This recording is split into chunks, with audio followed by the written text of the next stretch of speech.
Set things up here. Yo, I just Scump and Nadeshot's been, and some of the other COD players, they've been playing this game every day since Tuesday, all day. I think there's some. It seems like there's potential there. Hopefully, it doesn't fizzle out. We'll see. I think usually after the first month is probably the best way to gauge how successful a game is. If if it dies out after a month, then yeah, maybe it doesn't have longevity. But if it's continues to have a steady player base after the first month, and then after 3 months, then it seems to be in a healthy spot. We'll see. We don't know. We don't know for sure. That what the devs gonna have to do is keep updating the game, keep addressing game breaking bugs or things that needs to be fixed, optimized, and then just add the right quality of life features and what the community wants. As long as they're paying attention, then all is well. But they just cannot fumble this. Right now, Activision or Infinite Ward or both is looking like, I mean, the COD franchise altogether is looking like it's kind of vulnerable. Like the king of FPS games is pretty much they're in a really weird spot where players are starting to bleed out from the COD franchise. So it might not be a bad idea to go in for the win here. No, I don't think X Defiant will take over COD. However, because COD always pulls in numbers, but I think that's all it really is. It's the franchise pulls the numbers in, marketing is strong, but beneath that, that's the only thing carrying the franchise right now.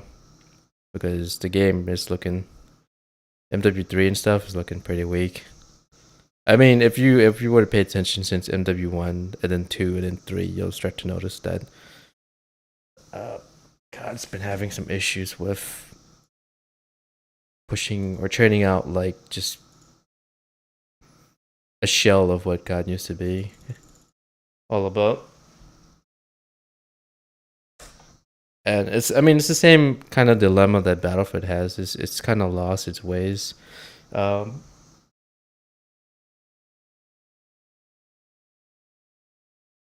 Just 1 second.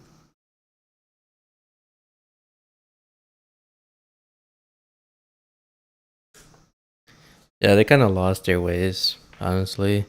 The issues in both Infinite Ward and Dice, it goes deeper than just a game. It's internal strife. Like for example, Dice is no longer the same Dice it was back then when Battlefield 3 and stuff were popping off. So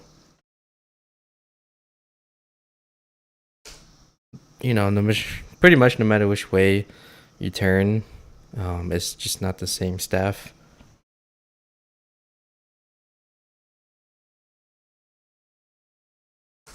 And you can't really try to replicate artwork, really. What made Battlefield 3 and 4 good, they're no longer there. And if you bring in new people that just don't have that same sort of skill set and same design philosophy, I think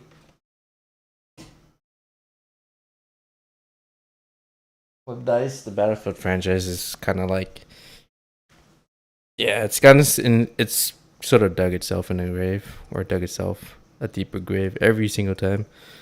So it's like, there's no end to that pit. Like the pit is just bottomless at that point. It's like, how deep can they go? But yeah,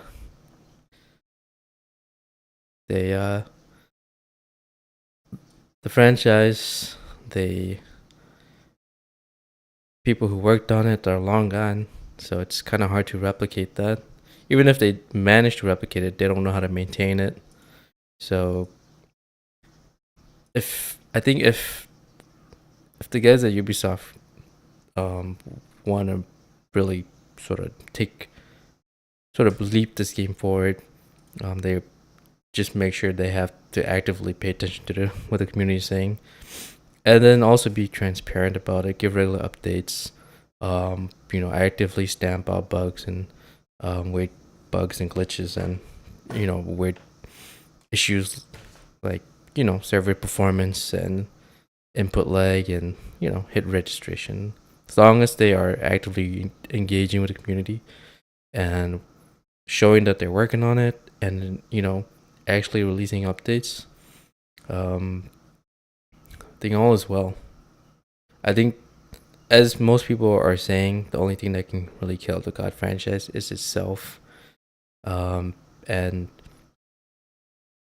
it's up to Infinity Ward, and Activision, who is ultimately owned by Microsoft, and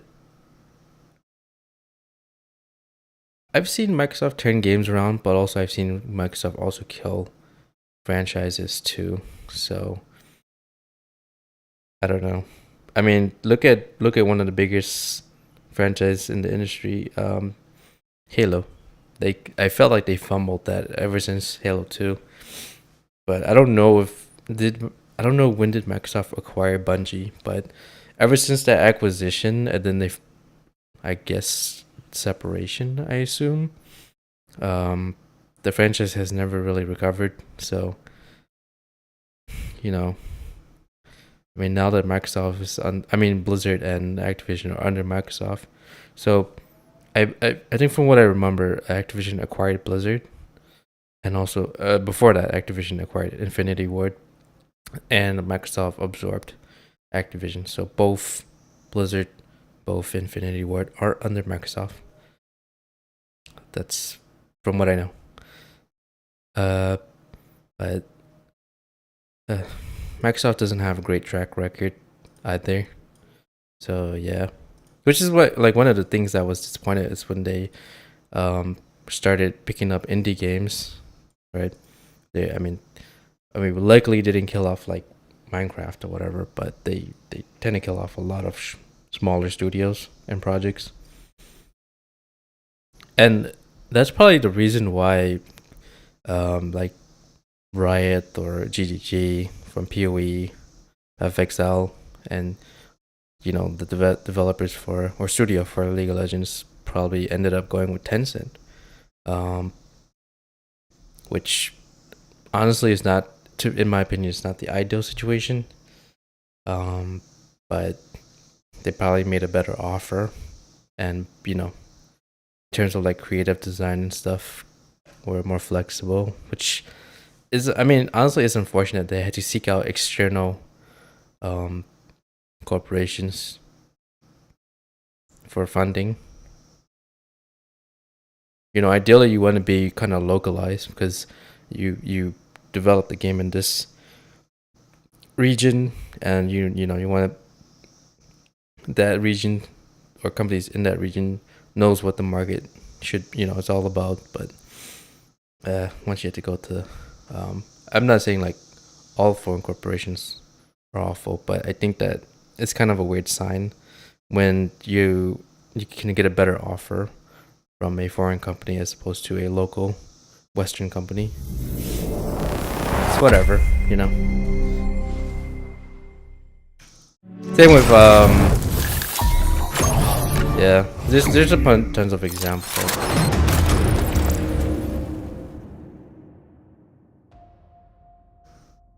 Yeah. I think another example is, well, it's not the same, but Ready or Not's Void Interactive.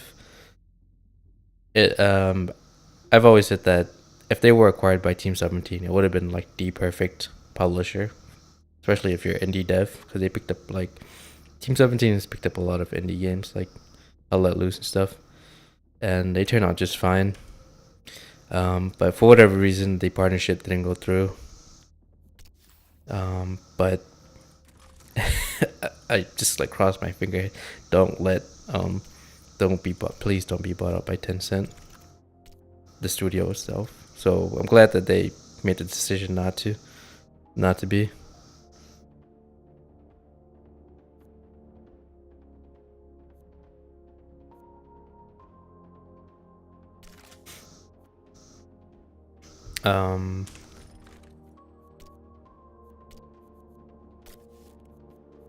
Yeah, I mean, it's always a scary situation because you can alienate your player base just by business moves. And I'm not gonna say like all Tencent games are bad, but I do say that it's worrying that the amount of large corps buying out smaller studios and killing off or dissolving whole studios or killing off projects is super worrying in general. Whether it's like Microsoft, Sony, Ubisoft, Nintendo, or Tencent or whatever. It's definitely not good. I don't know if the word is oligopoly or something, but it's definitely not good for the community.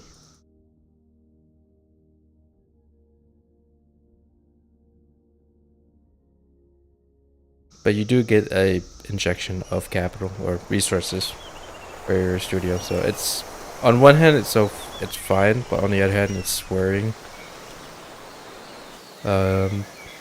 Ubisoft, I don't know. I feel like Ubisoft's gonna be acquired by one of the larger corporations eventually, probably Microsoft or something. And honestly, to me, any sort of merger or acquisition within the gaming industry has always not been that great. Not a fan of it. There's people who are okay with it or don't care, but I think that it just hurts the industry altogether.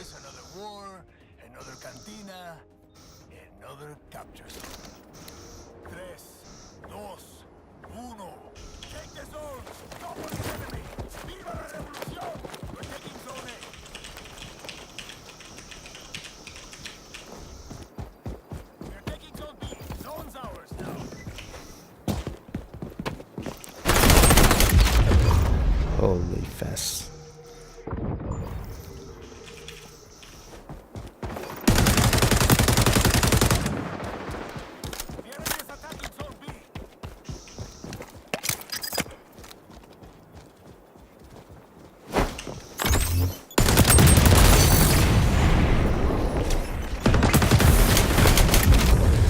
Oh, I thought the zone was inside the area. I was outside.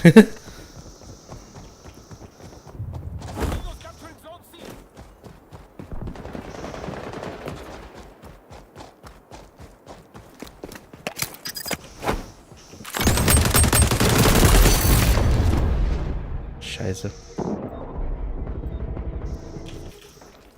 Trying to get them off of it.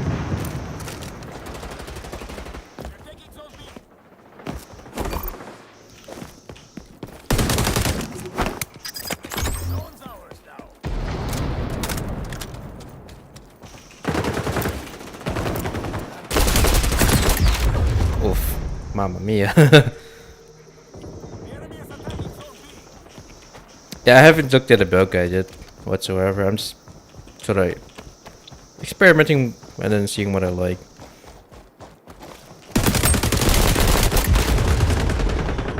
I should have slid back and just go hill.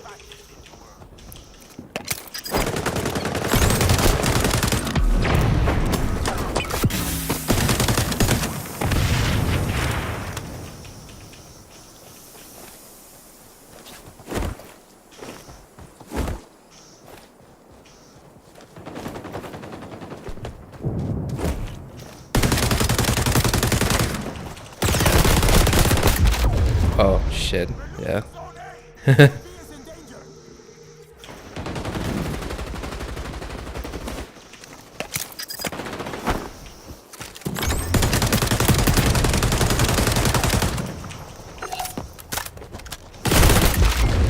Fuck. Yeah, I knew that they were probably gonna predict where I was gonna be.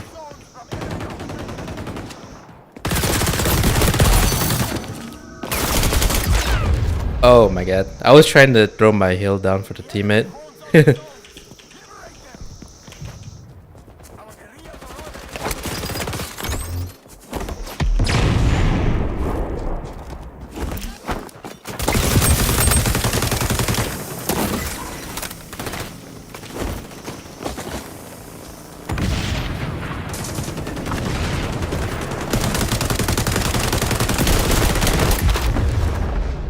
Oh, yeah.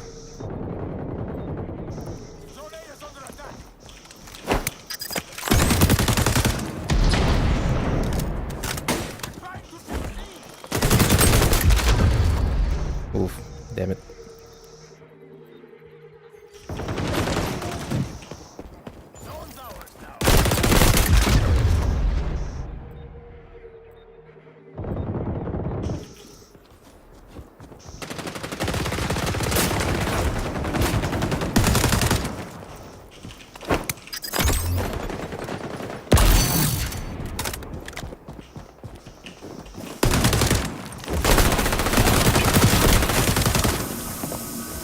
Oh,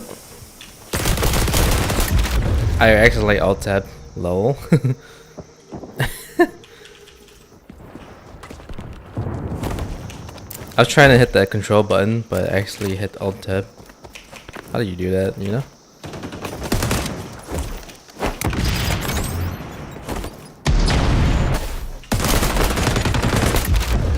Oh, those guys are they're fast.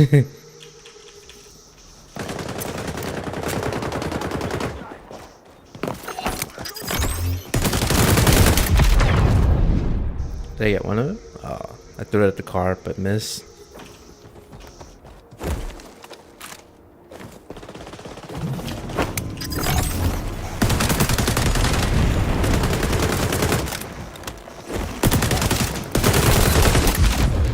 Ah, damn it. Yeah, if you actually slide, it's gonna prevent you from turning quick enough. There's no way to change that sort of turn speed. It's just the way it's set automatically.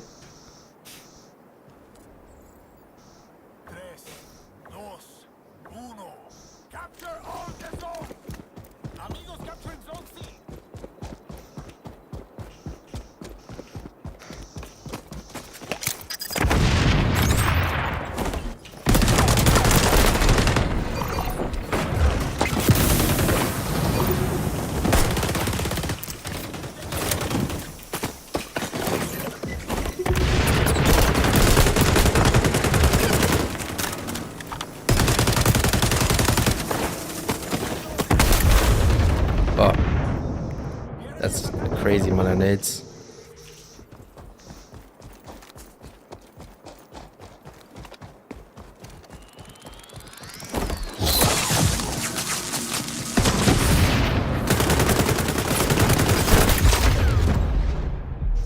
Damn it.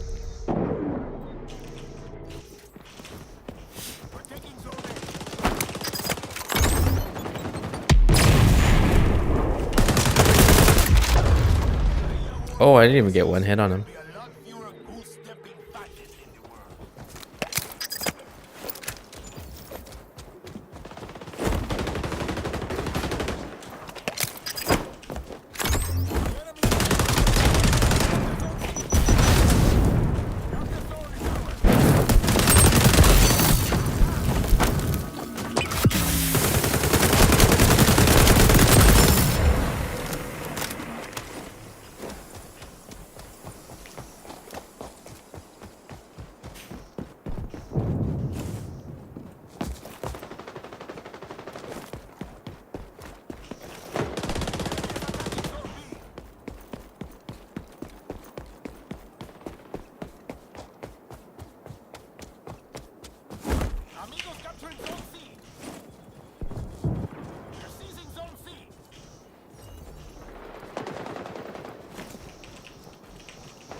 Oh, I was trying to throw a hell box.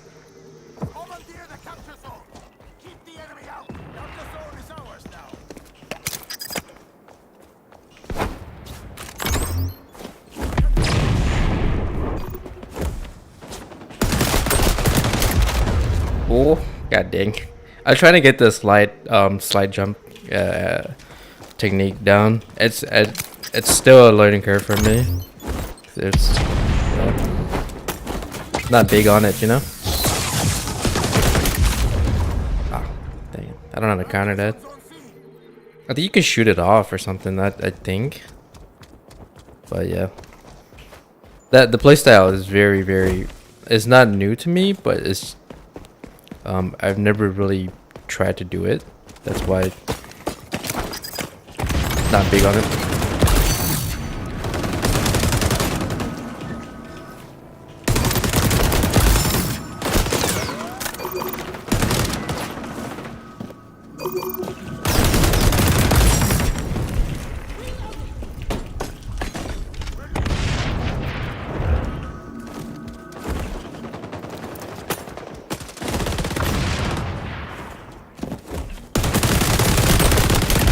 Oh, god damn it. All he has to do is jump more. I would say jump as opposed to slide.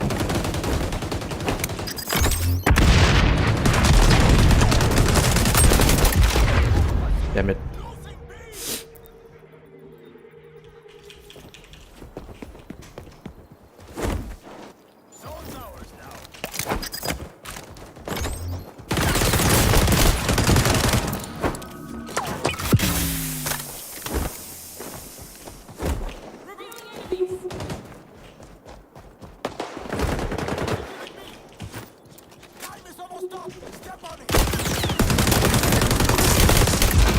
Fuck.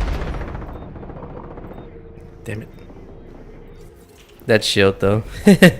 Yeah, I think you have to get in there with an SMG to counter it.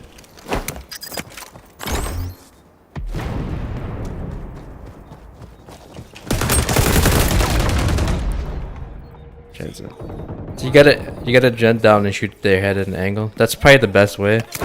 I guess the best way to explain it is let's try this.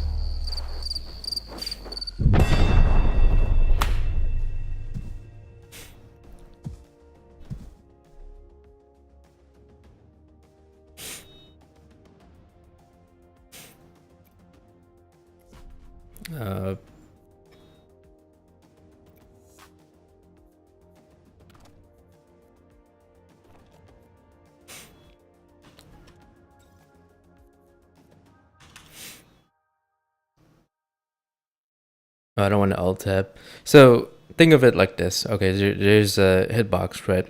There's a square and a circle, right? The head is being a circle, the body is being like a rectangle. Sorry, a rectangle and a circle. A player's hitbox. When you're looking directly at them, um, you see the rectangle and then you see the circle, in full view.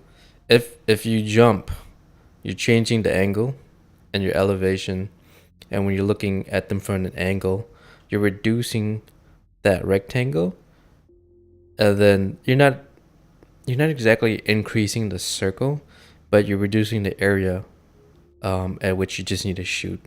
So rather than that wide rectangle, you're more focused on just that circular area.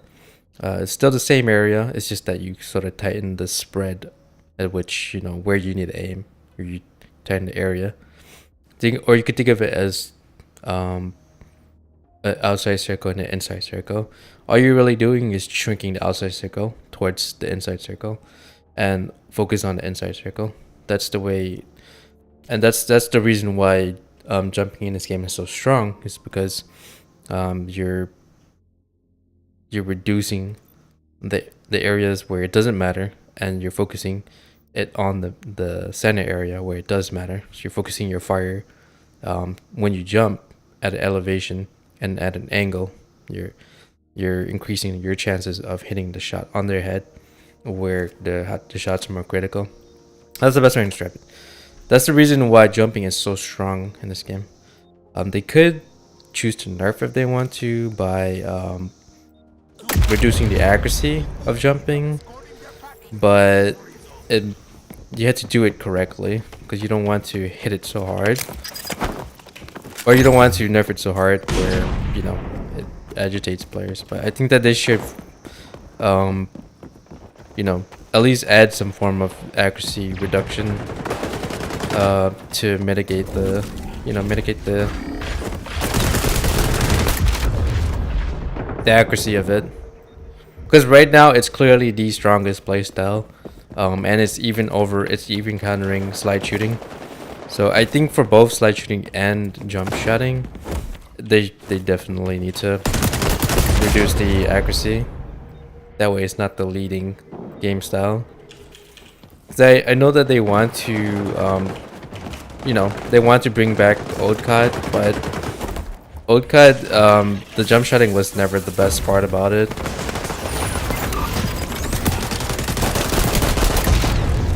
To me, it wasn't. It actually evolved into its worst form. Previously it was drop shotting and jump shotting, but now it's slide shooting, jump shotting, and I guess there's no real drop shotting in here. No one really does it.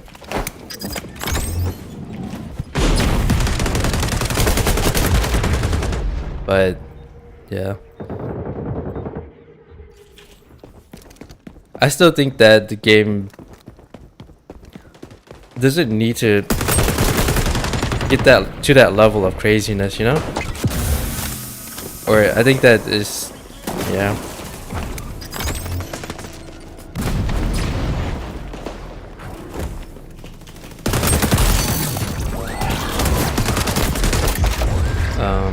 Oh, he was there the whole time. No.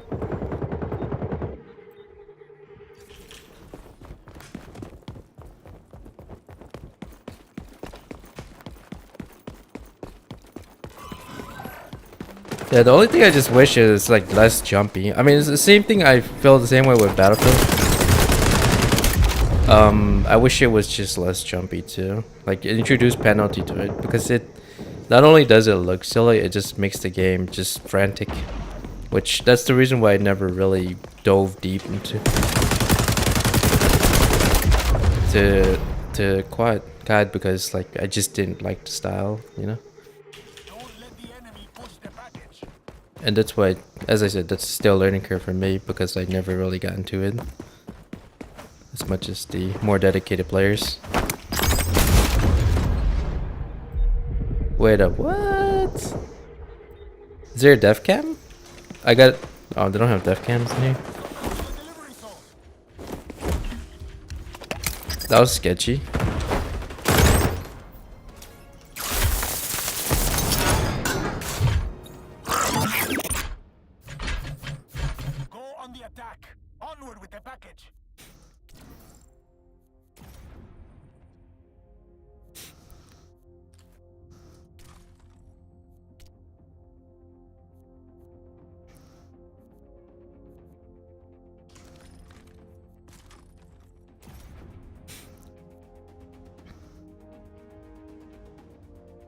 It wouldn't be bad to have two Phantoms, especially with this type of mode. The only problem with Phantom is that his shield it deploys on the ground as opposed to deploying on the with him. But you can use the ballistic shield, but you'll be obviously, it only lasts like a few seconds and it goes pretty slow.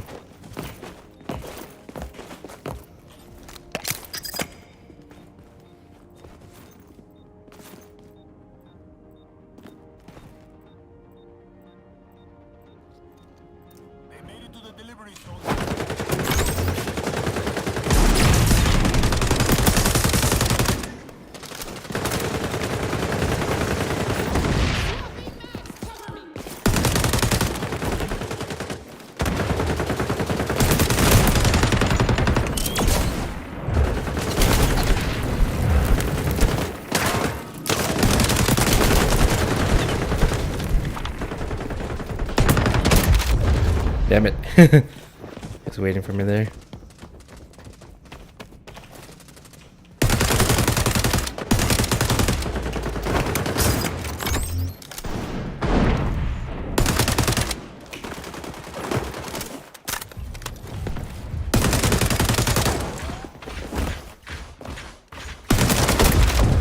Back. Wanted to get him out of there.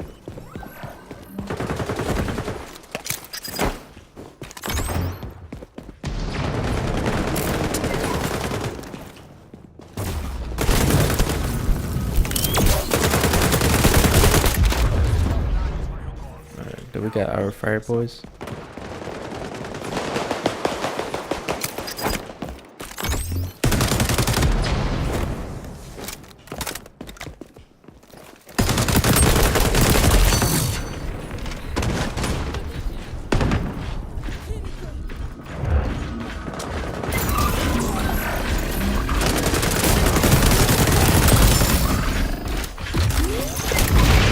Oh shit. Mine.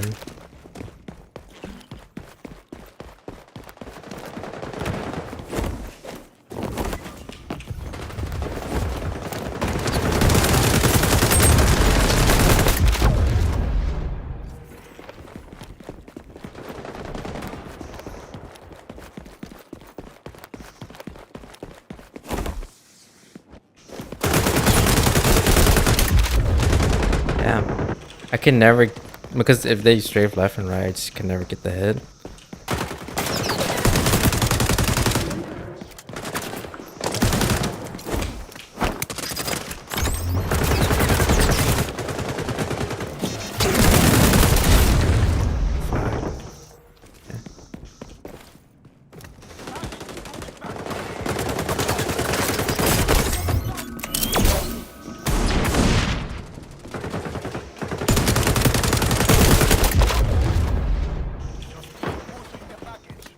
How did he?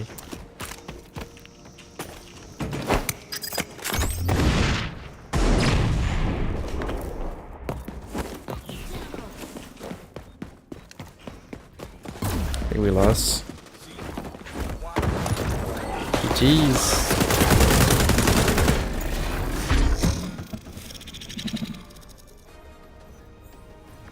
You fought the good fight.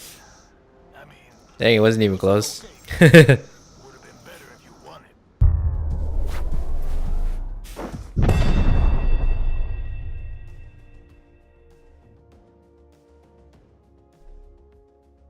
it. Least damage taken. I only get 100 points. I can barely. So when I get on point, I just like die straight up. I got like 3 shield guys.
Sweet.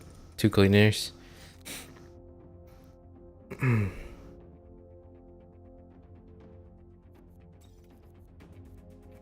Still working on the KD. It's not good. A good spot right now. It's negative. Escort.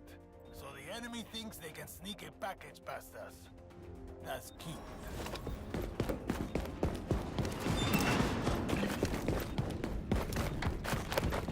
So you could block the door with a shield to prevent them from ambushing you early on.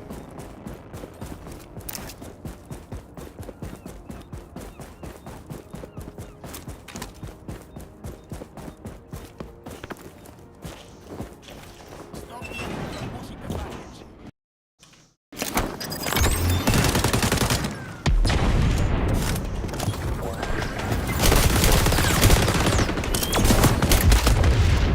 Damn it. Came out the other doorway.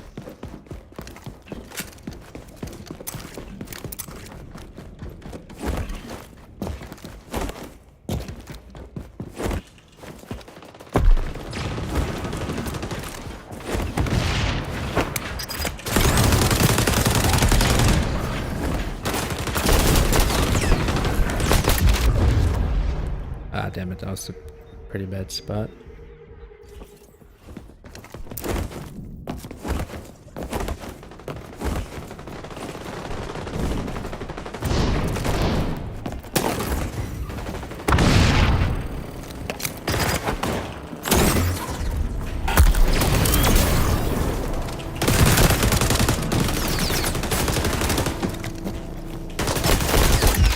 Oh, Jesus. I didn't even know you can get from that right side.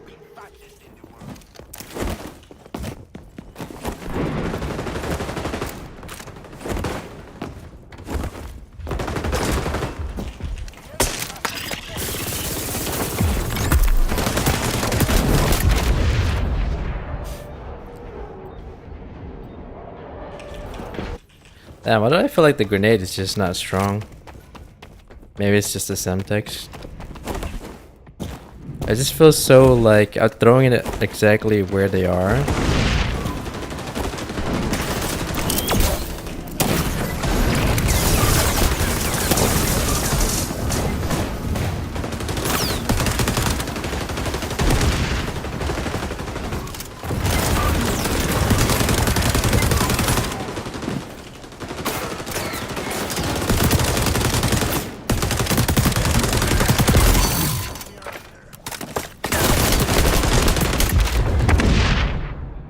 Oof.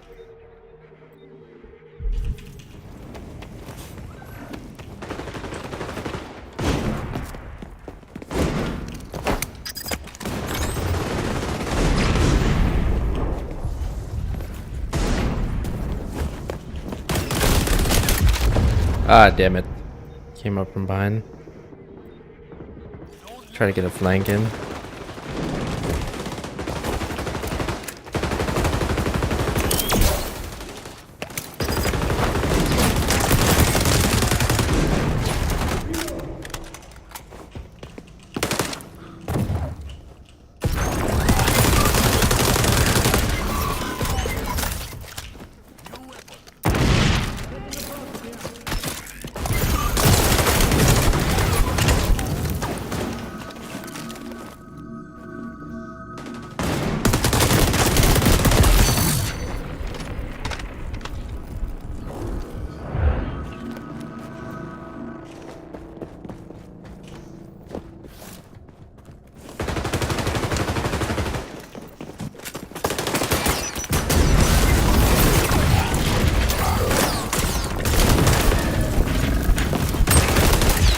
Oh, that didn't one-tap him? Damn it. Kinda got it.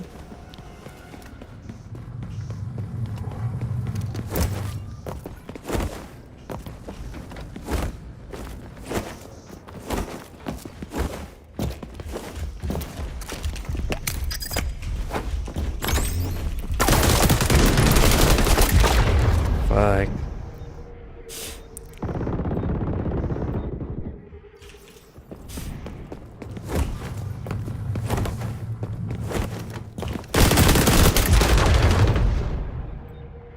Do they have a...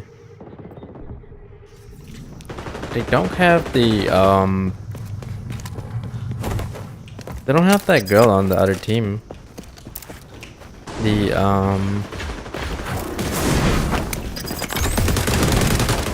they don't have Eglon on the other team. So how the fuck do they know that I was spawning from that point? Unless they just happened to know the spawn point. Like, how did they know to walk all the way up to that specific doorway?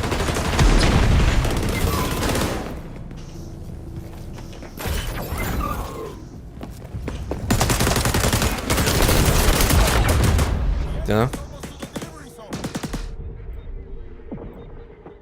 Like 13, 5, and 10. Some of these guys are like kind of sketchy, but I don't want to say yet. Because it could just be that they just know the spawn points. That's really it. Which is, you know, questions like these can be answered with a simple def cam. Looks like that guy left the team.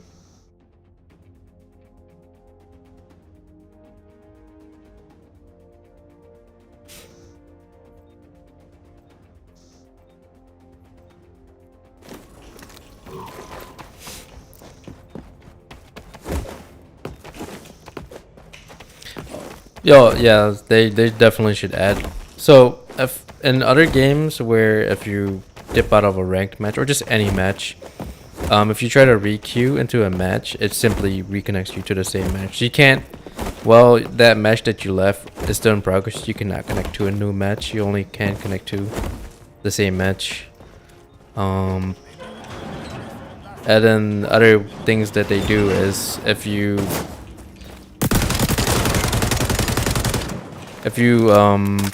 call it.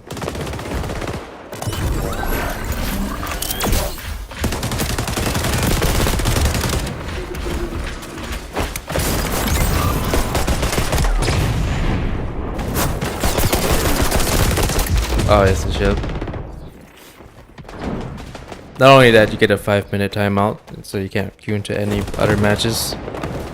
If that match, you know, if that match ended.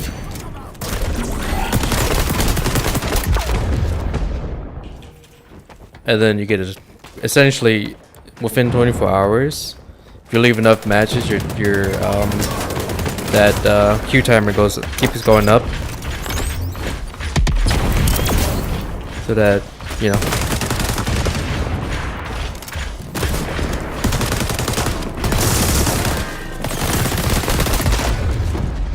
yeah. So for example, if you leave one match, you get a lever buster, strike, 5-minute timer. The next one is 10 minutes, and then I think it goes like 30 minutes or something like that, then an hour. It just keeps going up. That means you can't queue into any matches if you were consistently leaving.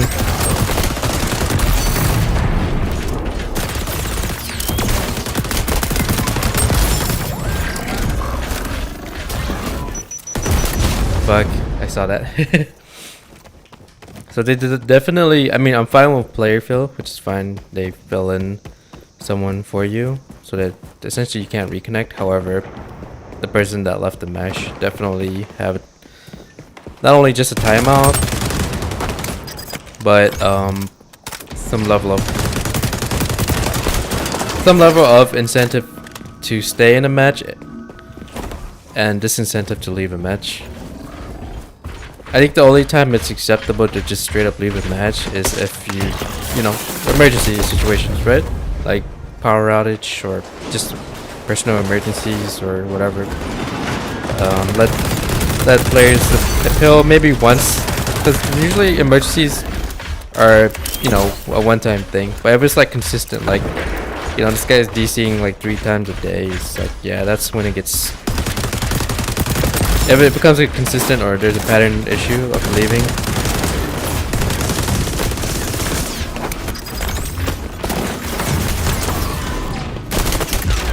then yeah, that's where the punishment system would kick in. but it's hard to know. It's hard to know if somebody left because of like an emergency. So I think a waiver is fine.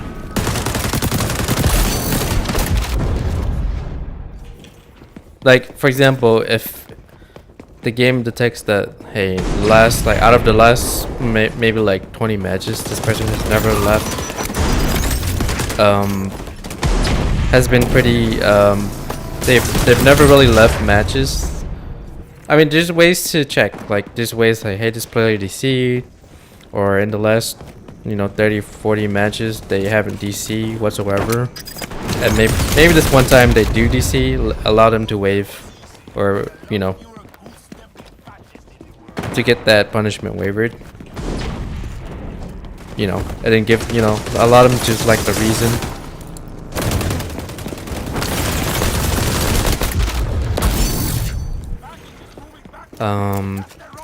But for everyone else, like players who just consistently just leaving matches, I mean right now it's just a preseason, so it doesn't really matter. But once it becomes once the full season is available, yeah, they gotta really hammer down on AFKs. Because right now the fill actually has been at least helpful.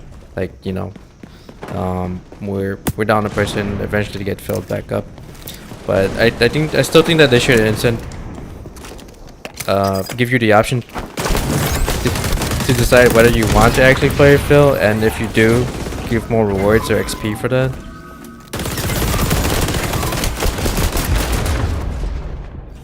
Like give them the option to fill or not, give them rewards for it, and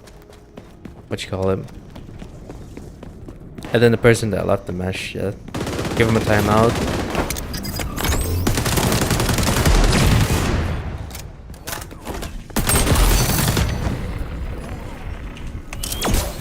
Feels dead.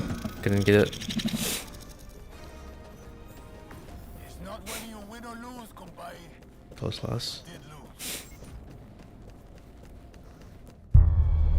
But yeah. At least it's like rainbow where it feels. I'll give him that.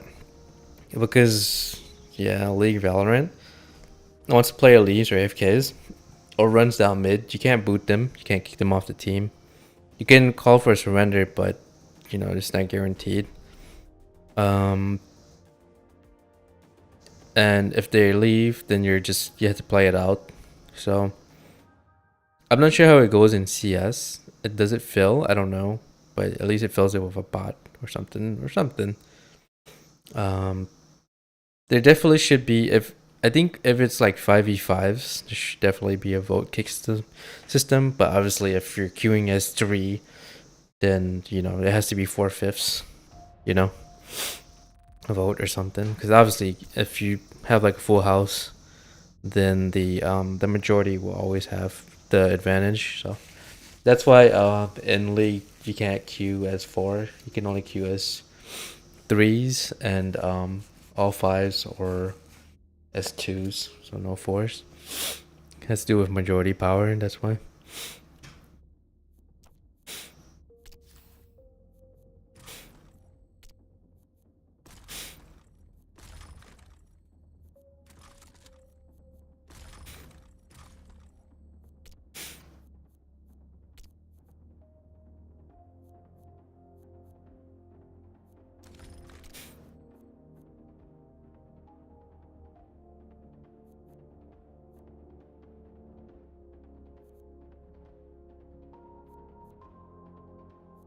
Oh, range, okay.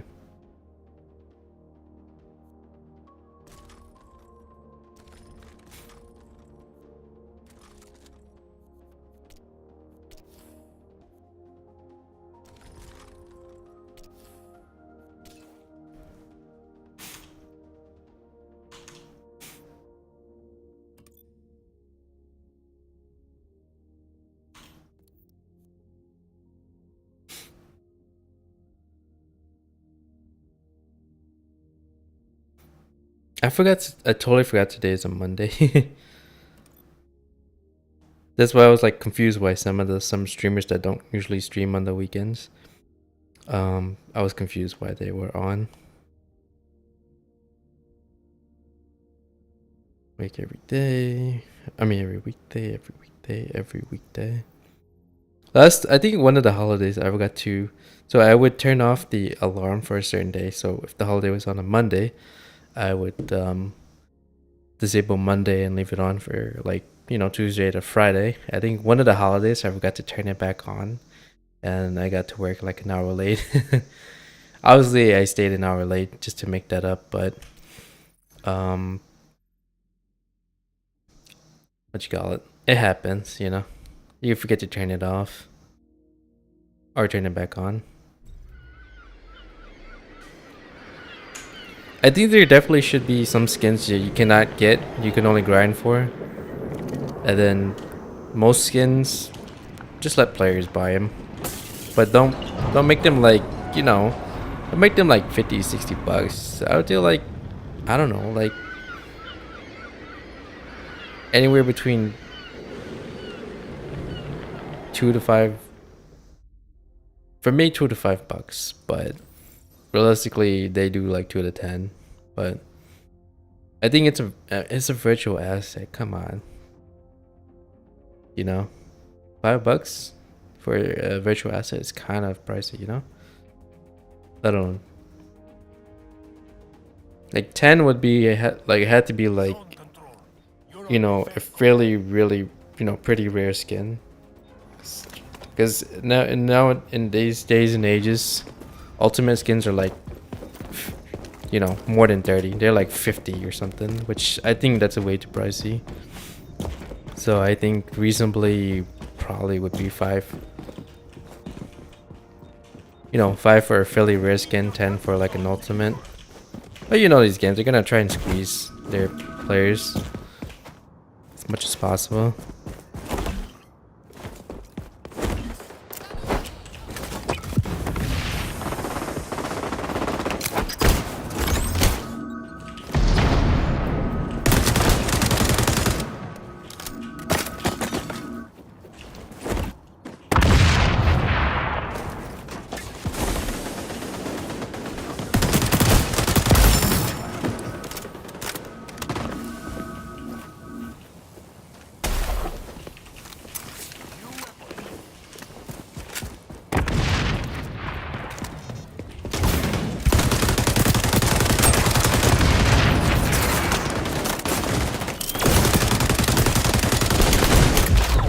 Oh, came from behind.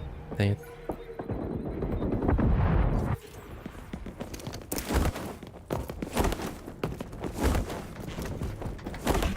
So if you do the slide correctly, you jump, you gain pretty much good speed, and then you cancel it and then you regain speed.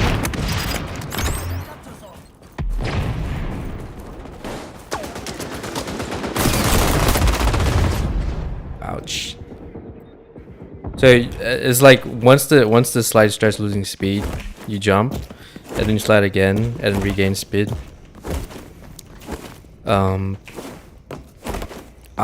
I'm still trying to learn it. So for some players, it's like second hand to them, but for me, it's very awkward, especially on mouse and keyboard. I'm sure it's easier on the controller, but it's not easy for me.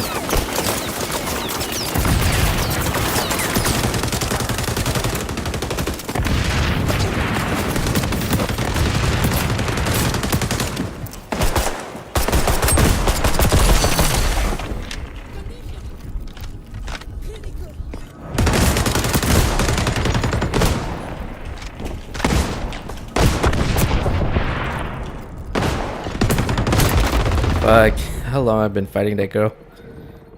We both were missing hard.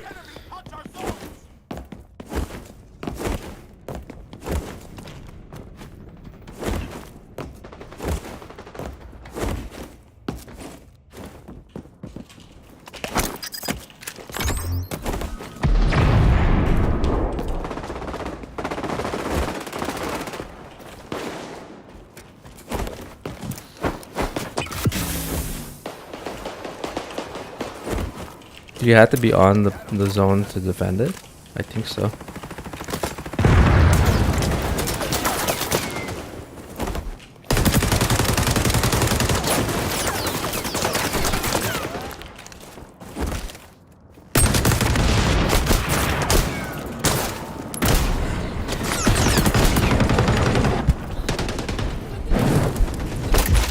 I shouldn't have left it and continue healing.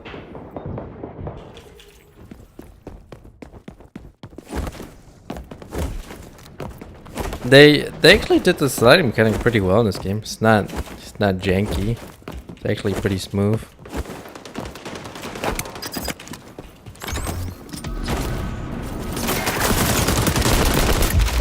Oh, there was a guy underneath us. I didn't see him. I'm gonna capture them. As I said, the gunplay is actually surprisingly pretty good.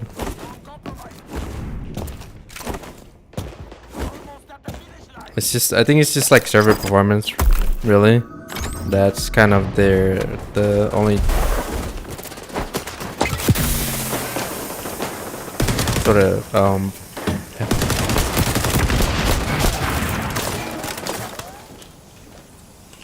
the only thing that they kind of you know.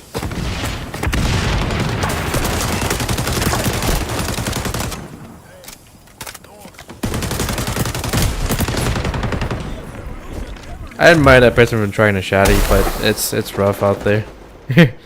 It's good in very, like, you know, CQC situations. Hallways, corridors, rooms, tiny area.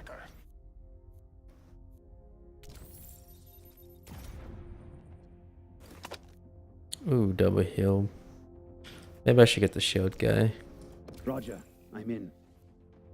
There we go. We already got a double healer. I didn't even realize we had a hill.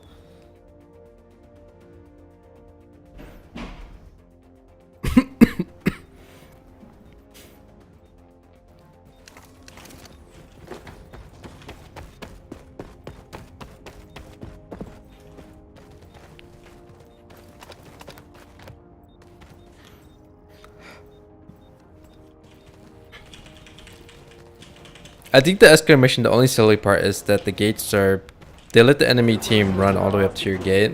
They should just have a max, you know, early minimum distance first, you know?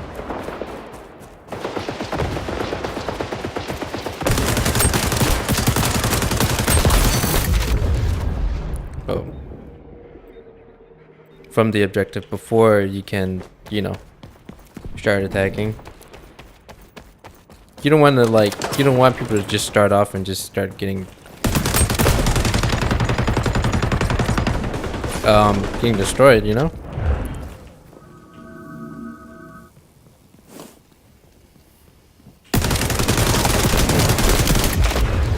Oh my god, I only shot his shoulder.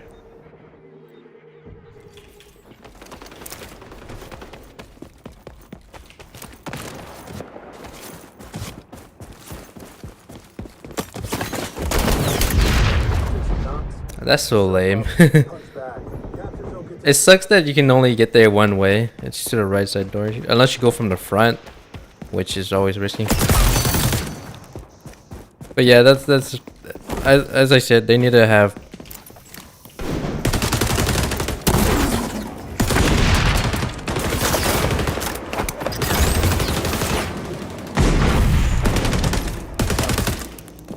they really need more ways to get onto the map.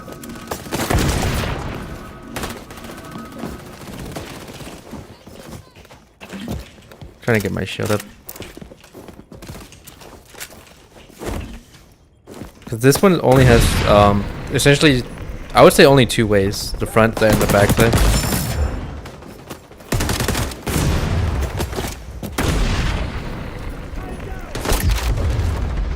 Or so. Move on those zones, Shadow Team.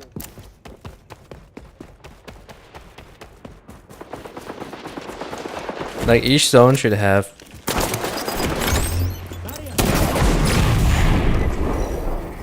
Oh, that was a crappy shield.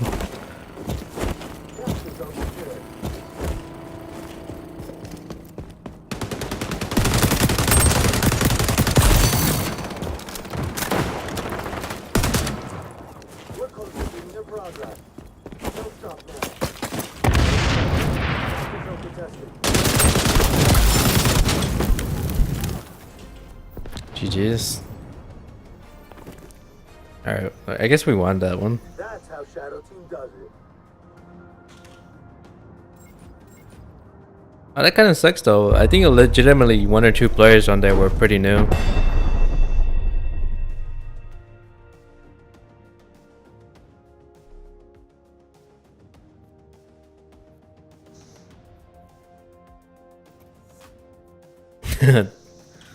Distance traveled. And their cleaner was actually trying to get the points.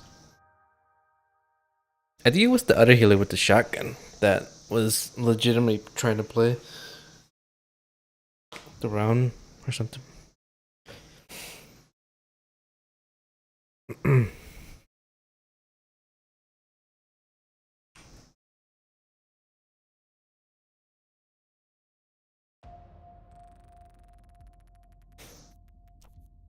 Yeah, let me see. Let me experiment. I mean, that one was a decent build. It actually hits. You know? ADS, speed and movement. Short range, medium range.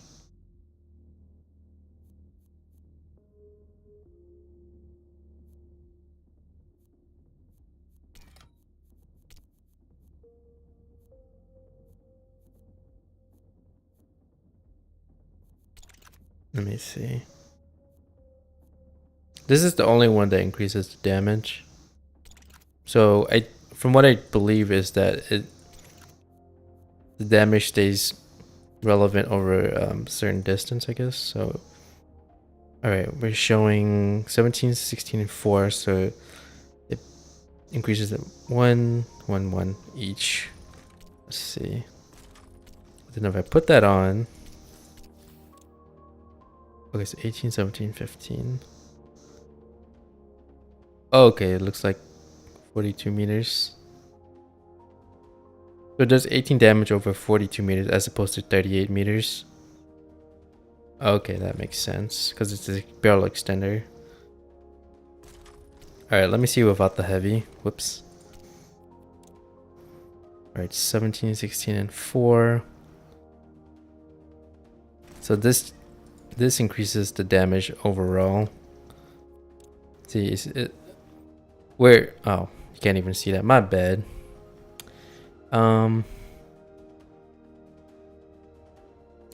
Okay, so on the chart on the left, the default damage is 17, 16, and 4 for green, yellow, and red. Damn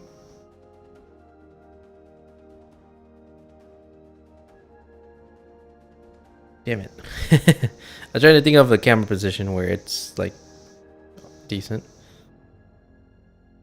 With the heavy barrel or the heavy barrel, it increases at 18, 17, and 15, I guess.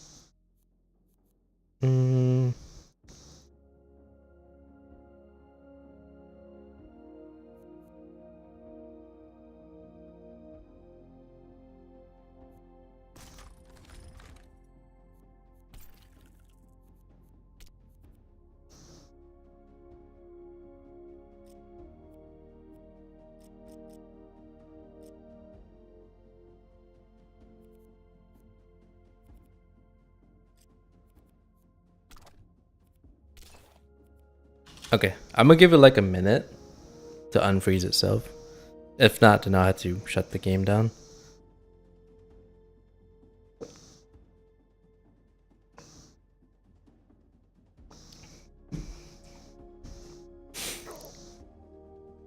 I think that for now my build is opting for more damage, and ADS speed, but it's gonna. What it does, it doesn't do well in is like stability, or recoil control. But the gun is already fairly stable, so just very little adjustments I need in terms of like vertical recoil control and horizontal and accuracy. What the guns lack the most, or most important factor is damage, and it just needs more damage. You can obviously increase the damage by putting on a barrel or a barrel attachment that changes. I think there's 3 different factors. So there is, when it comes to most shooter games, well, it depends on the game really. Like for example, let's say, I don't know if Squad has that, but some games will depends. For example, the bullet, the mass, and the pretty much just the bullet's damage can be changed just by changing out the bullet. In this game, the barrel and the extender are probably the 2 biggest factors, or the barrel and the barrel attachments. So the ways to increase the damage of a gun is the either mass or the thing, what I don't know. Okay, so the gunpowder, essentially, whatever the mix of either whatever they use for gunpowder.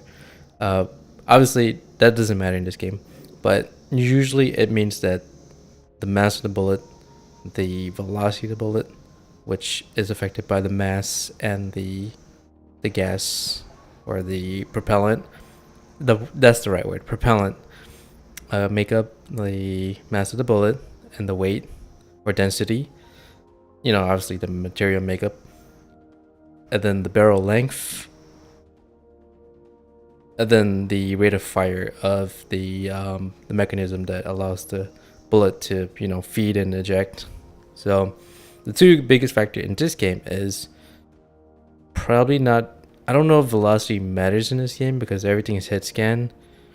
So just sheer damage, per hit, and speed, right? And then, I mean, even if there is no velocity in this game, they do have a pseudo velocity where it translates into damage. I don't know how I don't know how to explain it. It's like pseudo velocity. So still in this game, they will have a velocity stat, but all it really is, it translates into slightly higher damage, lower damage. I assume that higher velocity means higher damage, lower velocity, lower damage, but better accuracy, I guess. But yeah, so usually it's going to be damage and then speed, or RPM, essentially. RPM is rounds per minute. So in this, like for example, this M4 is 725-ish or so rounds per minute, depending on your setup, but by default, that's what it is. And then obviously you multiply the RPM or rate at which the rounds fire by the damage, then you get the true damage or the overall damage. So you can, as I said, that all can be adjusted by barrel attachment, barrel material and length, and then I guess I think the only thing that allows you to change how fast the bullet flies or how fast the bullet cycles in this game is the barrel attachment, because there's no action. Like you can't change the action of the gun, essentially. It's fixed. So what they did was, in order for you to change the RPM of the bullets or of the gun, you change the barrel out, because changing the barrel translate to changing the well, I guess in the real world, if you change the barrel, sometimes the round, you have to have a compatible round, right? Like a 6.8 or 7.62. But yeah, all that real stuff doesn't matter. Just know that in this game, depending on if you choose a extended barrel or a shorter barrel or a barrel with a silencer or whatever, and then put on like a muzzle, like a compensator or a flash header or a silencer, can decrease the damage of the gun. So it's pretty interesting. There's so many combinations. I mean, despite that you can only have 5 different attachments at any given time, plus that one skin. Oh man, is this gonna unfreeze?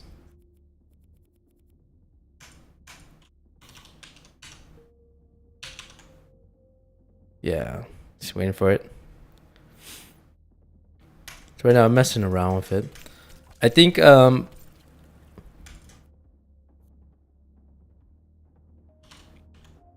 I might actually have to get into the config to fix the settings. So I can't full screen it from the game because it freezes. It has to do with a sort of Windows capture issue between the game and Windows. Nothing that I did. But I think there's a way to fix that.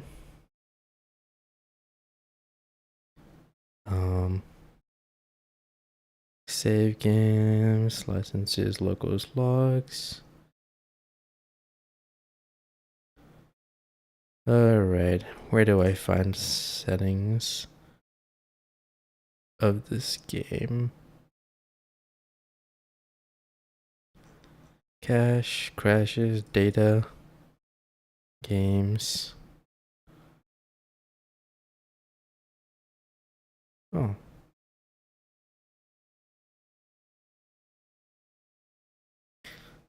Just give me a second. I'm trying to find the config file. All I really want is just to set the display options to full screen. That's it. And I can't seem to do it from in game because it busts the game or freezes it.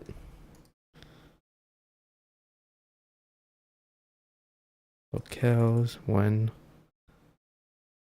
I think locales are like locals are language files. Network info, overlay, service log. Save games, no. Share play, no. Chrome, DLL, ICUD.dat. Let me see what that is. If there's two softwares that I always like recommend people having on their computer, 3, VLC, 7-zip or WinRAR, depending. It's up to you. And then Notepad++. So much better than regular Notepad. Obviously, you'll always have Notepad, but if you want to mess around with configs, then Notepad++ is the go-to for me. My recommendation.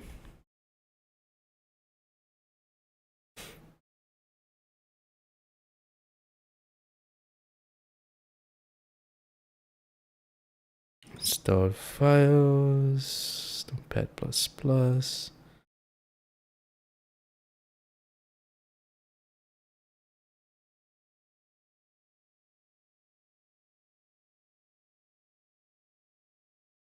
That's not it. Snapshot below that bin.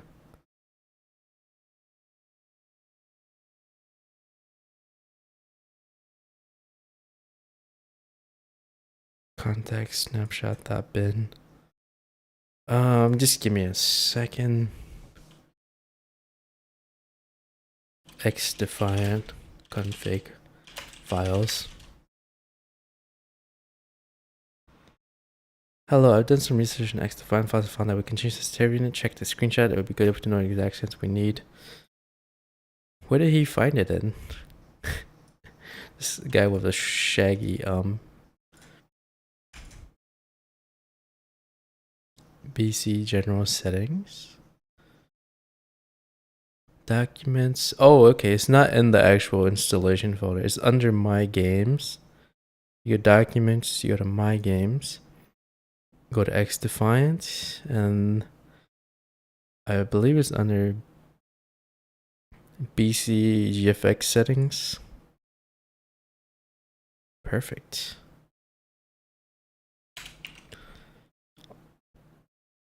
What? Some of these settings are not even available. Bloom screen tearing, bloom dirt. Can't even, yeah, you can't even turn that off in the game settings. Fog, I don't want any of that. Parallax mapping. Reflections, 0. Stereo distance, vegetation quality, terrain vertex, vignette. I don't want vignette. Okay.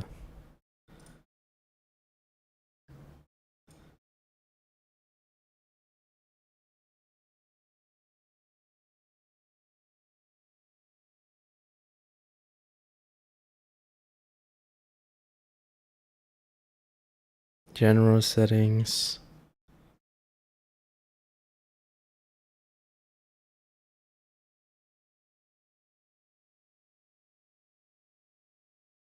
Where's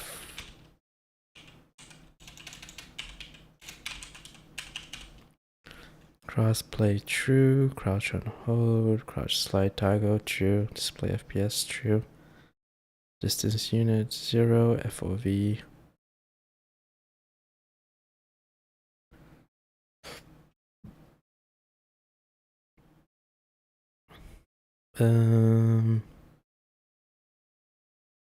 Main volume 100 milli. Mouse moving, music volume. Find next full screen. It's not in here. PvP playlist, state config. What?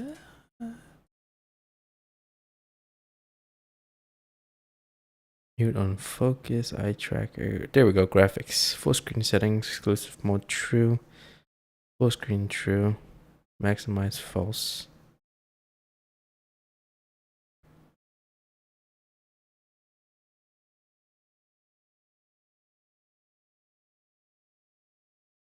DX12 true. Alt enter to exclusive mode.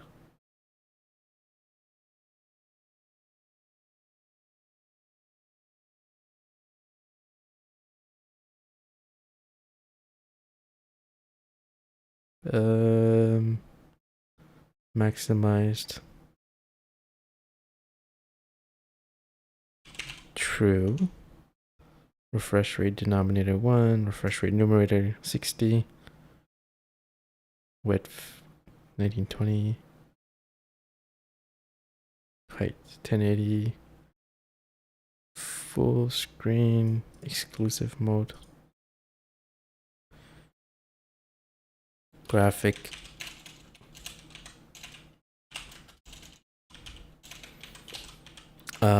Exclusive mode. What does that mean?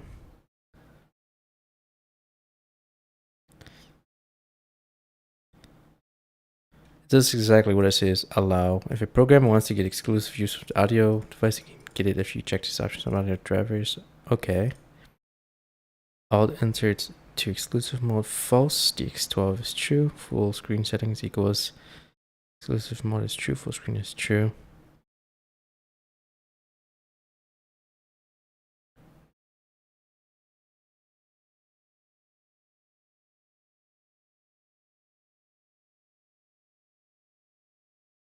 Okay, there it is. False. 1080.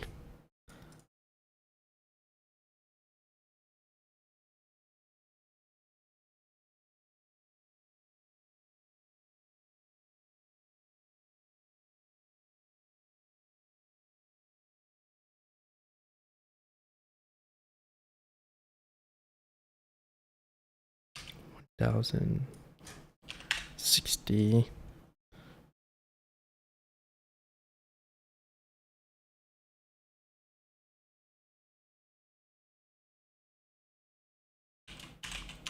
Window is false. Exclusive mode.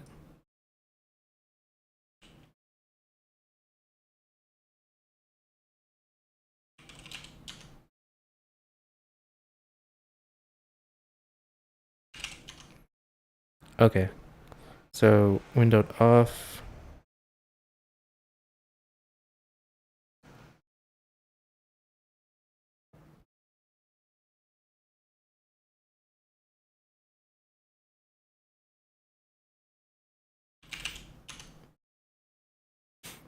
I think I fixed it. Alright, my bad.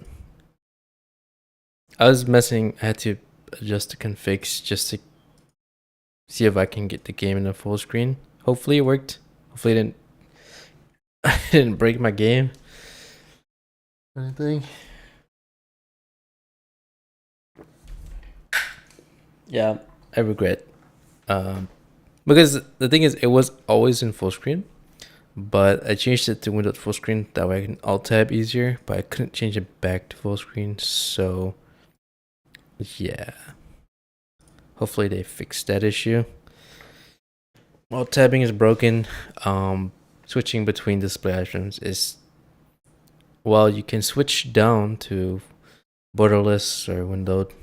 You can't switch back up to full screen again. It just crashes. Maybe it's my system. I don't know. Weird. All right, let's hope that it works.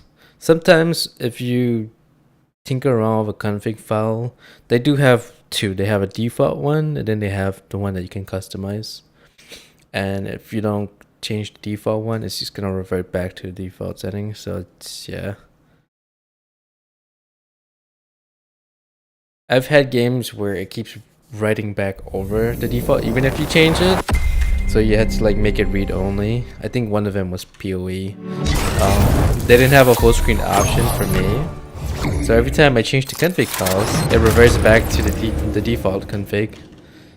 So I would have to put it on read only, read it, because if you allow it to write, it writes back over the custom options. Yeah, but there was a lot of options in the graphic settings config file. Like, was it bloom, fog, and then what you call it, vignette? So all that stuff should have been available in the options.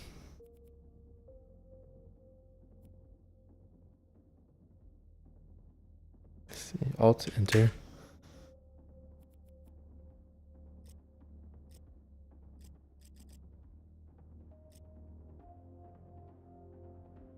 Oh, I broke it.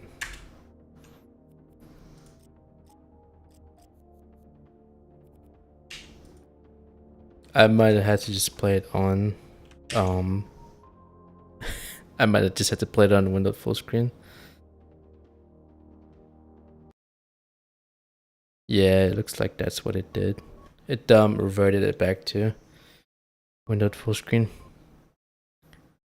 Ah, damn it. My documents, my games, Xdefiant, graphics settings.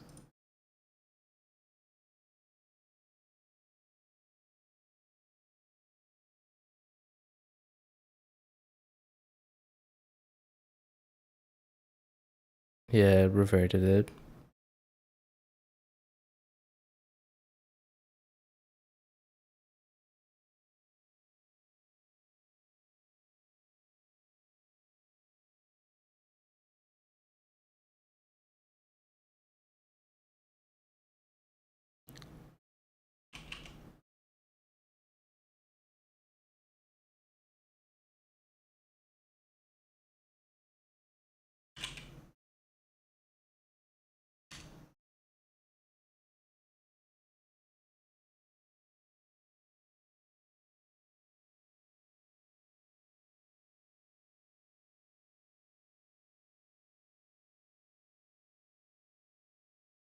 Exclusive mode true.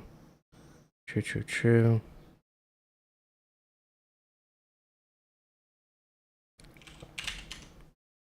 Alright, let's try it one more time. If not, we'll just play it on Windows borderless, whatever. That way we can alt tab. It's all good.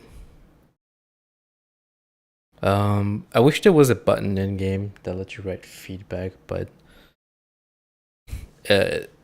I'm pretty sure that they didn't put it in there because they just get overwhelmed probably. But I think most developers should put it in there, like a feedback button, or like support and then feedback, just so that you can report bugs and stuff. That way it's easier. But obviously, they should incentivize you to provide more details and stuff. Because I think most player like feedback is just not well written. Because they had to say, where did it occur? What did you do? And what error did you get? Are you able to replicate it again? What exactly is happening? What the results were, and what your attempts to fix it was, and if you manage to get it fixed and whatnot. So there's a certain way to provide feedback. That's why that's why a lot of games, when you send in feedback, you don't really hear much back. There's a lot of it, like I would say like a good 70% of it aren't well done, or just like useless feedback. I think good feedback is well written. See, it depends on the developers. Some developers, they would not look at it if it's like an essay, If you get straight to the point and you answer all the main important questions, they might look at it. Who knows?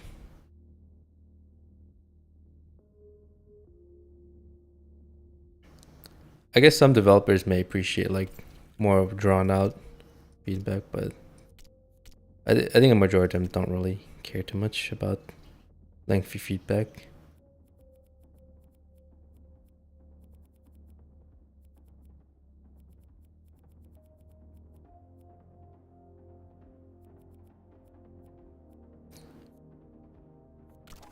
Alright, it's whatever, it's all good.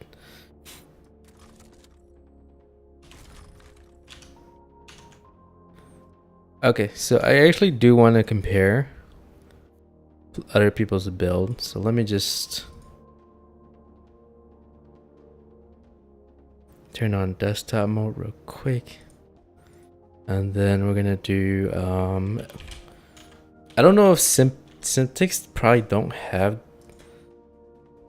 it on there. They have other games on here. They have Battlefield 1, 3, 4, even COD, they even have that. For example, if you go to the gunsmith, that's what I really like about this this website. So example, you want like an M4 red, and then weapon class, just add that in there. Weapon damage, fire. This website's evolving a lot. I really like. It used to be a little bit more simple, but I think it's gotten a little bit more. It's improved pretty much dramatically. But wow, that's so cool that you can add filters to this. So for example, if I want something with more ADS, speed or something, or let's say like ADS strafe, then I will filter it by it, and it will show which one is good for that. Let's remove any filters. So you can set any of the attachments you want. This is crazy. This website has really improved.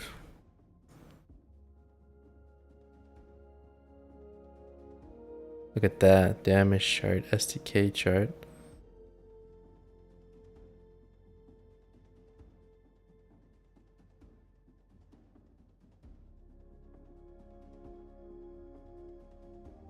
Seriously impressive.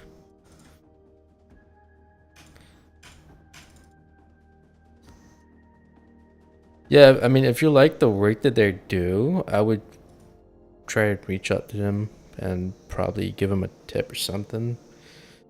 Because they've been around for so long, and I'm not sure how they're funded. Let's see. Stop the spread of. Yeah. So this is goal. One of the largest goals for SimGG is to help stop spread of misinformation, providing game data as accurately as possible. Then you get a game website.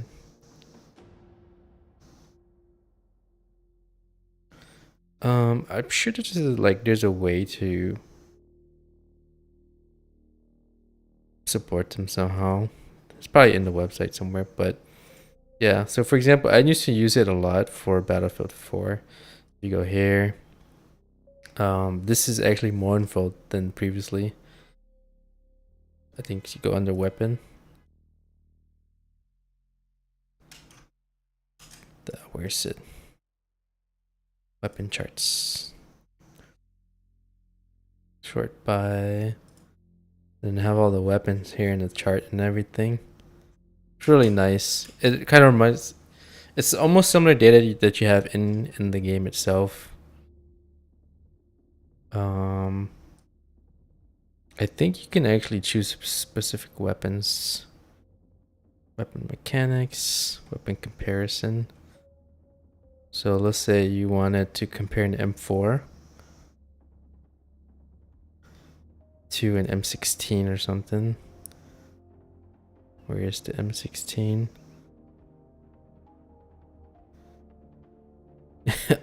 They have it in the game.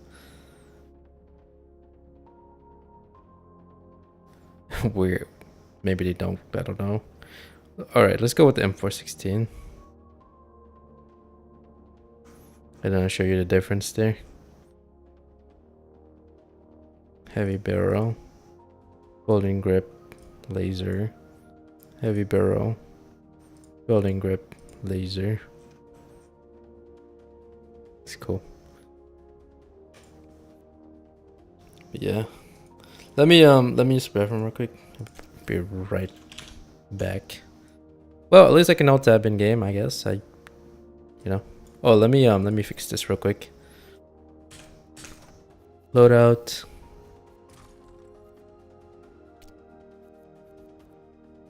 Okay, weapon details. I was trying to put the camera in a spot where it didn't block it.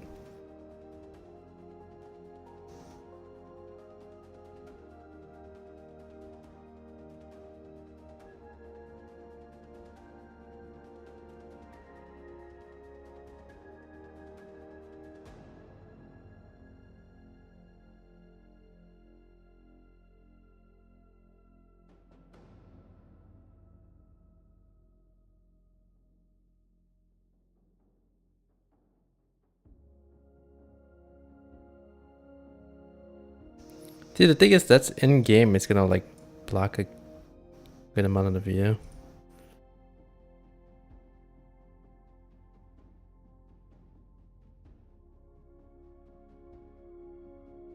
I don't really know, honestly.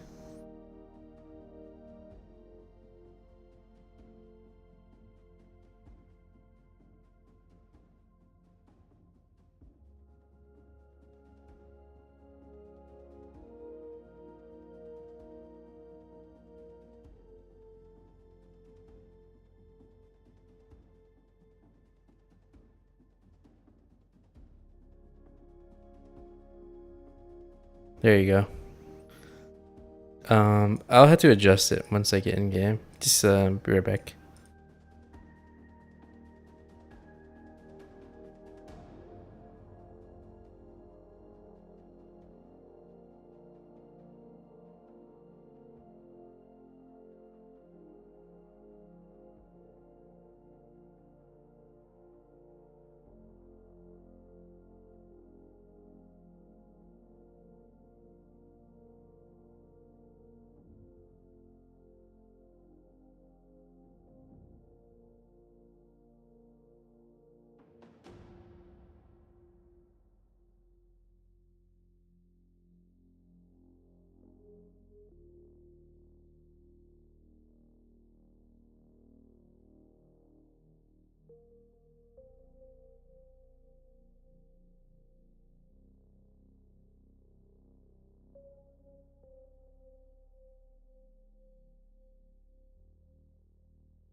Alright, I'm back.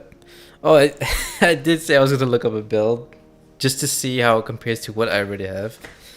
Because I think I unlocked almost everything except stock for this, but I don't think any of the stocks I'm gonna like. I don't really need it. Maybe the lightweight, but I would have to give up the extra mag or the quick mag, which I don't know if it's worth it.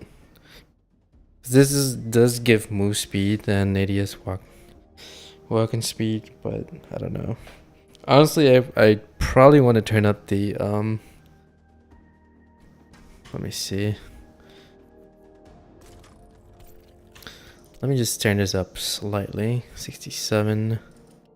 I've been slowly increasing these in increments because it feels like I just cannot turn my mouse fast enough because I tend to play at 1000 DPI and people in here move like they're moving like they are on crack. So I my old hands cannot keep up with that. It's probably more comfortable on a controller. I don't know. But I'm on mouse and keyboard right now. Get this straight a little bit. Alright. Should be good. Is it loud enough? Or is it? Yeah, it looks like it's good.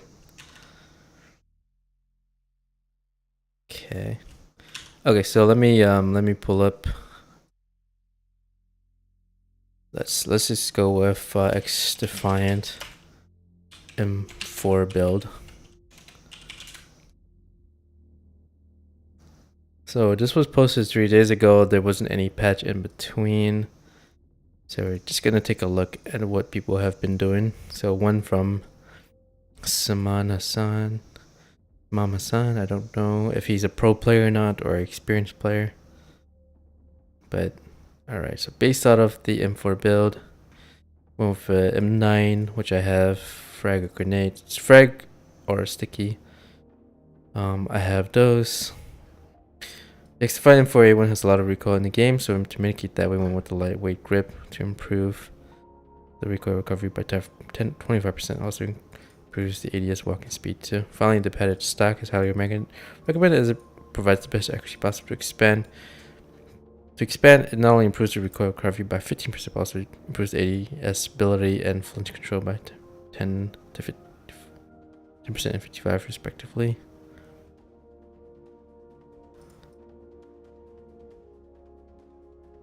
Okay, so they went with the chrome line barrel, leather wrap, reflex sight, lightweight grip, and padded stock.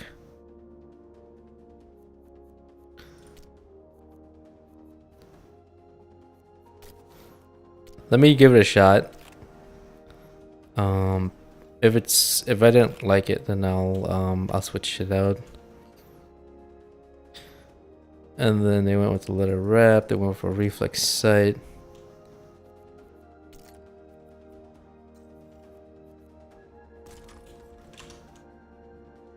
Front rail, they went with a lightweight grip. Lightweight grip. There's no such thing. Oh, that's a rear grip.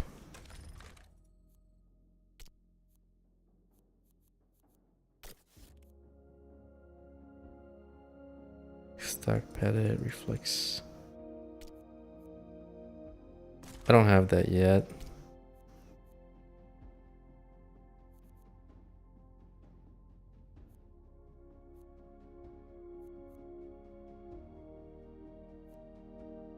ADS speed, move speed.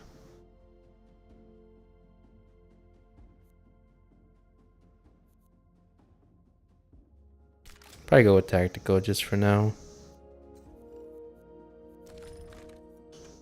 And then they went with a chrome lined barrel. The only thing I don't have is the front rail.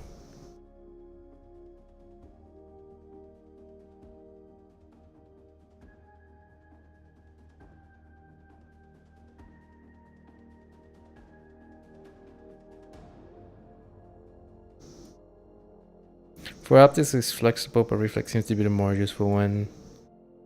Lightweight grip, improve accuracy. Following the padded stacks, highly recommended. Okay, so this is what the build calls for. I don't have this leather wrap yet. Eventually I will. In 2 more levels. Padded, they went with the padded stock. I generally use the padded stock for the longest. 15% recoil recovery, 10% ADS stability, and 5% ADS flinch control. Alright, let's see how it goes. If I don't, obviously I don't like, I'm gonna revert back to my ADS / damage build. So yeah.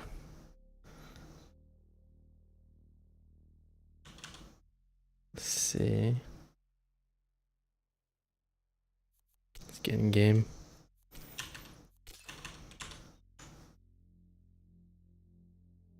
Okay, hopefully the cam position is not gonna block anything crucial.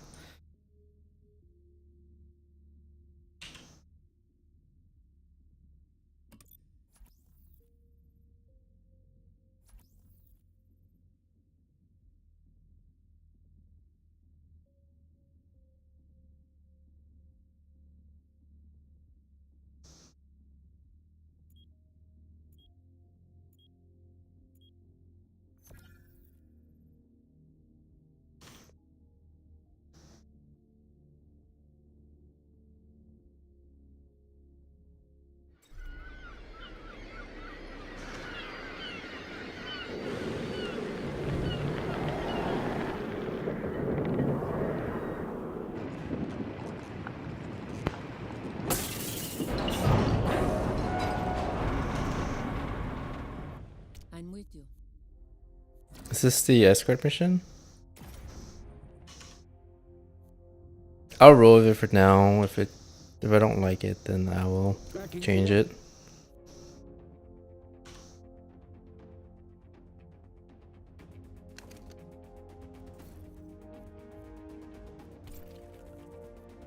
Zone control. Going on the attack.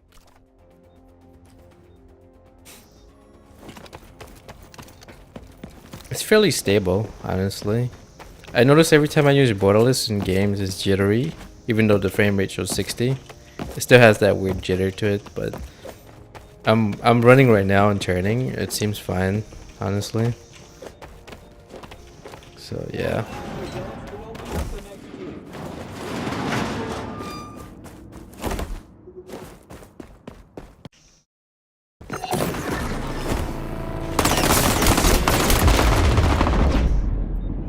Shoot.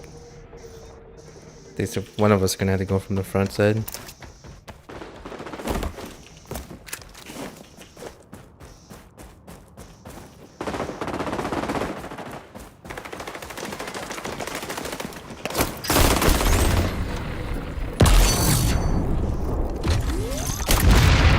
Ah, dang it. They probably went for the easier one.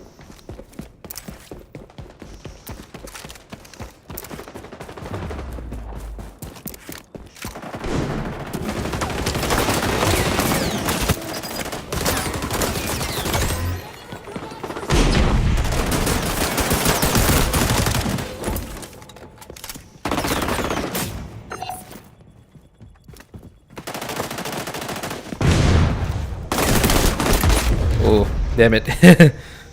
That jump. Yeah, that's why I normally don't play at this type of sensitivity, but yeah, you just can't really play with a low deep sense in this game.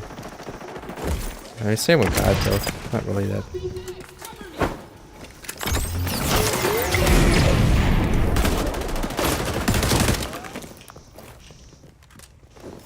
So the thing is though, you still have to play with your arm. You don't want to move the thingy with your wrist, or you get copper tunnel or RSI, whatever.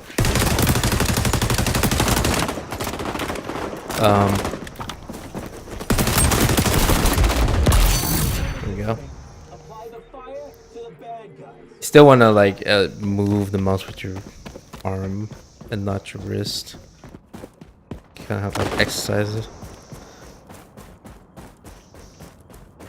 Get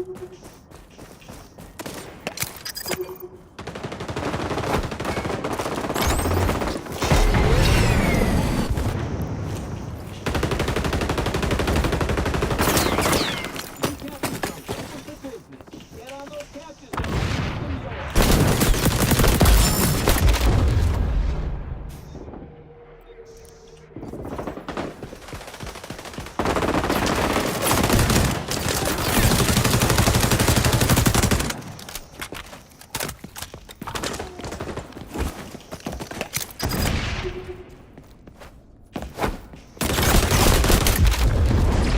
Oh, dang it.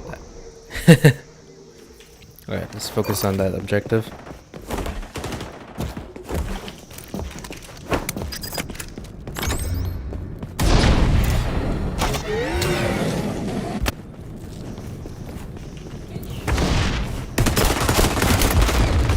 Oh. It is more accurate, but it doesn't do quite as much damage, that's for sure. But honestly, with the M4, I don't really think I need. Gun itself doesn't have an issue with recoil, or not a whole lot compared to the other guns like AK.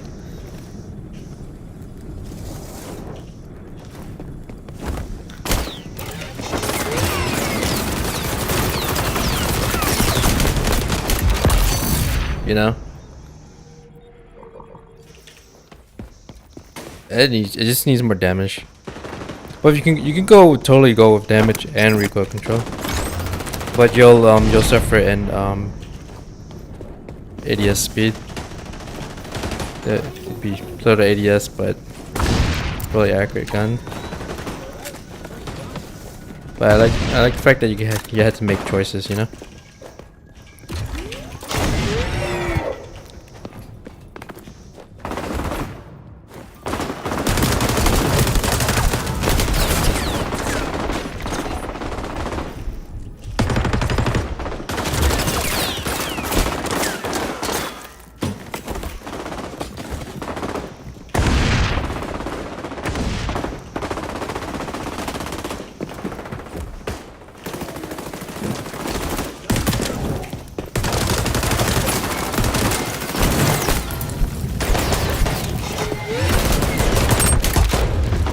Damn it.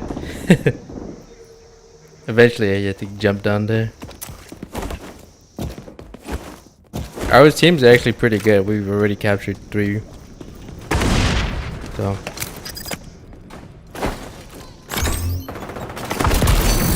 ooh, I jumped right into that.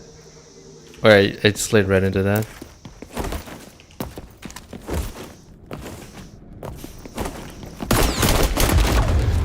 Ah, damn it. He's got the angle on me.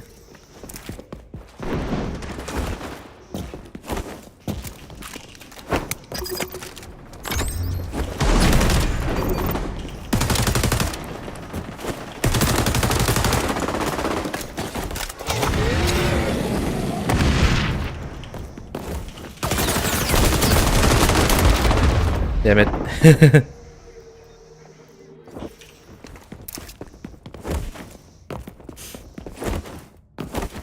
The frag grenade is good for getting angles in.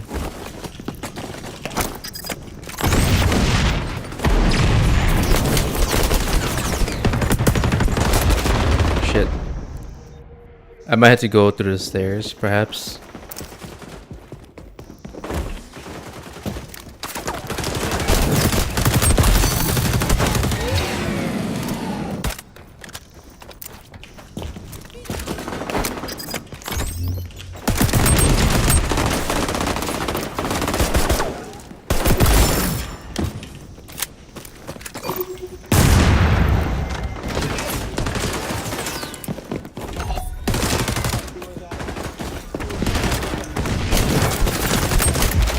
Oh, damn it. Alright, it's almost there. It's almost there. We had 42 seconds to get this.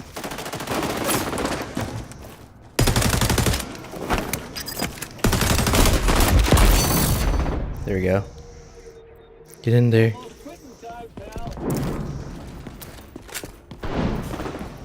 Let's push, let's push.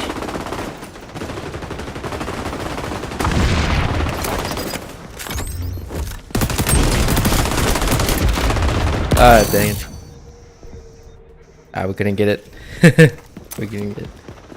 Let's see how strong our defenses is next round. 5, 4, 3. Thing is, you have to be on site to do this.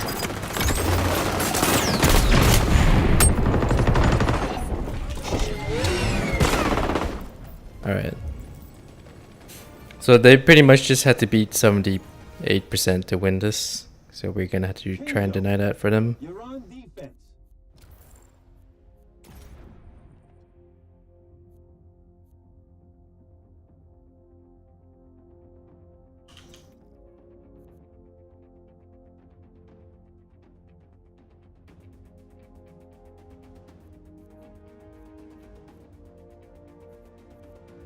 Let's see what their attack is like.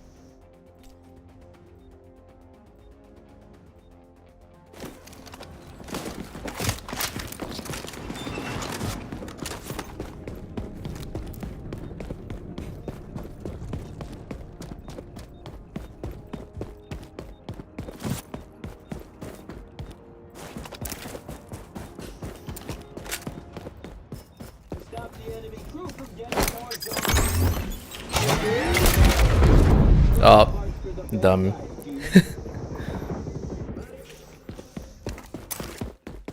I ran into my own Semtex.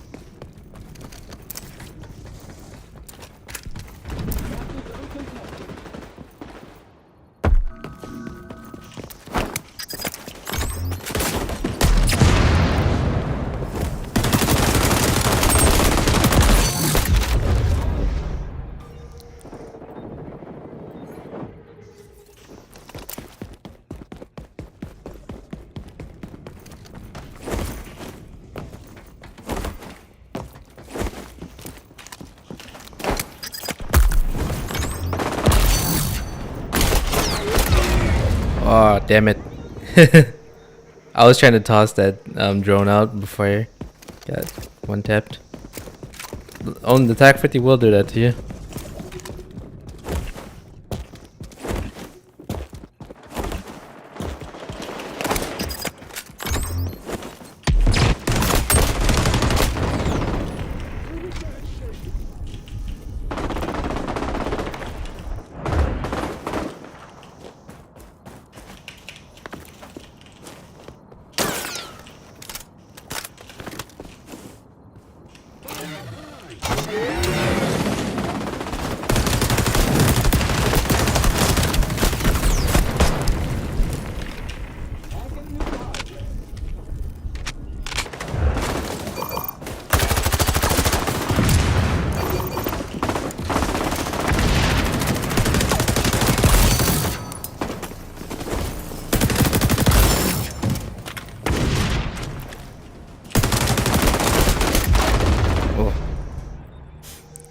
Almost got him. Keep your zones clear of enemy.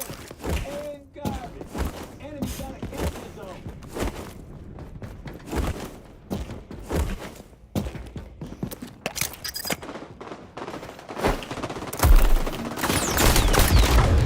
Ah, damn it.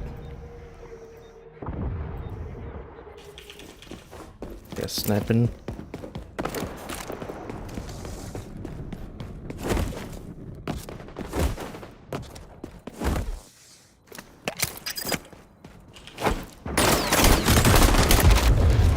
Now dust yourself off and go burn those germs. Ah, Capture God. zone contested. I'm gonna have to throw everything I got at him.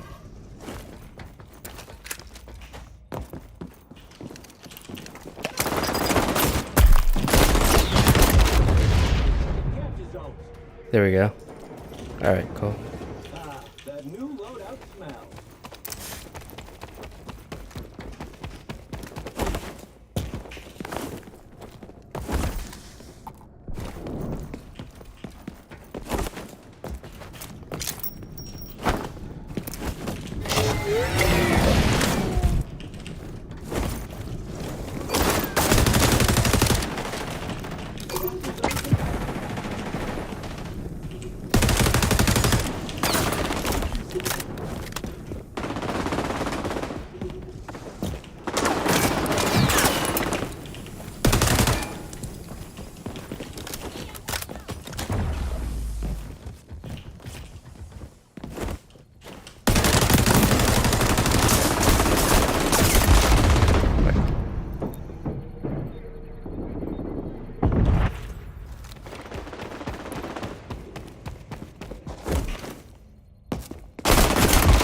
Oh, come on.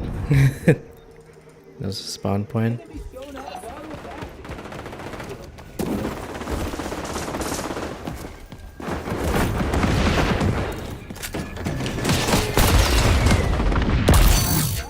There we go. Get him out of there.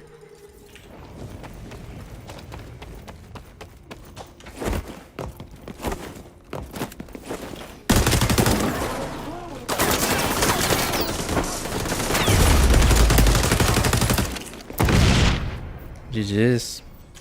GG's. You blew it, pal. That one guy, the leading player on their team, was smart enough to pick us off as we're going. So I think that for this game, you can technically use the Echelon to try and get out, like run out, and get picks. Or you can use the Phantom guy to throw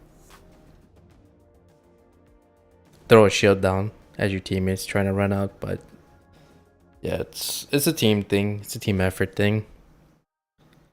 But I think that, yeah, I still think that they should bring in smokes. At least it's not like we're asking for like 3 smokes and just the whole entire map smokes out, but at least one. That way I can throw it on the field, run to the objective where I need to go, and then that way I'm not getting picked off so easily from my spawn point. But what's stopping us from hitting them in their spawn point too, But yeah, the guy was just straight up picking us off as we were. I was trying to get I was trying to counter that by throwing grenade at him, but yeah, I don't have much defense there. I mean, if he has attack 50, it's a 1-tap kill. So that either needed team coordination or, personally for me, a smoke solves that issue. So this is the full build. It's chrome line barrel, it's leather wrap, reflex, lightweight grip, and padded. So a lot of it's focused on stability, I guess, or recoil control.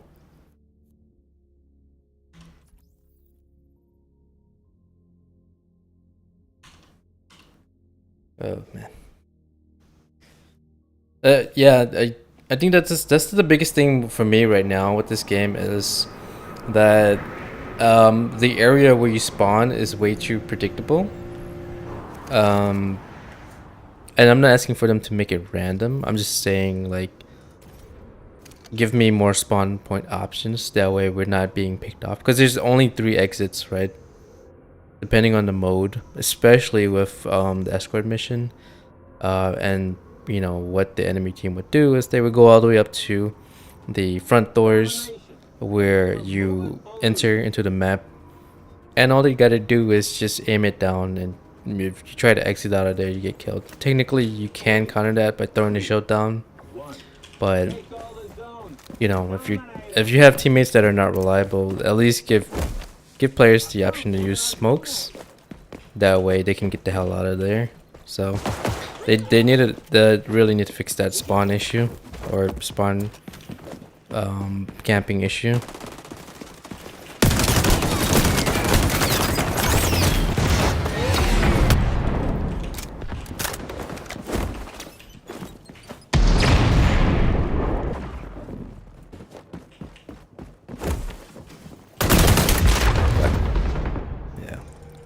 Because as I said yesterday, I saw the pro players, or the other day before that, they were pushing people in straight to their spawn and just destroying them there. So let's give players more options. And as I said, I can't see a competitive shooter without a smokes visual, without smokes and mollies. It's just really. I don't know why Ubisoft made that decision to not have it. But they need to, they need to consider it, I guess. Because, yeah, it's important both offense, on offense or defense, or attack or defense. All right, pretty gun.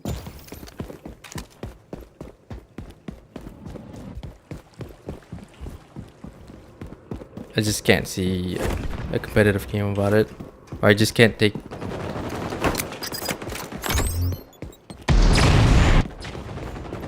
the game seriously. They don't, they don't add the tools that you need for a competitive game.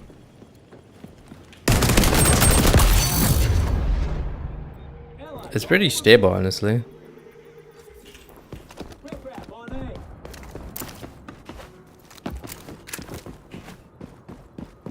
Capture zone contested.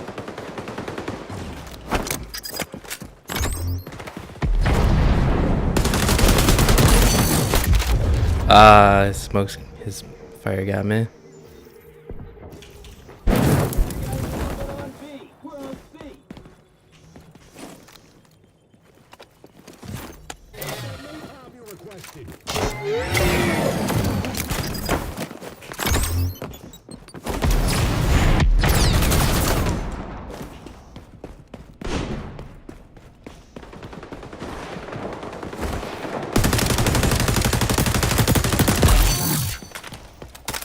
Yeah, it's more stable.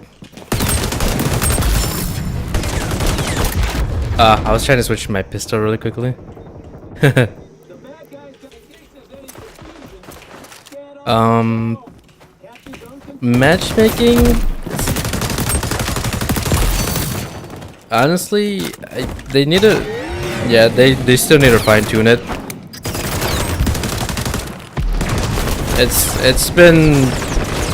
It skews way too much sometimes, where it's just a total stomp, and then the next match you still, you're getting another stomp. It's like,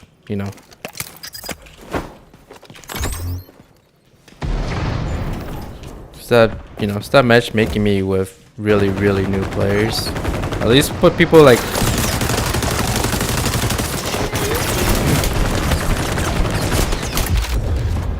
because they obviously that other team has some like super experienced player, but my team is like.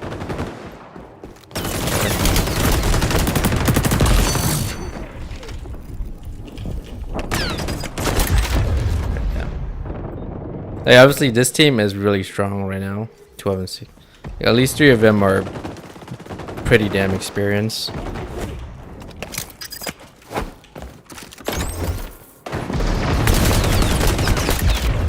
Shit.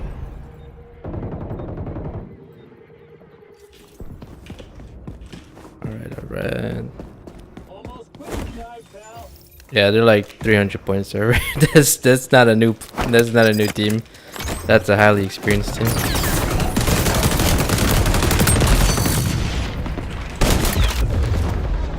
think Gluttony and Ellis won. 13 and 8.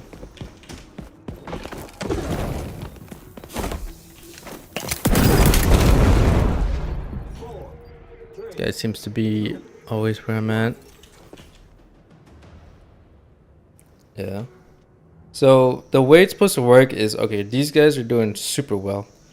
They're supposed to be matched with players that are, above 50% chance of winning over them. So obviously, since we lost this match, it should put us against people who are 50%, like 51% chance of winning over us. That way, we're still being challenged. However, it's not a total fucking stomp. Yeah. So we lost the last match, right? So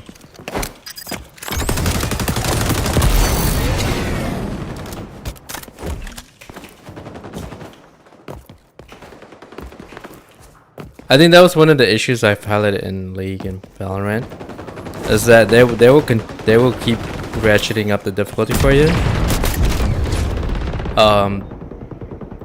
It's strange because it's not like 1 or 2 matches. It's like over. Sometimes it can go all the way up to like 10 matches total, and it still keeps going. It's like the difficulty just seems to continue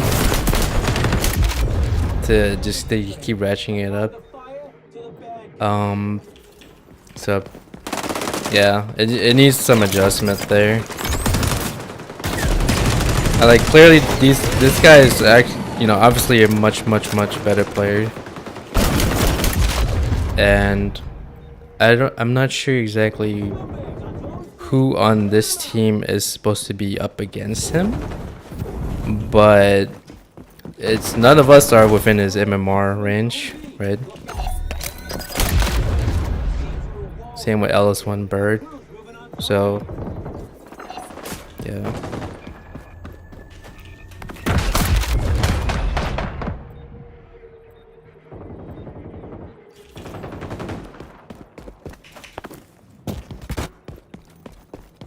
The bad guys got all the zone. Those stormtroopers, allies taking it. Who's moving on B? Yeah. God damn it. Capture zone contested. Coulda, woulda, shoulda. Yeah. Whatever. You lost. Ay, ay. This is the same thing I dealt with yesterday. I think there was one match where it was like 600, 700 points. And then the next match was another stomp. I mean, I don't know what to say. Like,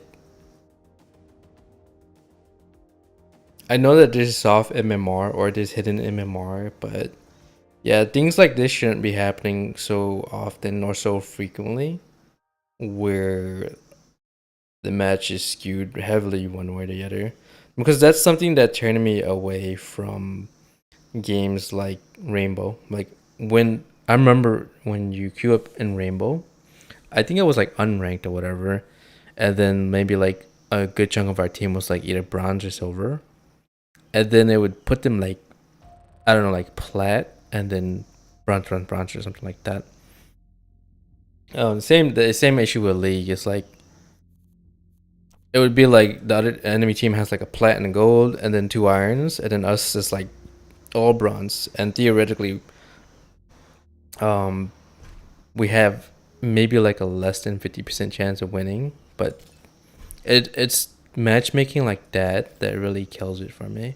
That's the reason why I didn't really get into Rainbow rank or Rainbow, just in general, because I saw that and I'm like, hey, if you don't fix this whole ridiculous matchmaking system, or this supposedly skill-based matchmaking system, then I'm not just not gonna play it. And I can't imagine how many other players are running to that same issue too. It's the same. I think it's the same issue with other games with matchmaking, like League and Valorant. Sometimes even CS:GO. It's like, this player is clearly his MMR is way above everyone else. So why is he in this match, with us? Now, if I wanted to just play a match where it doesn't matter, then casual. But in ranked, if there is an SBMM, which there is, it's not doing it's not working right at all. Like, why is it back to back like that? But it can get worse. I've seen in Riot games, it's even worse than that. This can continue on for 10 to 15 matches or so, and then it's like, it just makes you not want to come back, right, to the game. So either fix it or you lose a good chunk of players. It's gonna be a brawl for real estate. Yeah. 3, 2, 1. You keep on. At least they tried, If it gives you the runaround. meaning that as a bronze you can't queue up, or plats can't queue up in matches where Bad guys on the zone. there's a huge disparity. Like, there's 2 people above you. So for example, if you're bronze, you shouldn't be getting into matches where there's diamond or above. But believe me, it's happened before. Before they made the change, it was a thing. You'd literally be able to queue up against diamonds and plats.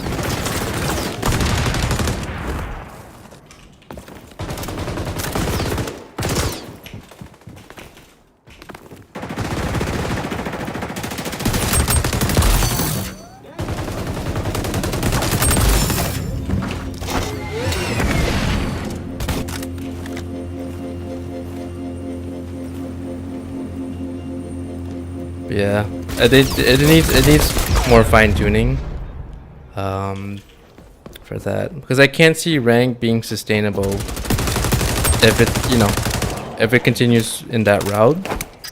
It's not as bad now, but I think if they don't introduce it any further, then I can't see people taking rank seriously, because it can be a huge turnoff for just players in general. Like for me, every time that happens, I'm like, the less and less I want to play rank, and then yeah, or in general, you know.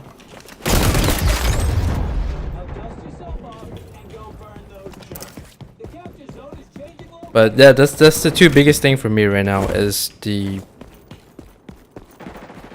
spawn campiness and then the skewed matchmaking.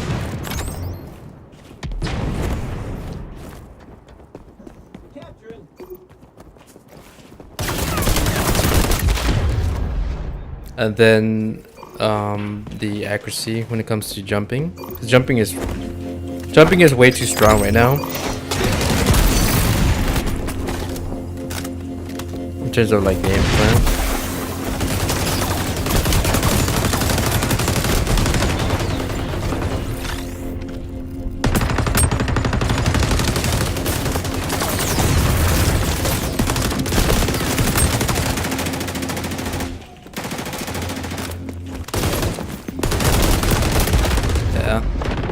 Or maybe it's just not like my thing, right?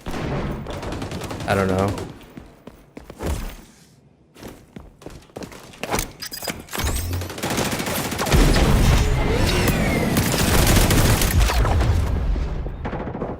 What? Huh? What?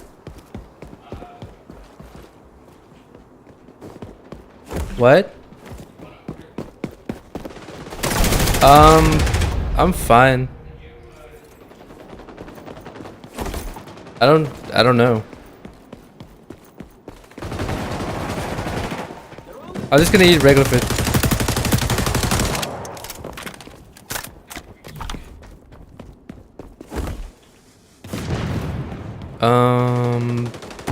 I think, yeah, I'm gonna hold off for now.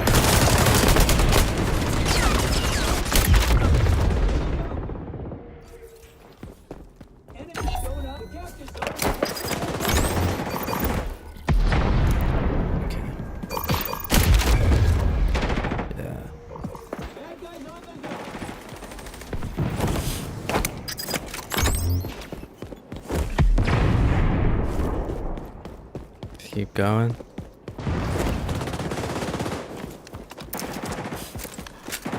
Alright.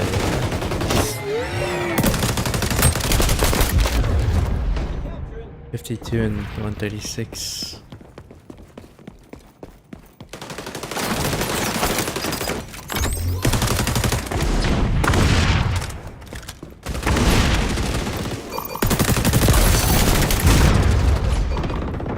Maximus.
Kind of jump shot a little bit more.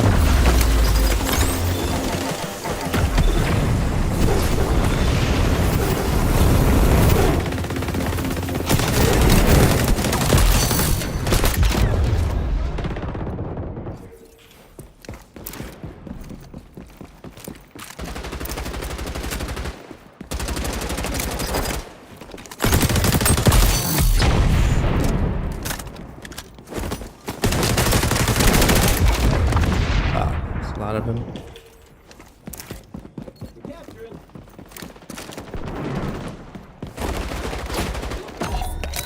Captain zone.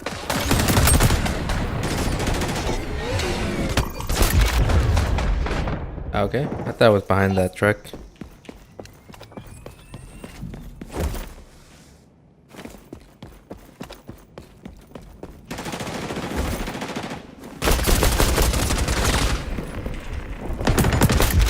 Oh, that's why I can't hear him. The fucking.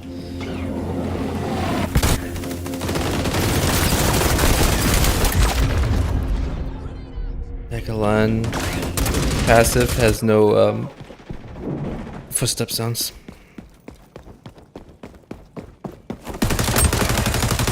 I mean, you get a UAV plus no footstep sound. It's kind of OP. That's why a lot of people are playing him, or the Echelon class. Zone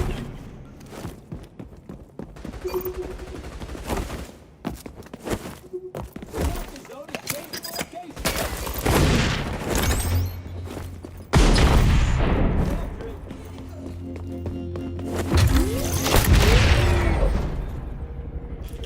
Damn it. I guess I got unlucky there. I'll just toss my drone to clear it, but that's whatever.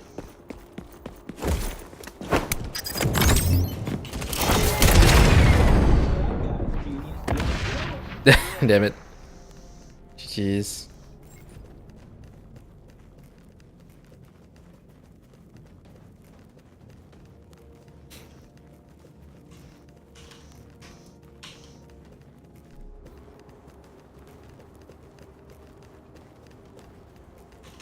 Oh, it's bugged out. Crazy. Yeah, the build has pretty good accuracy, but I think, yeah, let me try to figure out what the best build for me is, because my playstyle is very different.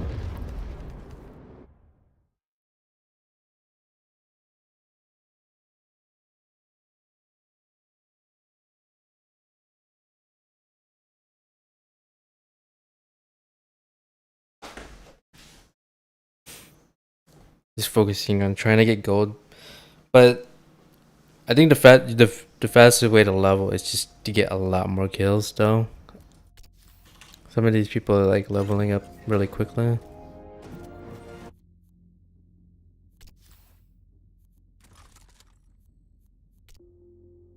Oh, I got unlocked. Is there like a clear all button anywhere?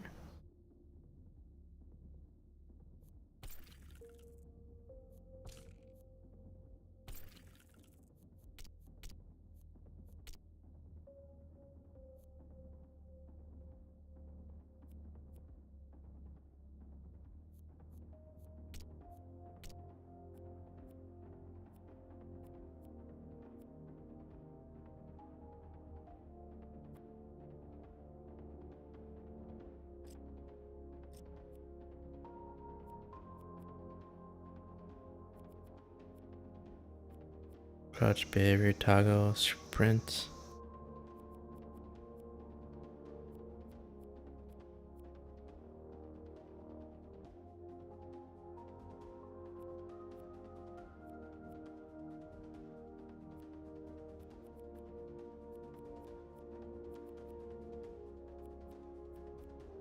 Okay.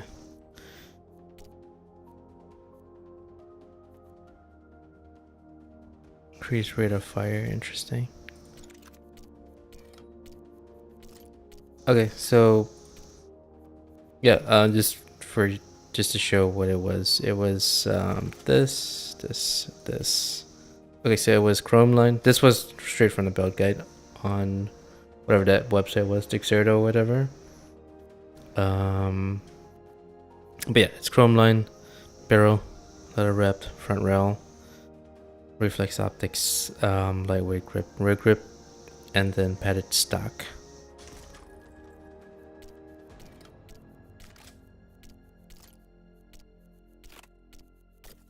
So you don't always need to have these on, but I think for me, I would probably do. You could do chrome line if you want to, because it.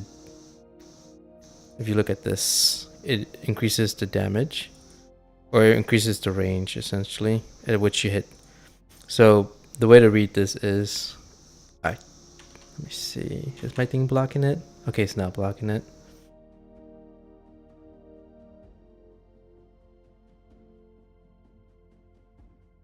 Okay, so on the left side chart where it shows damage and range, 17, 16, 14.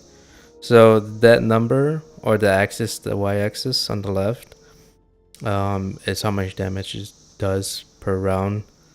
Every time you shoot a bullet, it hits for 17, anywhere between 0 to 34 meters. And then I believe that's from 34 meters to 45 meters, it hits for 16. And then beyond, I believe from 45 on to 300 meters, it hits for 14 effectively. When you add that chrome line barrel, this one, it increases the range at which the damage, you get that damage. So for example, the numbers in green right above 34, so over 42 meters it'll hit for 17. Over 42 meters it hit for 17, over 55 meters it hits for 16, and then beyond 55 to 300 it hits for 14 effectively. I assume that after 300 meters it, I guess most maps don't have beyond 300 meter distances, so it hits for not much after that, or just 0.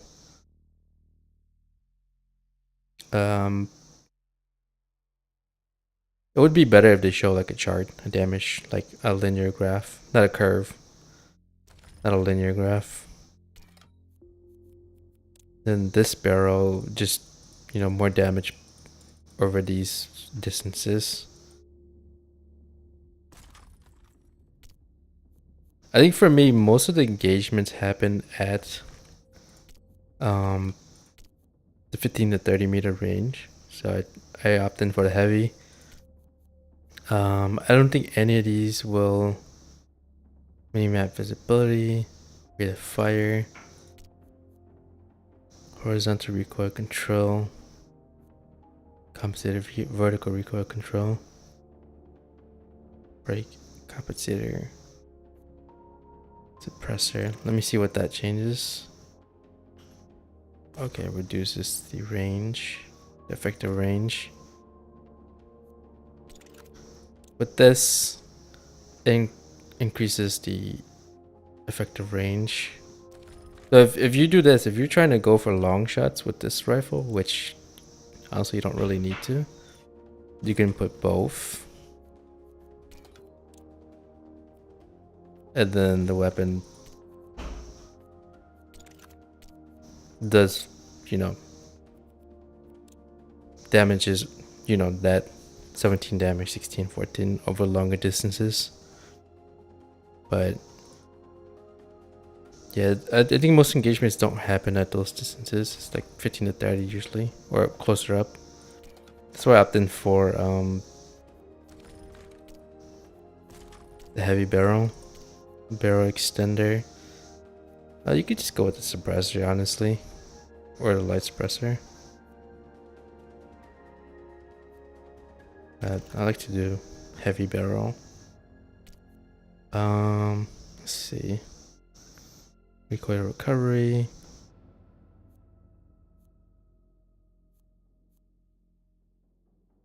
ADS stability.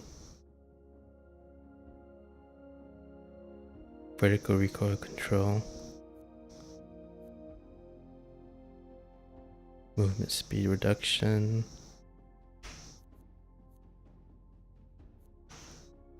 ADS speed, move speed.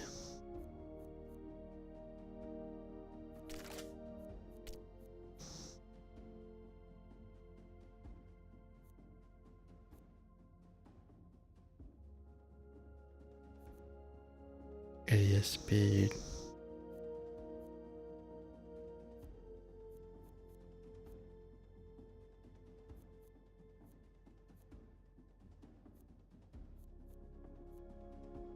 ADS speed, move speed, ADS stability, horizontal recoil control,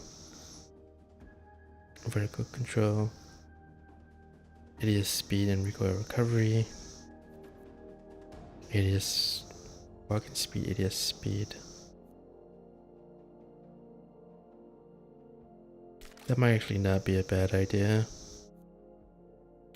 I'll just opt in without or opt out of sight.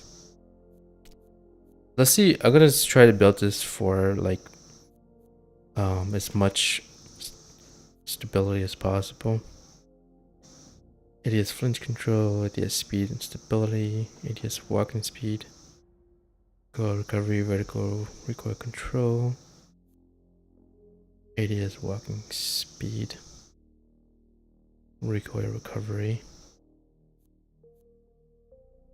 sprint shoot time and ADS speed.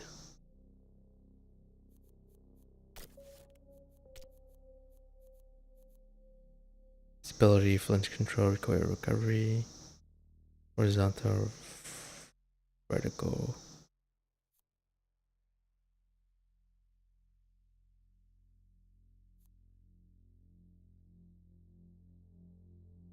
This one's pretty good for move speed, these two.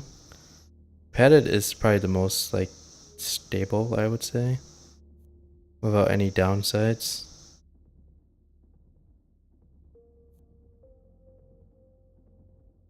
Stability.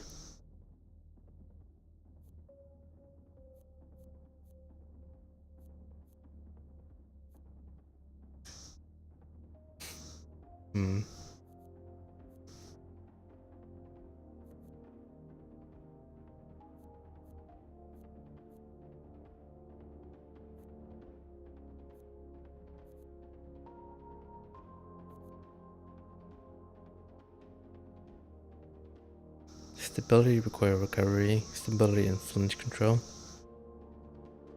I think padded stock is fine. Okay.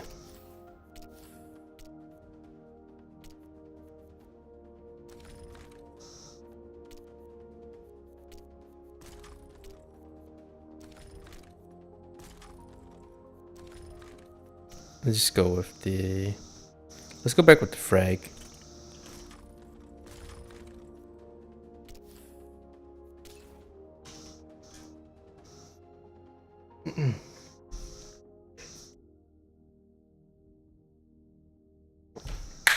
I need to keep drinking water. I get like... Throat gets really dry if I don't continuously sip water. Especially on hot days too. It's like raspy.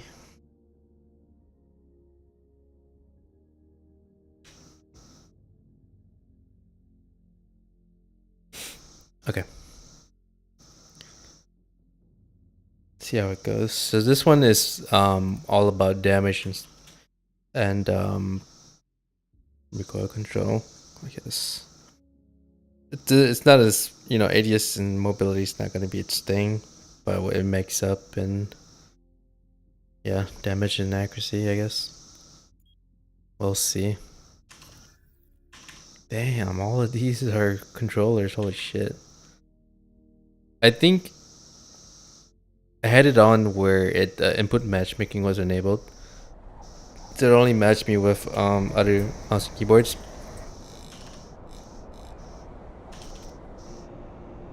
But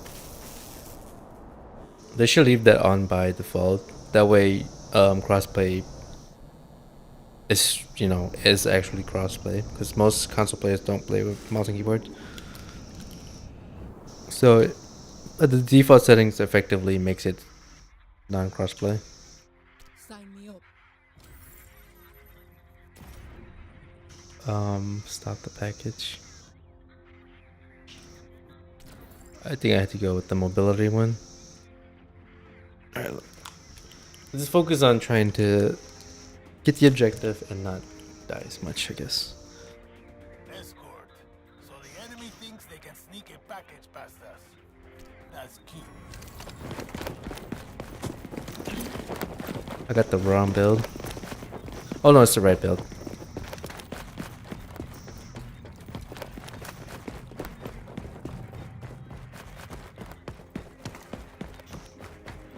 I haven't really played the Echelon that much. I was trying to focus on the team-oriented character. Hostile forces are escorting a package. Interdict before they reach their delivery. It's easier to play defense, honestly.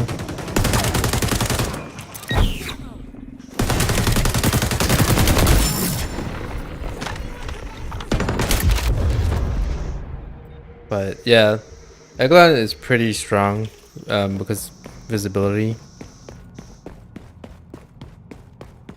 and then UAV and everything. But also the stealthiness of her is, yeah, it's hard to deal with.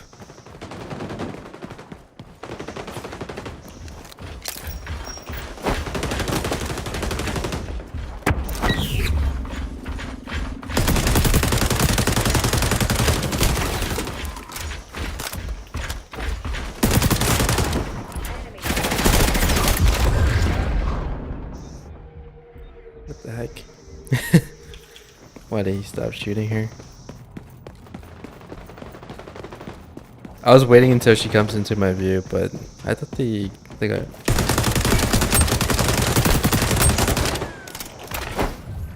Hostile cleared a checkpoint.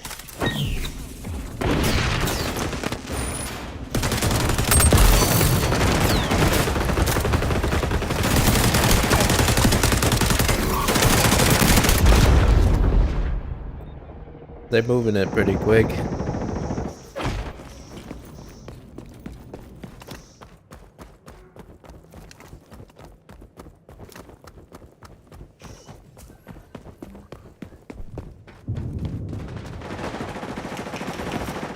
Yeah, I should be able to jump on that. I said there's too many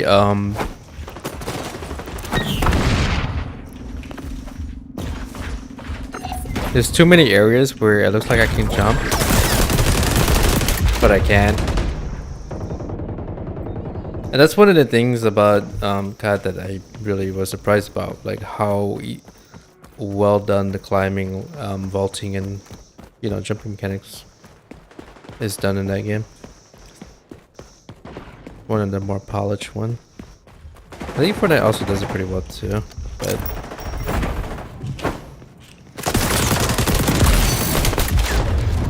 But I get Yeah. eliminate the hostiles so they can't advance the package.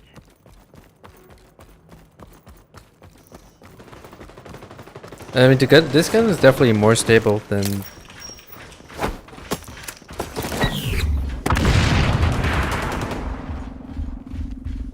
Hostiles nearing.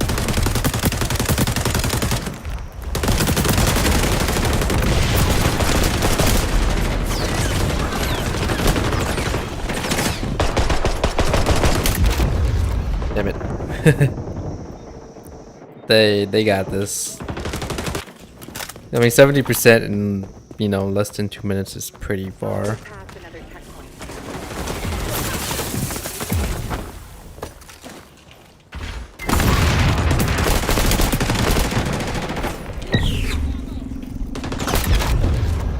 Oh, it's able to see me. Well, I guess you can still see her with the invisibility cloak.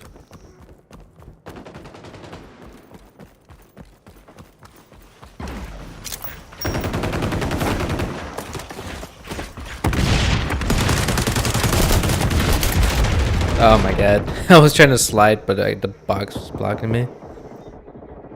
Rogue Not enough agent distance. activated sonar goggles.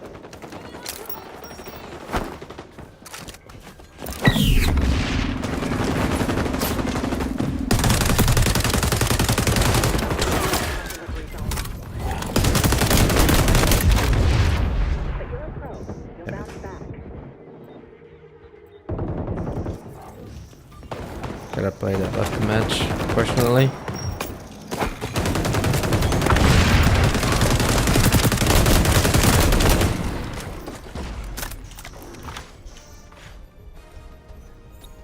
I think it's the same though with COD though. People they just dip out of matches regardless of what type of, like, whether it's ranked or unranked. This just needs to be a heavier punishment for doing so. Let's do this.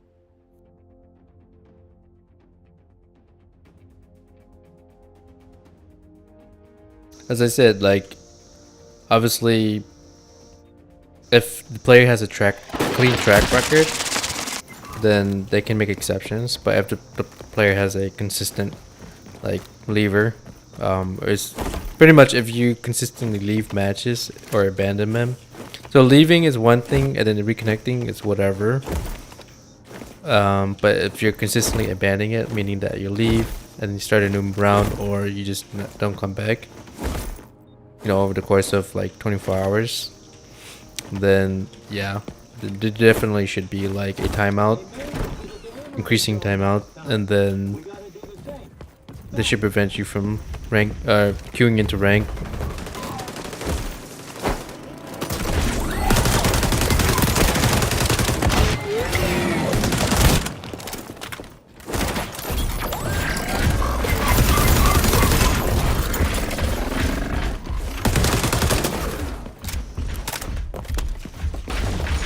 The ADS is, yeah, without ADS speed is slow as heck, but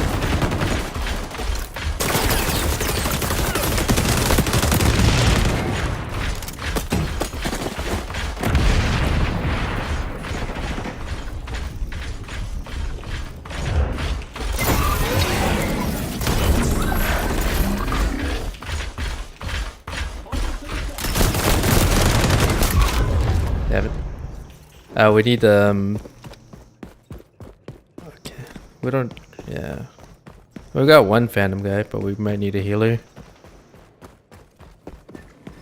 I mean, Excellent are good because they're good at picking players off. But as I said, if you got 2 or 3, and they're not picking players off, and it might not be helpful for the team. Now, if they're playing objectives, whatever, you know. Package is going the wrong way. I mean, ultimately, it comes down to the person. Like, and Eggland player tends to not play the objective. Things get tough. Remember your training. Apply the fire to the bad guy. A good one can get picks for the team so that we can push the objective. But it's, to me, it's so hard to find. I think a majority of them tend to have certain type of players, and those certain type of players tend not to be team oriented. But I've seen legit good ones out there.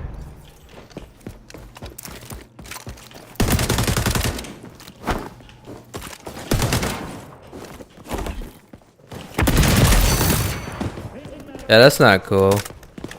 See, that's the thing I meant, like, there should be a minimum distance at which players can be in front of a spawn point, and no more spawn trees. I hope that gets fixed.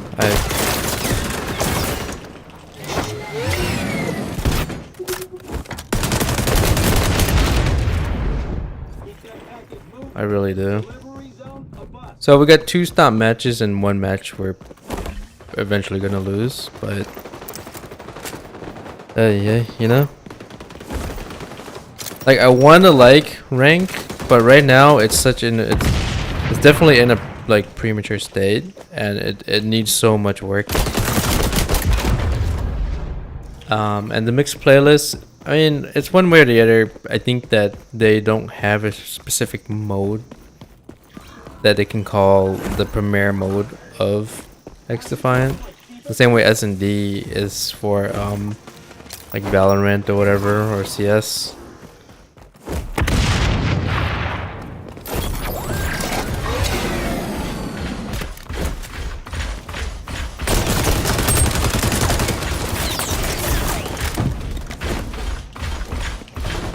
So that's why they had to do a mixed mode. But it's whatever. But for me, it's like some of these modes need better balancing right now. Right now, I can't see rank being successful until, you know, all these stuff are addressed. It just, I mean, it's not as bad as Rainbow Six on, you know, release. That was, trust me, that was like a nightmare.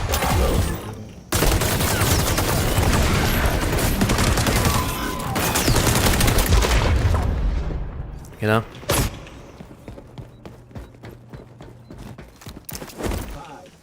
Yeah. Jeez. Okay, so I'm not sure how the algorithm is. Like, is it best of 5s? Is it best of 10s? Or does it pull from the last 5 rounds or last 10 rounds or so, or last 20?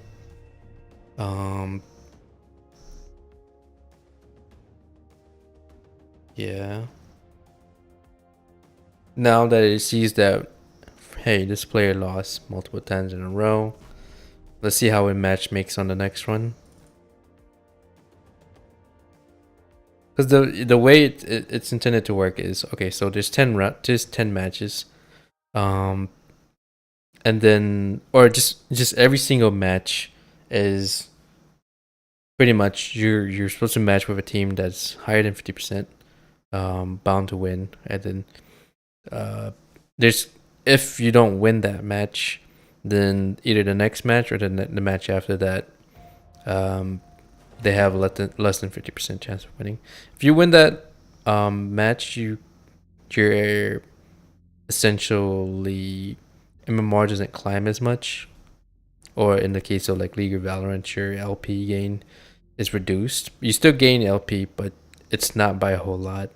Because essentially, to get more LP or to get your MMR higher, you'd have to be winning against the team that you're essentially like more than 50% chance to lose against.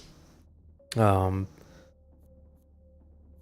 guys only have 250 and 125. As I said, there's nothing wrong with the character, but it attracts certain types of players. And both of these guys are Echelon players. I wouldn't have minded Phantom players. They tend to at least be closer to the objective, but yeah, we just don't need these type of players, and that's why I said, like, they need more modes. If people want to go in there and just pad their KDs, that's fine. If there's players out there who just only want to focus on, you know, practicing on getting more kills and deaths, better KDs. That's why they should have a, other than just these playlists. So let me go back here. Let's exit. It's just ranked and unranked. You don't get to choose. Oh, this one you could choose. If you go to unranked, have I ever played Hotshot?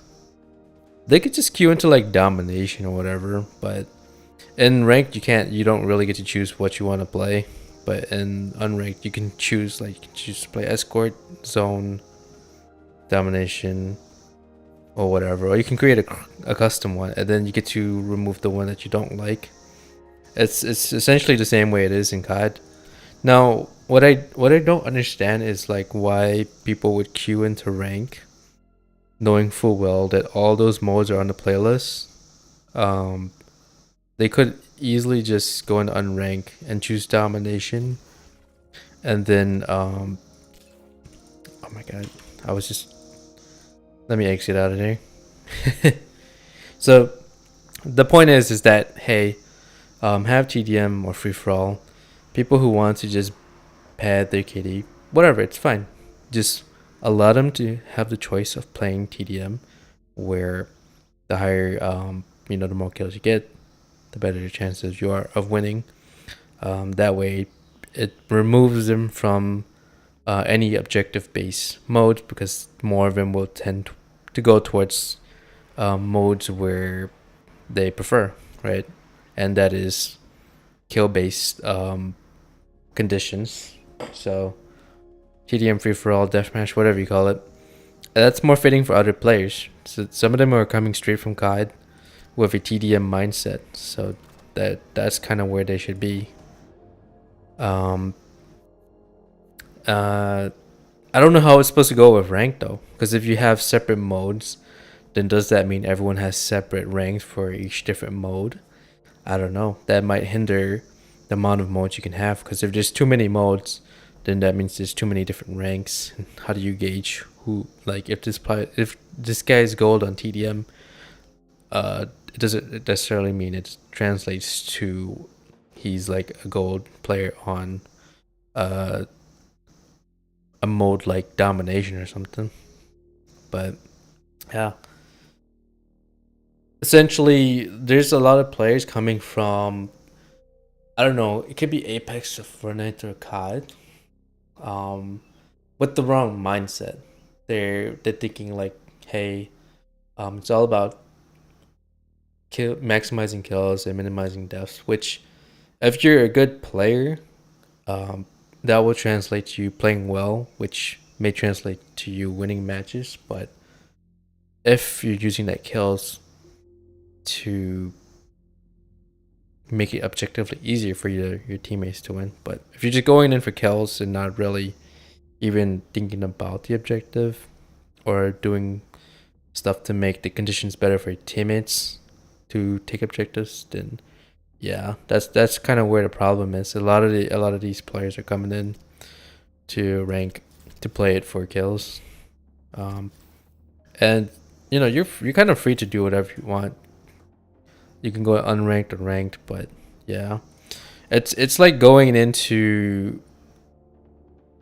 Overwatch with the sort of like the solo, I gotta maximize my kills mindset. It's like going from COD to Overwatch and not realizing, hey, that's not how you are supposed to really play.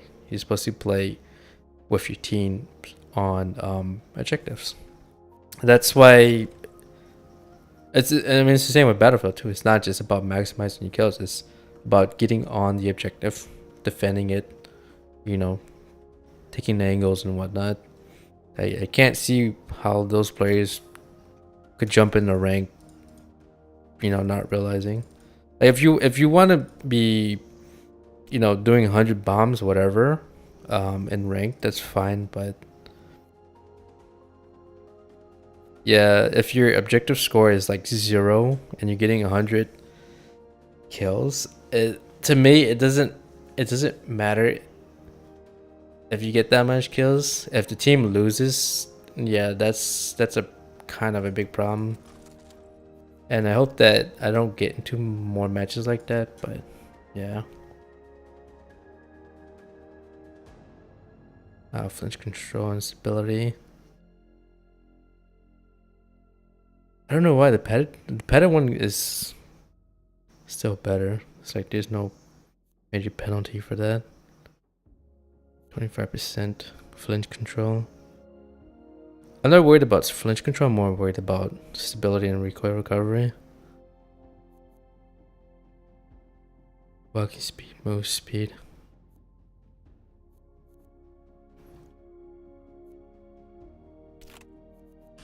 Yeah.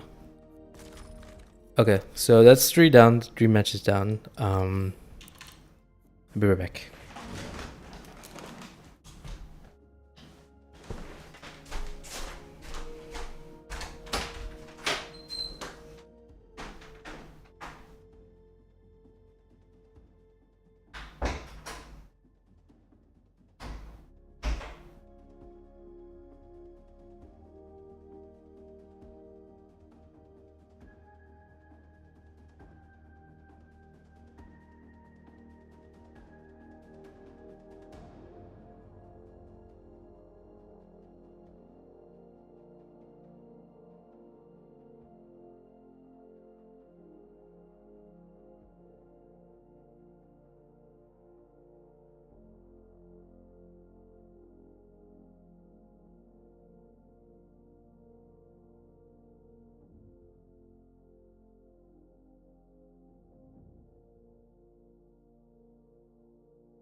Alright, I'm back.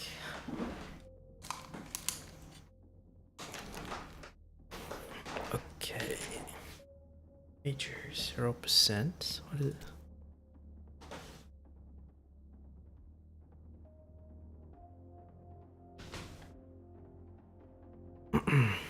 Watch Dogs 2. Okay. I'm just gonna try and focus on improving my KD while still playing the objective out, and then just keep grinding for that gold skin. It's actually taken a while to. I mean, I knew that coming in that they were gonna have like kind of long or grindy challenges, but and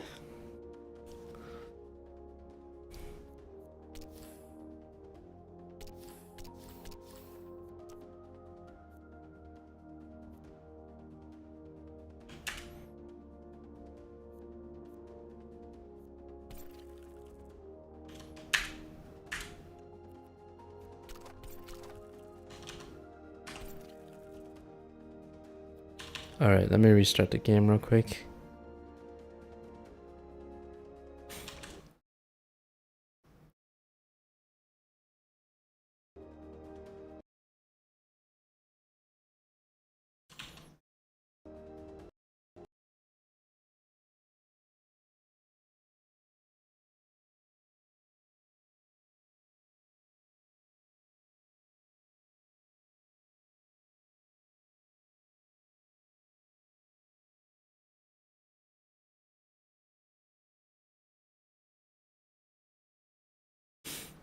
I think what's happening is that these configs are saved on a cloud. So no matter how much times you edit it on your local computer, the cloud settings override it. That's probably what's going on.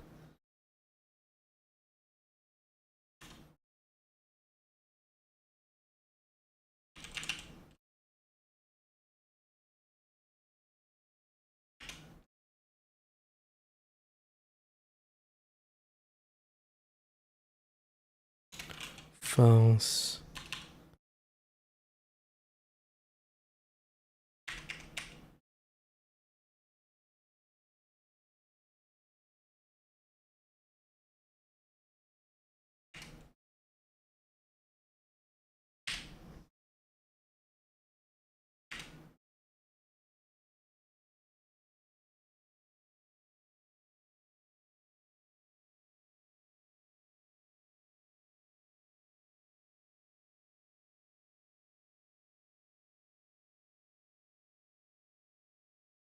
They have an eye tracker in this game?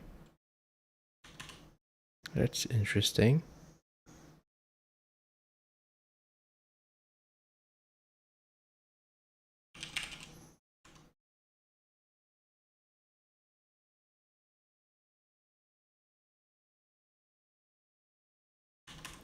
Alright, let me try it again. Yeah, OBS is starting to run heavy nowadays. And that is why a lot of streamers they prefer to do dual PC setup. The only problem with dual PC setup is you have to double everything, so it costs significantly more because you're gonna have two keyboards, two monitors. You're gonna have to have an audio setup with splitters and whatnot to and you have to figure out how to connect the audio from the gaming PC to the capture PC, and then be able to listen back to the capture PC for notifications and all of that fun stuff.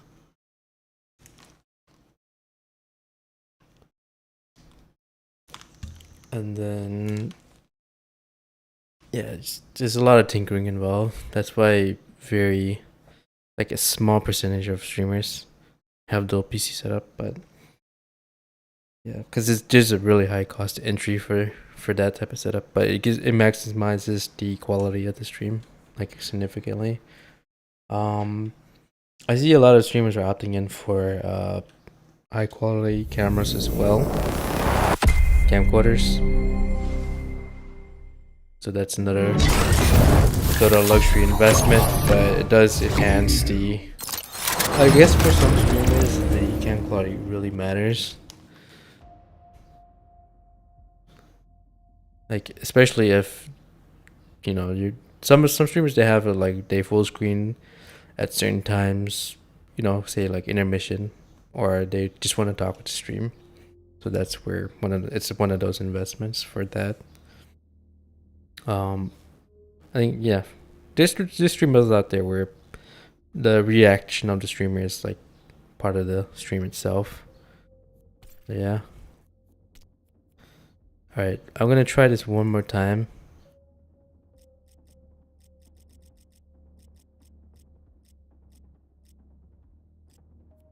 See if I can get it to work. Okay, let's see. And then I'm gonna put a timer and see how long it takes for it to recover. If it goes past 2 minutes, then I will restart the game. See if it unfreeze itself.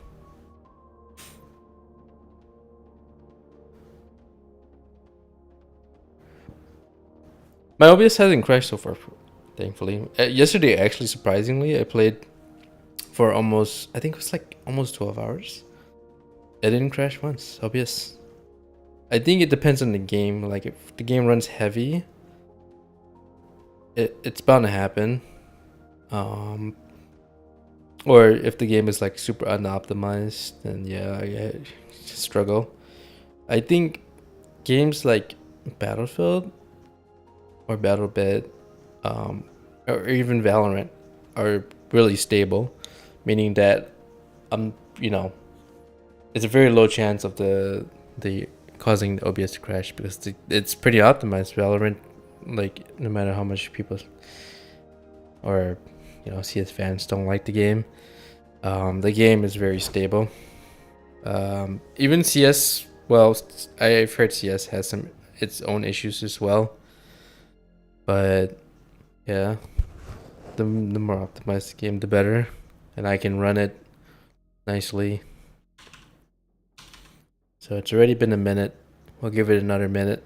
If it doesn't, then I'll have to alt tab out.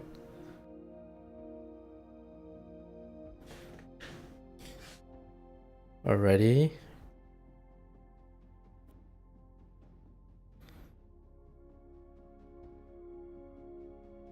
$20 more seconds.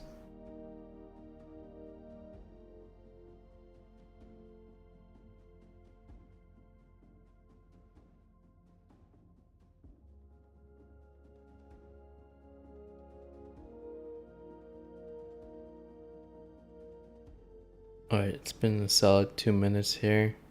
We'll give it one more minute just to see if it will unfreeze itself. But if it doesn't, then I will I will Control Alt end the process and then just start the game. So pretty much accept that I'll have to play it on Windows full screen only. I was hoping that, well, technically I can delete the saved files on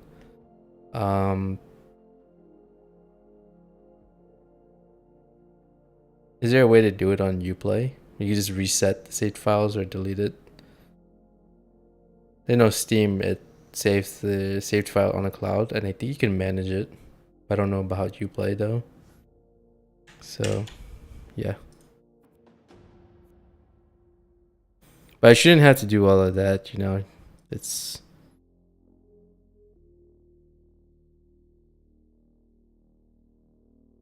see, account management settings.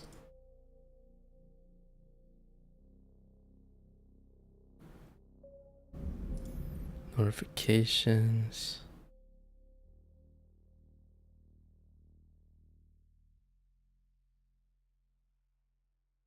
Interface.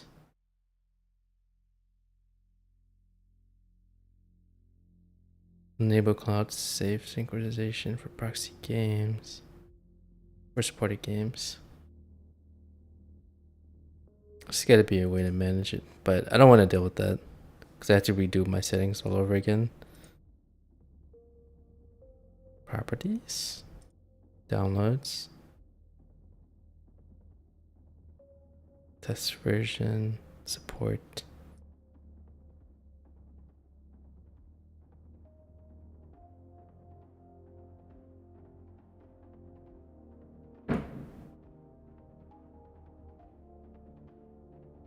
Oh, it's about to rain again. Okay, it's been 4 minutes already. Gonna have to end this task.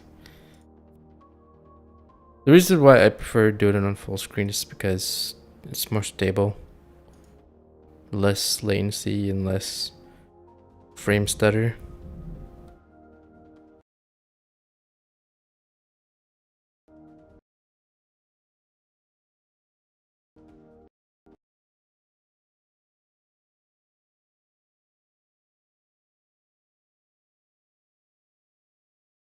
Let me just restart Uplay real quick. Alright, we're starting it again. Oh, it's called Ubisoft Connect. It's no longer called Uplay. The same way it was like, was it Blizzard.net or something? But they reverted it back to Battle.net, I assume.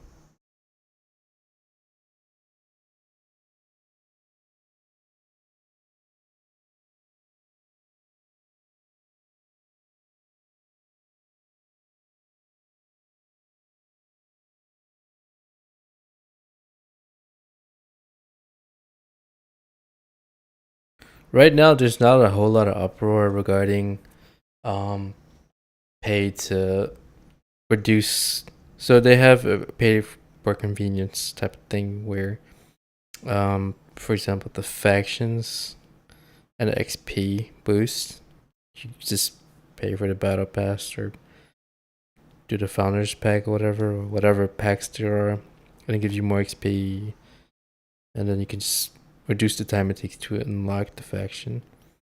The only reason why not a lot of people are upset over it is because it doesn't.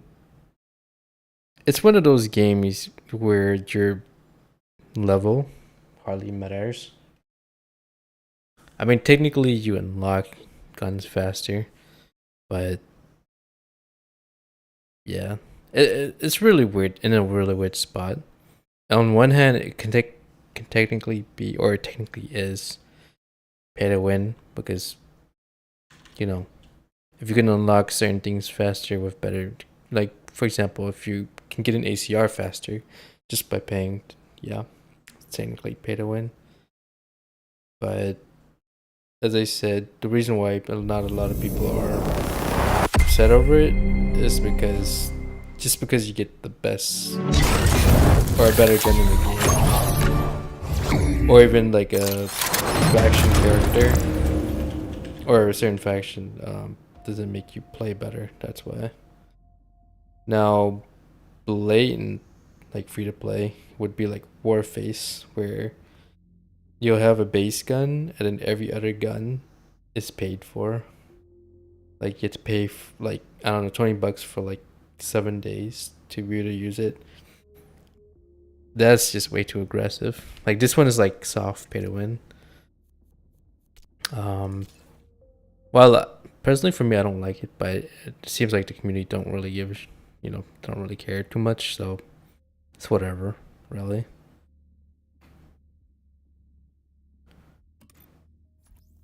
But I wish they did away with that. Just emotes, banners, character skins, gun skins, emblems. I don't care. Just you can make all of that paid for. Allow you to earn, grind in the game and earn those, or Sign me up. stop the package. Or just allow both grinding for it and then buying it. I don't care about aesthetics. As I said, those are fine. There's gonna be a few occasions where some skins are just like objectively better because they blend in better, but it's kind of rare and fixable. But yeah, just don't. It's the same with Lost Ark too. It's like, why did you introduce XP boost or whatever? But it does. I guess that's different because the RPG games, people just want to get to end game fast, and in those type of instances, yeah, you know, people just want to play end game, whatever. Doesn't make, you know, you don't have to hold them back. Do whatever it takes to keep the enemy escorting their package to the delivery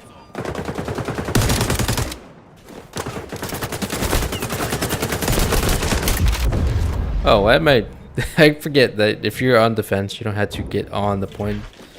Just find a good angle.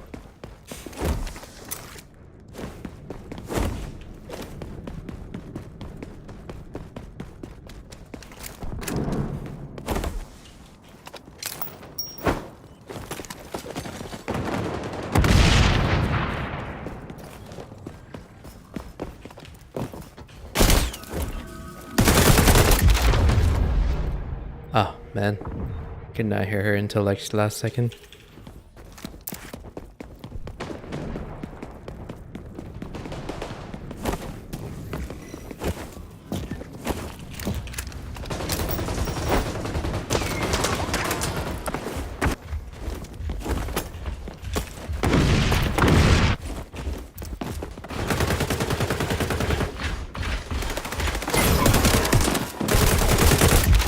Oh man. Now you take some. The teammate that was on my left, I thought he had that. Past the checkpoint. Set up your sabotage.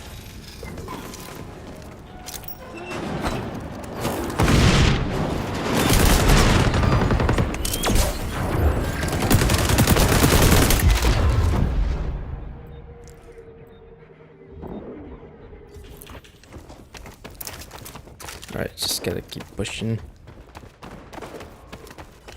Focus on playing better.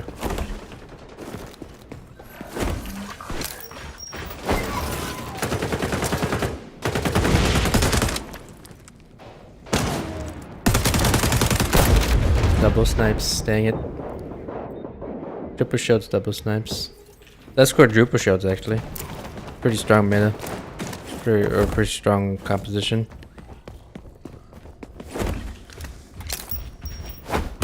I know most players, they dread playing this escort mode, but what are you gonna do? It's already here.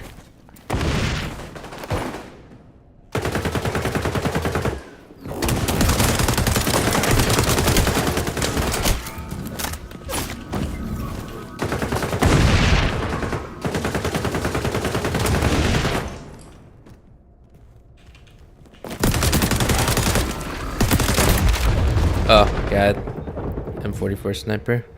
The enemy is creeping up on the checkpoint.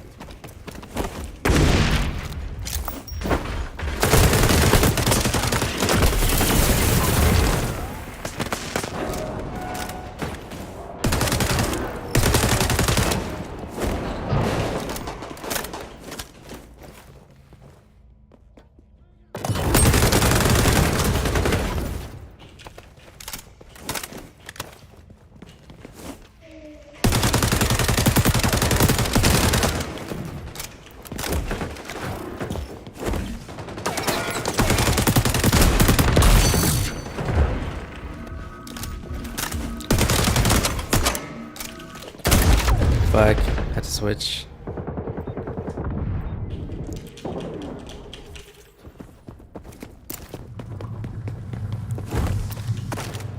I kind of think that is best out of 10s in terms of like the way they rank you, or the way the MMR is determined.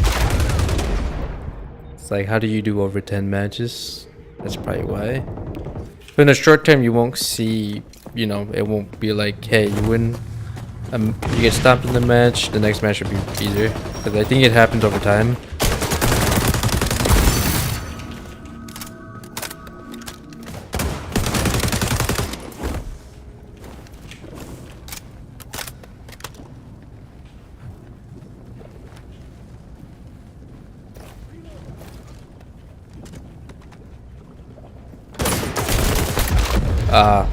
fuck. I forgot about that doorway. But I think they have it in the bag. It's already 99%.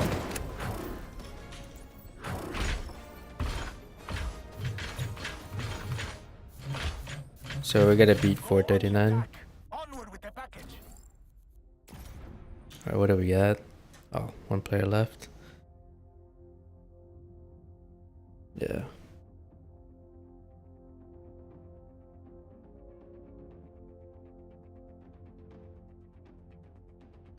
Yeah, as I said, they need to find a way to address the constant leaving. But I think Rainbow actually had that issue until they started making it more strict on the players leaving the match. But yeah, that's no fun. I think my overall impression right now is that the game is not ready yet. And there's still a lot of missing features, missing items. Maps need to be redesigned better. Hit reg and latency needs to be fixed and optimized. And then matchmaking needs to be a little bit more fine-tuned to be more fair. Right now it's a little bit of pain in the butt. And I don't like, for me is I don't know if, you know, players will have that patience to wait until this gets, you know, the game gets updated or not.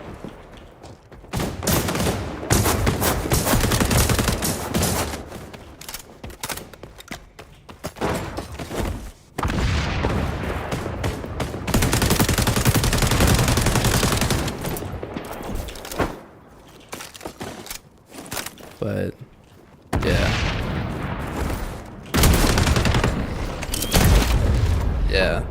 not everyone's gonna stick around and wait for the next patch to happen. If anything, it's already been a week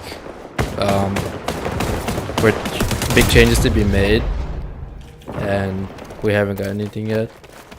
So they could have introduced light patches.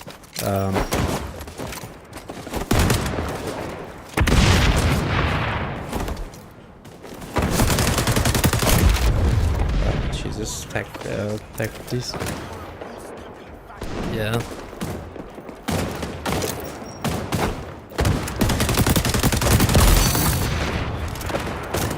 At least have intermittent patches in between.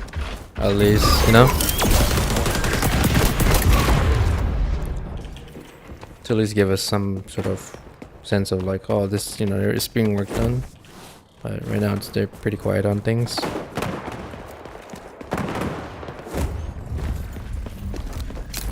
Right now the current experience is kind of miserable. I'm not gonna lie. The rank experience right now is pretty awful.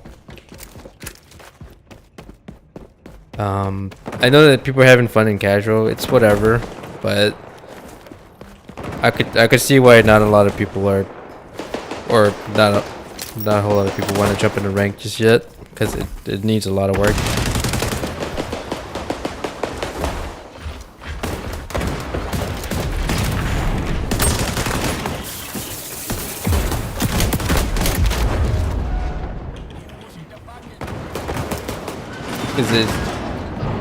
It just seems so like insanely skewed right now. But as I said, I mean, Rainbow had that issue, and eventually they fixed it. But it took them not weeks, not months, but it took them years to get it down correctly.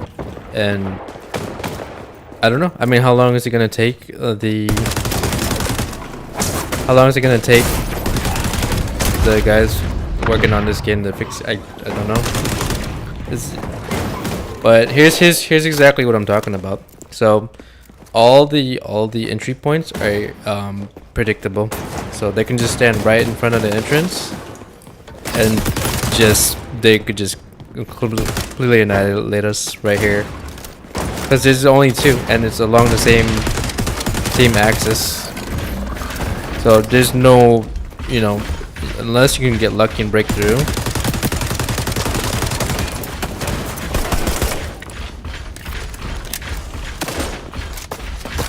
or it takes an immense amount of teamwork to even try to break through, but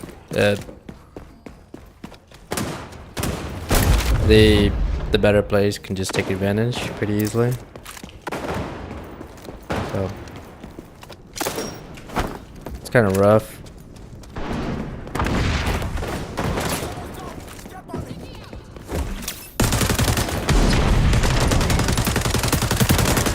I just don't know if it's this game, like, what they have to think about is how they're gonna make the experience better for, you know, us who are not like, you know, fucking gold level players, right?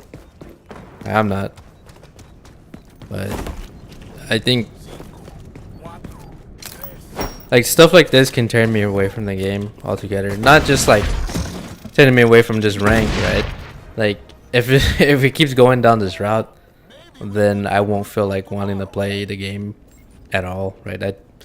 Like for Shroud, he played for like a couple days and just like whatever, or even Lyric or whatever. So I might just play for like 1 or 2 days and they just call it, because I mean, if anything, they're looking at the future of the game, and they're not seeing it, or they don't see it as having longevity if, you know, if things aren't moving, or, you know, if development isn't moving.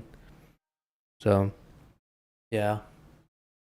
Right, so that's the 4th match already, I think, or 5th.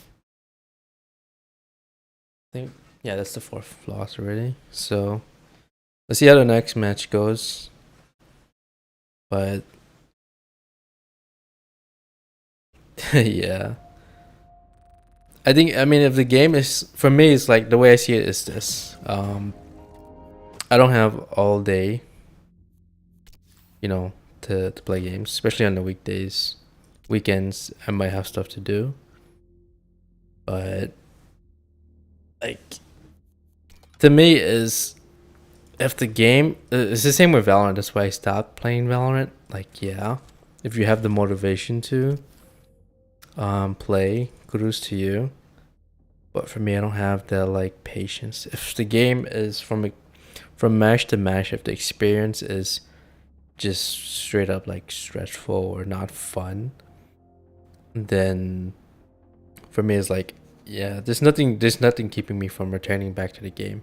That's why for CS or Valorant or Rainbow, I can maybe play for a few hours, but long term, if the experience is awful, then I just don't come back for many months or just indefinitely. Like for example, Rainbow, I try to get back into it, but every time I've jumped into the game, the experience was terrible. Like it wasn't fun even playing in unranked modes. So in this one, I mean, I hope everyone's having fun in unranked, but yeah, I'd imagine that without SPMM, which people vouch for and people rave about, I don't know how the experience is for two players. If they're going up against like some really high level or high elo players, I don't think it's a positive experience for most of them. Some of them probably are pushing through it, but I think that so you don't want a huge disparity. So you don't want level 1 players matching up against level 100s or something like that. That would be awful. So I'm sure that there's at least some type of soft SPMM where the like level 1 players are not going up against 100, or instead are going up against like people up to like level 20 or so, probably up to level 40 or something like that. So ranked, there supposedly is an SPMM, and I'm sure that it's there, but yeah, it's not filtering them fast enough, you know.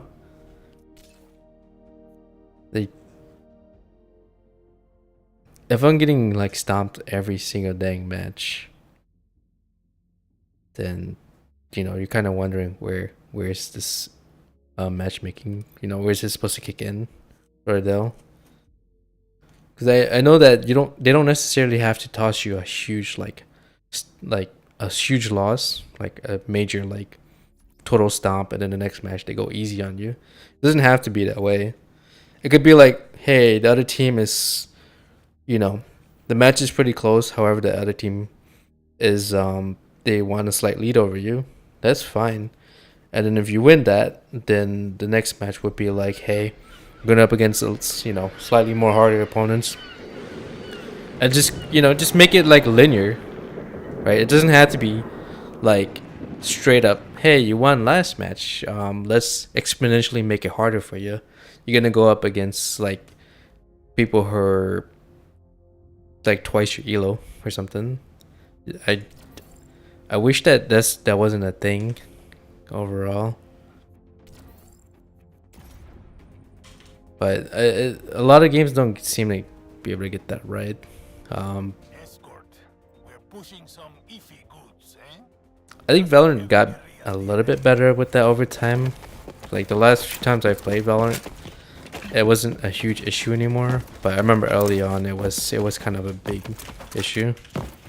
As I said, it was the same with League, the same with Rainbow, whatever. But they've gotten better with it. But I just wish that they, I kind of wish that they.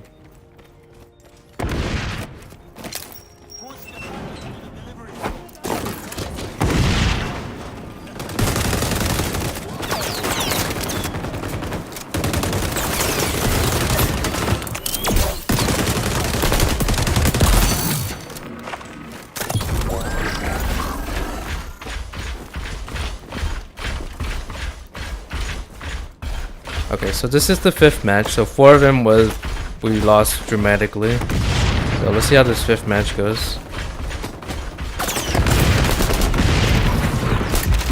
Oh boy, did not see him.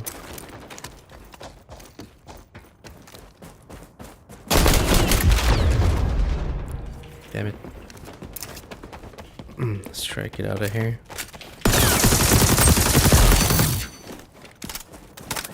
Heckline players.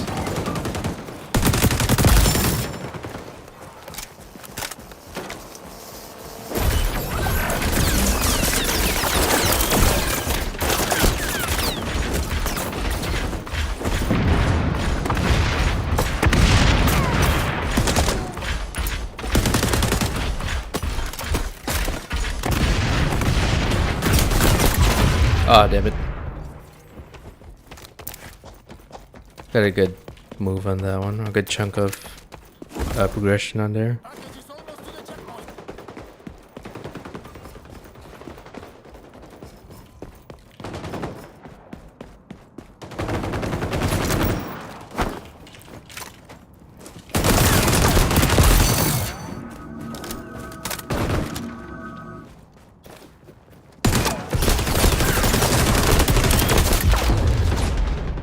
Alright, this guy's got it. Checkpoint cleared. We win.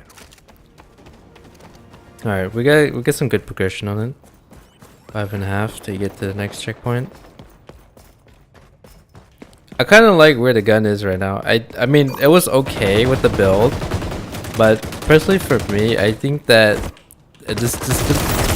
what the gun lacks is damage, and so I feel like my build is more tailored towards my liking. The other ones were more like accuracy, stability, and then ADS. Damn it. Pushing the package, compay. It's just, it's whatever, really.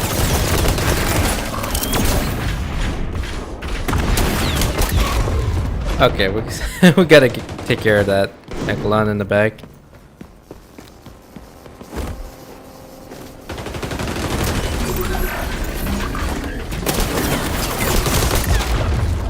I hope that the shield, I hope in the future they update it so that it doesn't block all projectiles. Like, bullets are fine, but grenades, I don't know. I mean, it blocks like almost everything. And the only way to counter that is to get up close, but I don't know. That's not always the easiest thing to do. So just need to be a little bit more counterplay to it.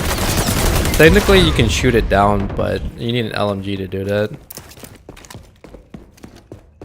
But not all players are gonna have LMGs.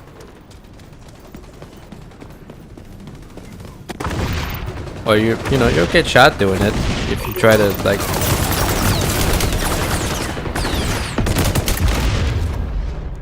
This is usually the hardest part, is get in that doorway.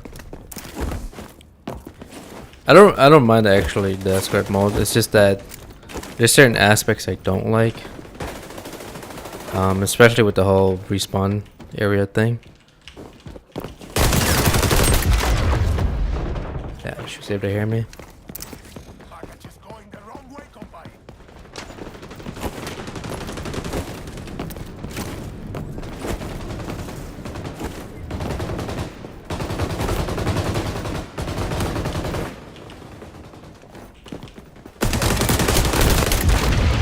Damn it.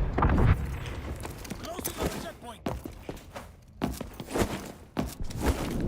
Oh, God. Somebody's got it.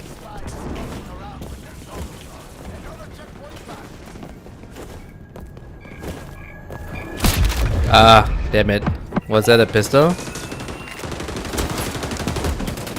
That was her ulti.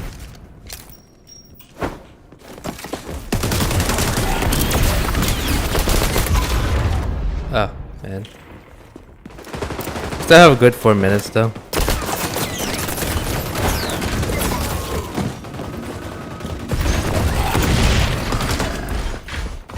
Can't see.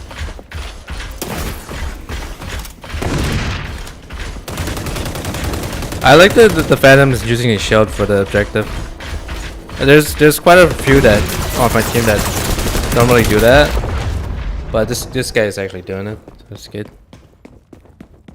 I would be able to. I mean, I could opt in do the ground AOE shield or healing station, but the objective is moving, so it's harder to pull that off. Instead.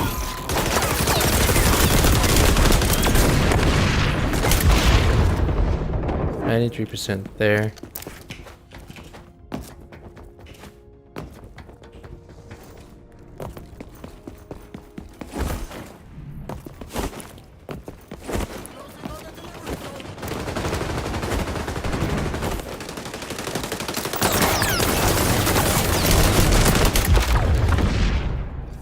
Scheiße.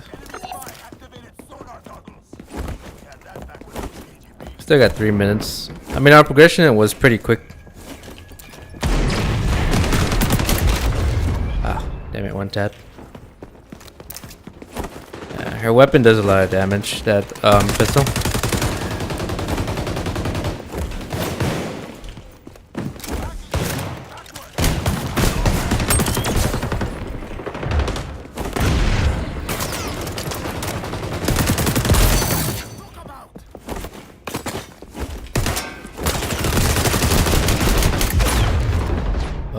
It's usually that last few seconds though, because there's so many angles to worry about. The guy's pushing. I mean, our team is legit trying.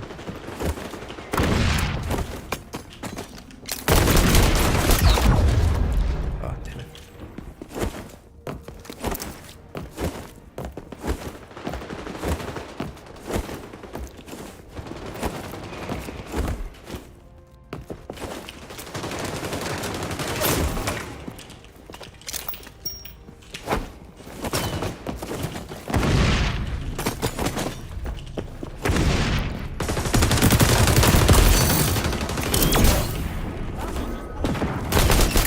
Ah, damn it. I should have focused on the right side.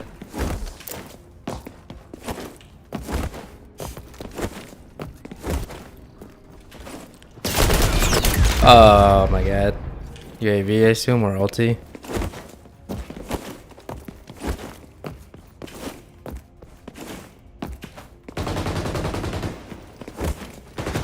I do think some of the characters need a little bit of tuning. It's clearly Eklund's stronger, way stronger than a good chunk of him.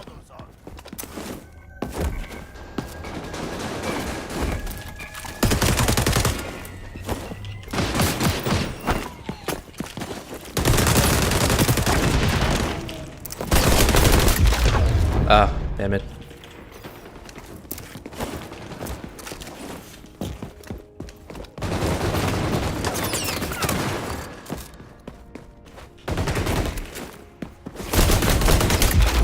Oh, Jesus. Trying to break through, but it's hard. Oh, man. Wait up, what did he hit me with all? The ulti?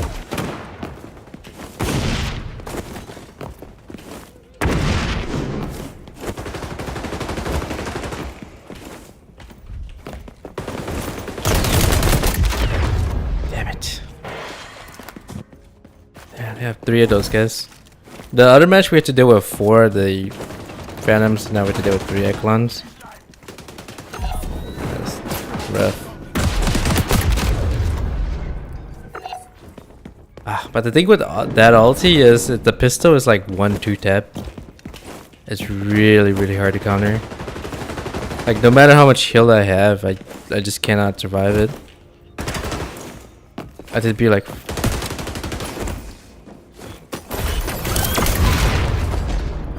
damn it. Ah boy.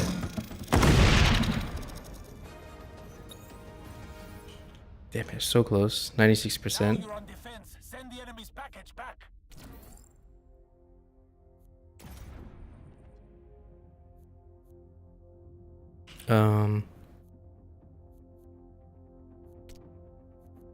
Backing you up. Oh, double burn. Yes.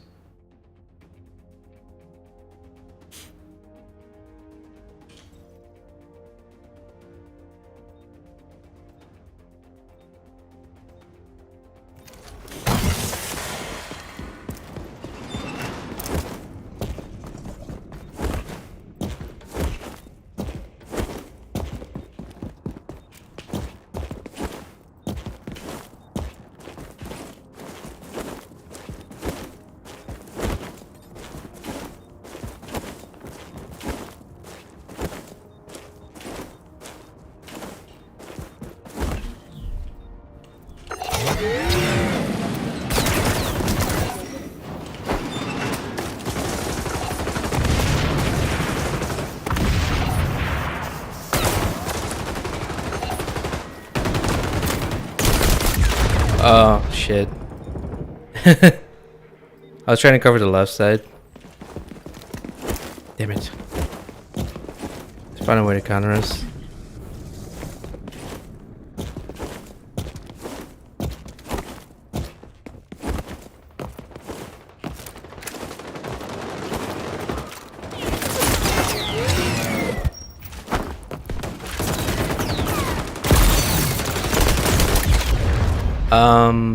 Did I hit E? Because my drone just was on cooldown. Looks like it.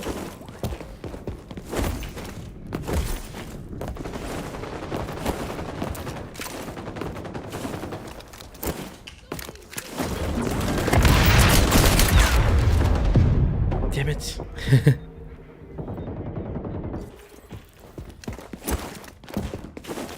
Oh, the grenade throws can be a lot worse. Have you seen the battle bit grenade throw? It's slow. Apply the fire to the bad guys. Black man.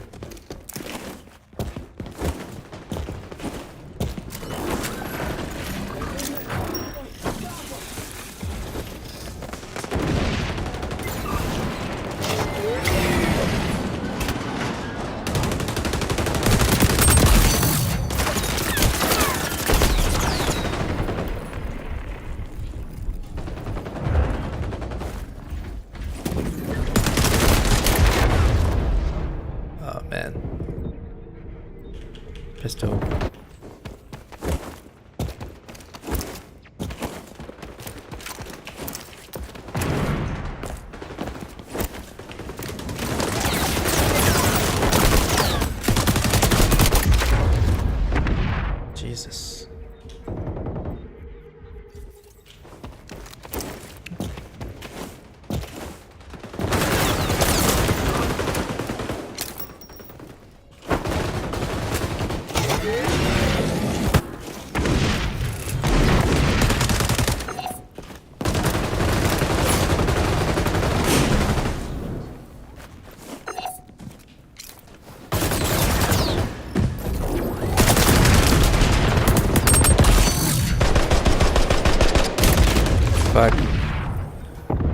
Oh my god. Yo, those level 18 and 15. I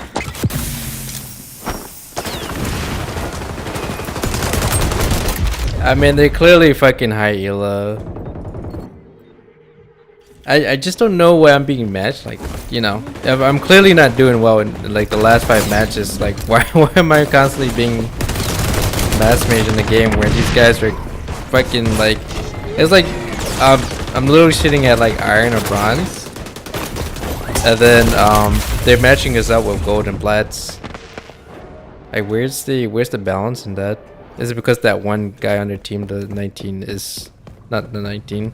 The level 7 guy on their team is clearly the lowest elo player on the team. I just didn't like that. That's what drew me away from, or turned me away from League of Valorant, because we kept seeing stuff like that. Like, we kept seeing like matches where the guy is clearly like plat or something, and you know, our team all bronze. Like, it's hard to enjoy a game when that just keeps happening all the time. I mean, for those, you know, those clearly really good players, it's fun for them, but it's not fun for, you know, us who are still trying to learn it. So I hope that gets fixed.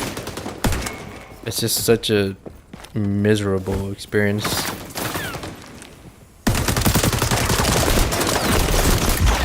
You know?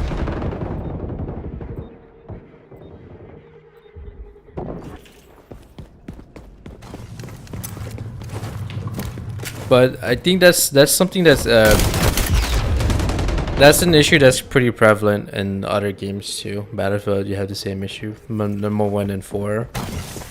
Like, you would have like stacks of kernels on one side, and then on the other side,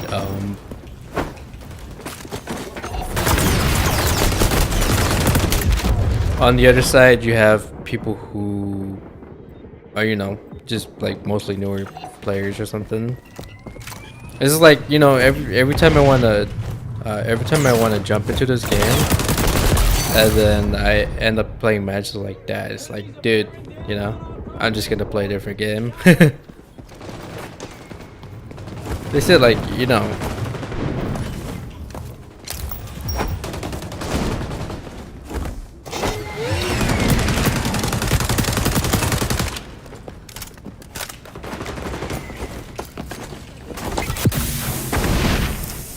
I mean, these games are like, sometimes they don't, I don't know, maybe it's the way they just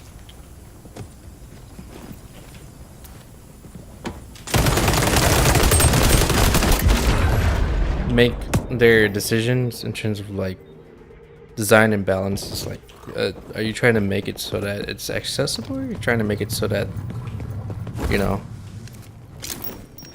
like, how are you gonna retain players if it just keeps going on? So 5 matches loss. Well, at least this one's a little bit more even, but it's clear that the guy, the number 1 guy on our team, is the high, you know, the guy with the highest MMR, and then the other team has 2 guys that are clearly 59, 24, 55, and 31, and then their last 2 players are obviously like low elo. And then for us, it's, I assume it's this one guy that's skewing it really high.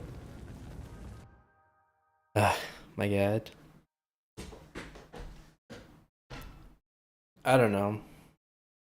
The thing is like, I know that there's people like they're having fun in this game, but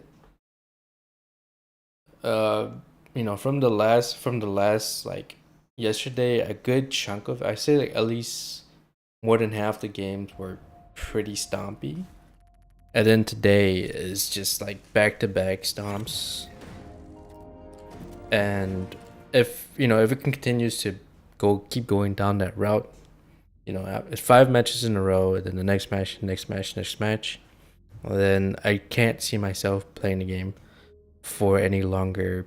You know, I'd probably give it like another day or so, but it's hard to want to play when you don't have confidence that a system that is intended to balance out a game is not, it's not working as intended. Let's see, reload speed, mag size, 40% reload speed.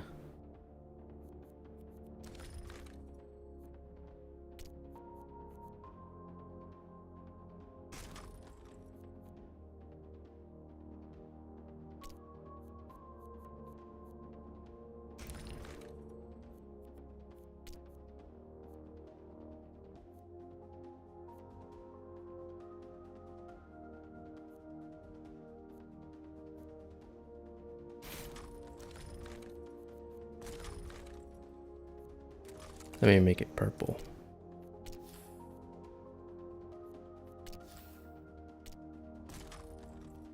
Or maybe I could just grind skins casual mode or something. That's another option too. Don't have to deal with this, But then again, as I said, if you jump into it unranked, then there's 0 SPMM. And I don't know if I would like that, because again, any player of any elo could just jump in, just curb stomp new players, and just make it a miserable experience. So, yeah.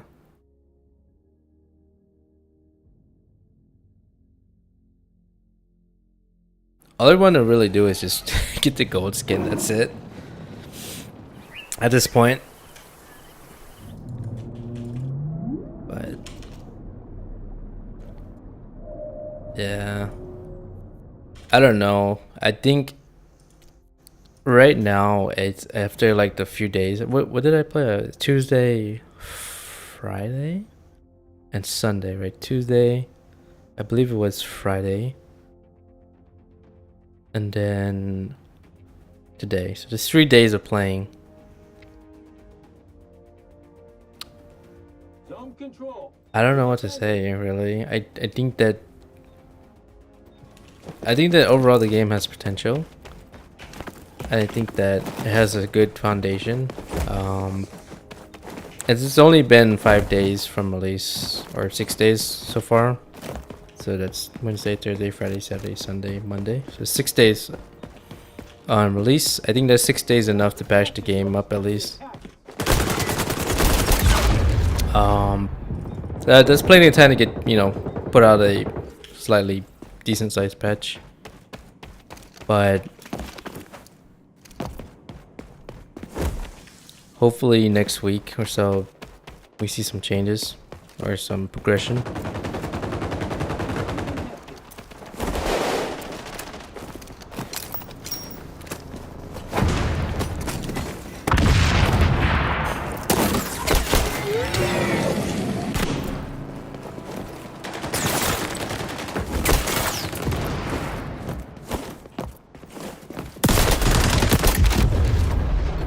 But I think that overall it's a fun game. It's got a lot of opportunities to draw in players from different genres like Fortnite, or different games like Fortnite, COD, Apex, Overwatch. But my overall impression is it's just not for me. I can try to get into the playstyle. I've tried it with COD. I've played COD. I've tried playing Apex. I've tried Fortnite. I tried all of that.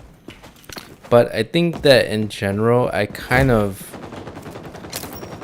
feel like I grew out of that like intensely fast-paced arena type shooter, and I think the game is doing a good job. Who knows? But I think that it's just that it's not really. Yeah, I think that for me it's just I just kind of grew out of it. Maybe it was fun back when I was young, but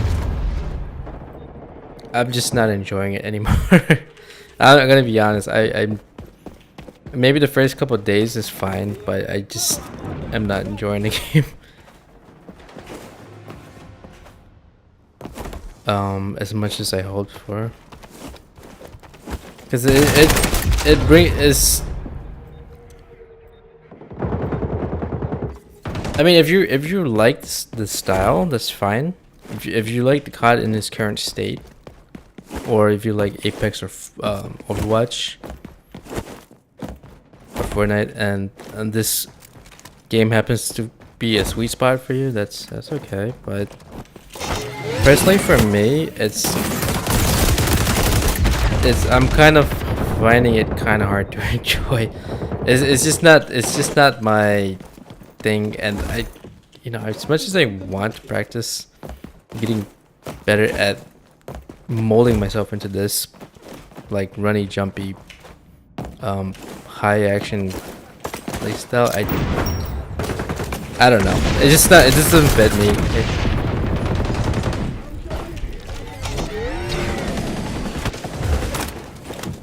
Maybe it's just me, but yeah, what I can tell you that is that I'm starting to lose. How do you say it? Yeah, I'm just not enjoying it overall. Like, I'm fine with playing really, really tough games. Like, I'm fine with playing the likes of like maybe like Hunt Showdown. That game's really hard. Or Ready or Not. Even though it's like, Hunt Showdown is a PvP game. And you're gonna get stomped a lot, but it makes you want to continue getting better. But I think for me, it's the overall style. I just can find it hard to get into, or just find enjoyment out of it. I think for a good amount of like the FPS like player base overall in general, there's a good amount of casual players, and I can see why it's fun for them. But for me, it's just that, as I said, it's after this much hours into the game, I'm just finding it hard to enjoy it. And as I said in the past, I did play COD, but even then, I saw what it devolved into, and I just could not bring myself to find that to be an enjoyable experience.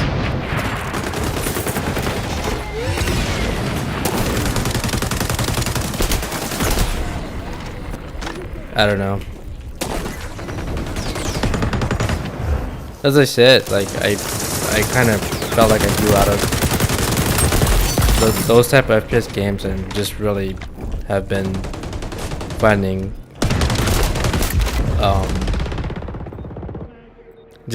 like fun in different games, namely Battlefield. Battlefield, I can just jump in there and not feel like I have a headache. Some matches you're gonna get stomped, it's whatever. But if like in here is like, if you can just jump the most, you just win a fight like that. I just fail to see how that's any fun. So I don't know. I just hope that all the players that are playing it just keep pushing at it. Just have fun. Try not to stress over it, but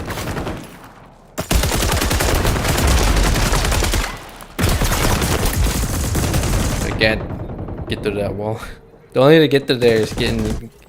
I mean, if you get into that AOE, you get like 2-tapped.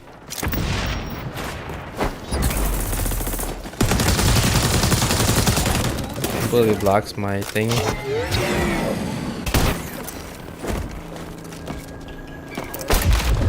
I think it's one of those things where I'll keep the game downloaded, but see what the updates are all about. But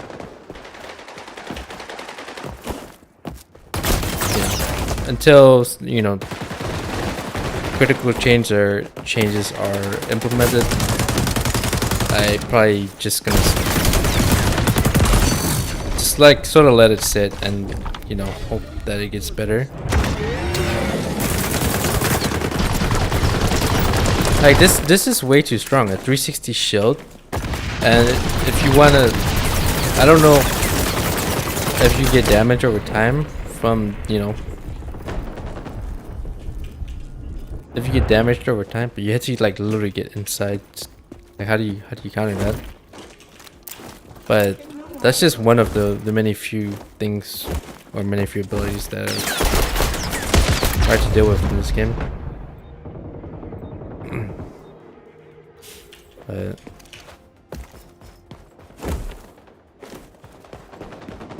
I don't know. Like if you know, there's always gonna be a player base, Overwatch, and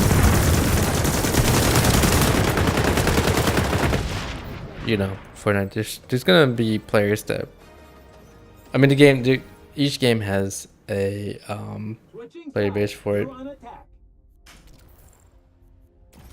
and you know, people will go where they like, and so there's definitely a player base here. It's just that I don't know.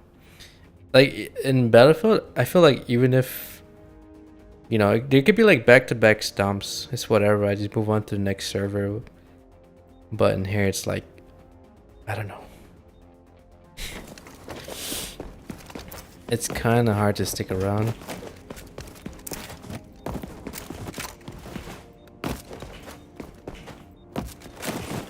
I wanted to make it work, but I don't know. Because we're spending this time playing Ready or Not, which is, honestly, it has been a lot more of a better experience for me. And I don't think any, you know, change in my... I know people are going to be like, hey, you know, maybe try a different gun, try a different character or something, but I could kind of... Even then, it doesn't really change the experience whatsoever. Even if I were to be doing fine, it's like, you know, you still have the same issues.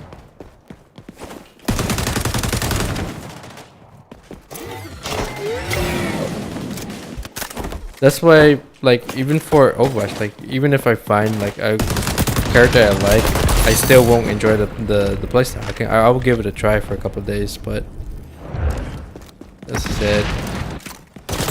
One of the things where like you know, I just can't get into it. It's really hard. I give it a few hours and yeah. Well, at least I gave it a couple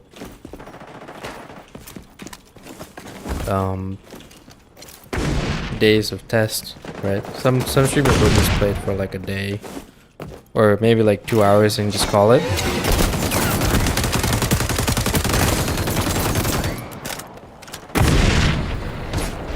I've seen some streamers play for like maybe an hour. They're like, okay, I'm done. So I don't know.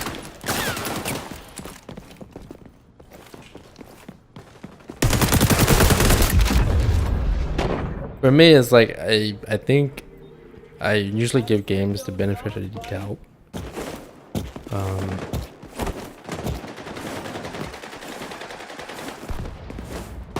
And then, you know, try to, you know, give it some more chances, right? Like, hey, maybe this first 2 hours wasn't too great, but maybe the next like couple hours will be. But yeah, it's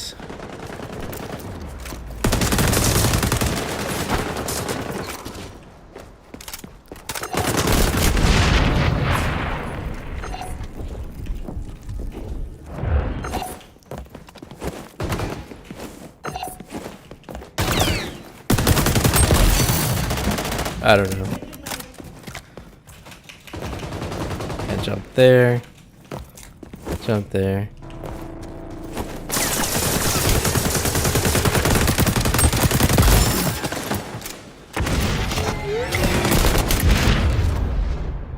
Yeah.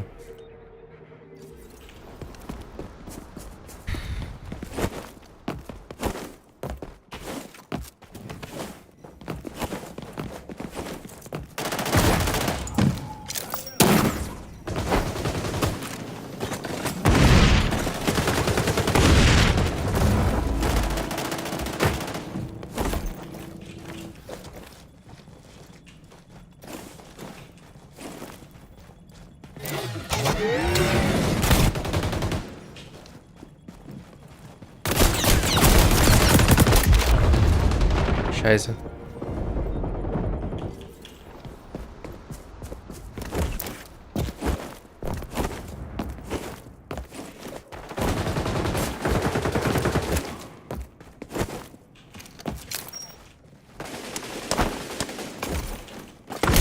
Oh, it bounced right back at me. Lol.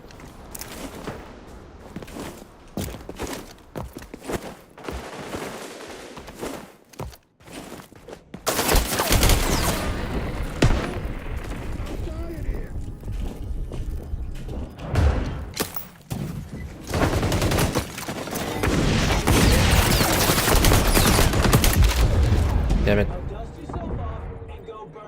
I think at least this one has different entrances and it's not this like this along the same exact wall. At least it comes from like, you know, above or something.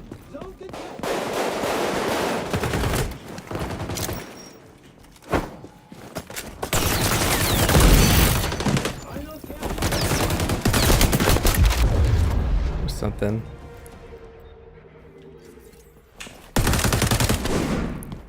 Literally radar spawn. That's just the fact that you can just cheese players like that.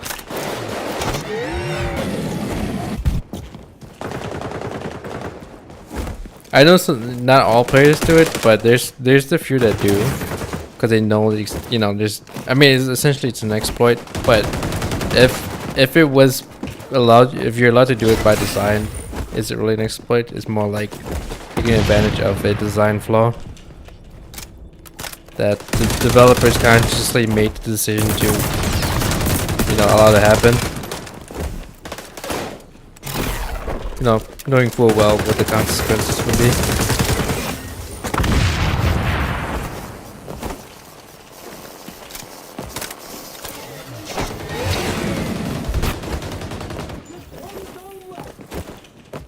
Well, this team, they play out the objective.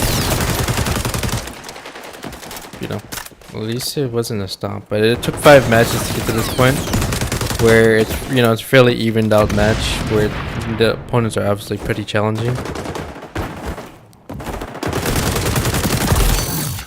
But I don't know. It's as I said, it's been a pretty unenjoyable experience so far. I just want to get this goat skin. Call it. Ugh. I mean, getting like 50, level 50 on to get the bronze skin is kind of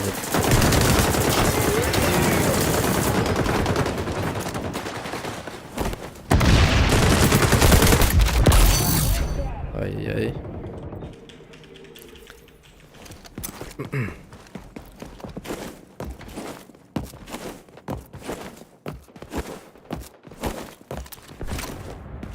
I hope that RON has. I think that they released the game too early though. It's okay.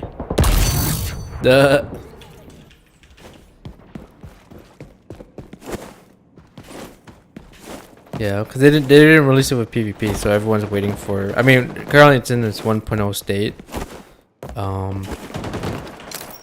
It's waiting for 2.0.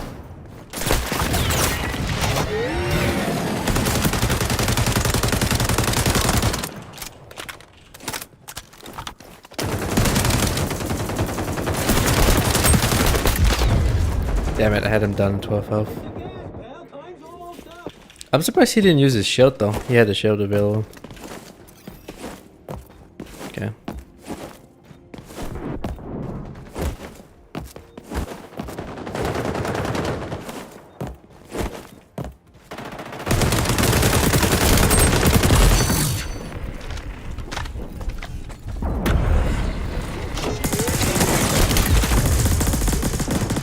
Ah, the fact that you can just block my drone. So this one's a little bit more evened out, right? Not like a huge difference, but did I at least get the bronze skin though? 6 losses.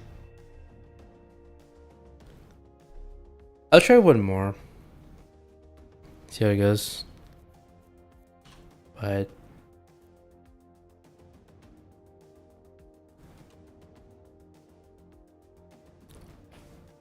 I think right now I think I see what is what's there is to see. I'll just let it sit in the library for now. Just continue, to see what the updates are about. What they have in store on the roadmap. But that's really just it. I think that like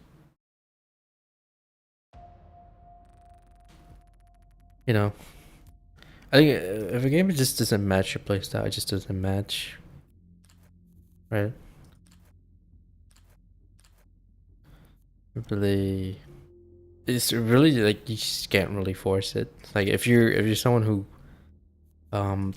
has oh no, if you're someone who like, say for example, if you just started gaming and then you started a league, you just can't really force yourself to play or love Dota or something like that. Same with CS. Like if you started with Valorant, and you're not really having a good time with CS, you don't have to force yourself to. And I think that's the way I feel about this. Is like I did start out playing some COD, not like competitively or anything, just casually. And then I grew to like Battlefield, and I think it's just hard to come back to, because the way I see it is like I see that the gameplay of COD, at the beginning I mean campaign and whatever, that was fine, but seeing what it's devolved into in terms of like the play style, just the most efficient play style, has become this whole like hyper, like you just gotta jump and slide everywhere. Occupy. It's like King of the Hill, but without the hill. I mean it's not for everyone, right? There's a good chunk of players that like it, but as I say, it's not for me. And I just don't want to force myself to play something I don't like, or a playstyle that I'm not generally into. As I said, it's like I feel like I moved on from that like a long time ago. I can like maybe once in a while play for like maybe 30 minutes to an hour, but I think that it's not something that I would play every day. Try and get pro at or something.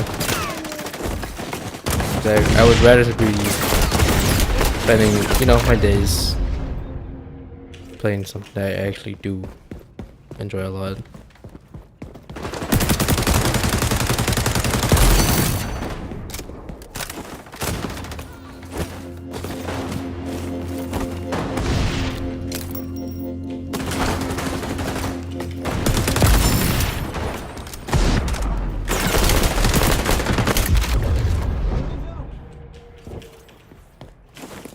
But the games I like are very niche. It's not for it's not for everybody. Trust me. They're more like semi, like more. It's like if you were to take up like Drewski or something who normally plays Arma and Squad, and try to put him on COD or something. It's just not gonna work. Or you don't really see him playing Overwatch, and I don't think it's efficient for him to play. Try and force himself to play a game just because it's more, popular. I think it's more so just play what you like and just, be good at what you like. And I think that game for me was, yeah. I think for me it would have been, I still on the back of my mind, RON. I still want to make that work because I think that's something that matters to me. The only thing is that I have a hard time running it. Like I can only play for a limited time before the computer overheats. and the frame becomes unbearable. But yeah. But you know, even though that game is really dang hard, it's still pretty enjoyable. Like, even if I lose.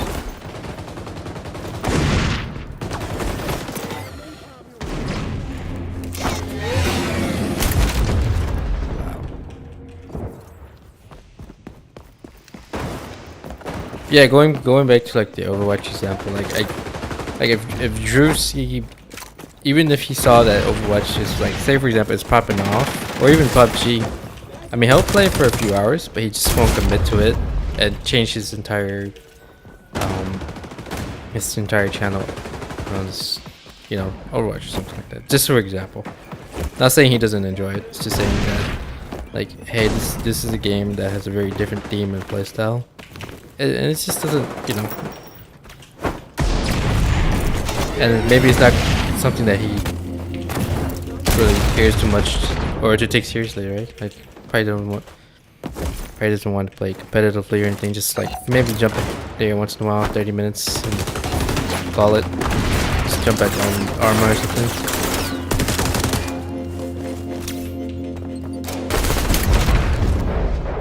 Ah, damn.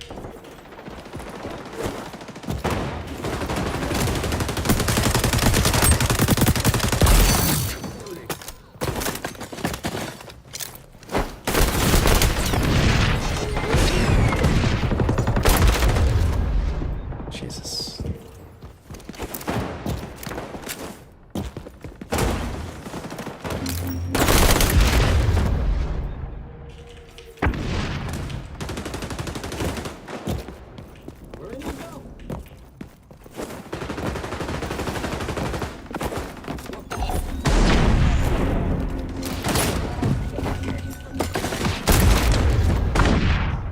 Damn it.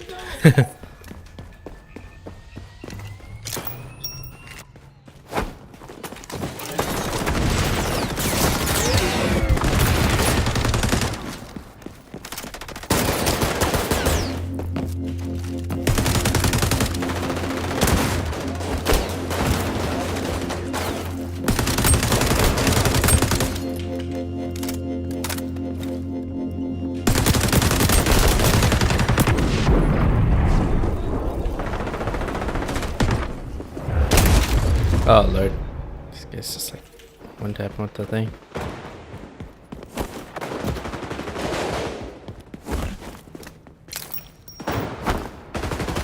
Okay, so I think this will probably be the last match and switch over to RON or something.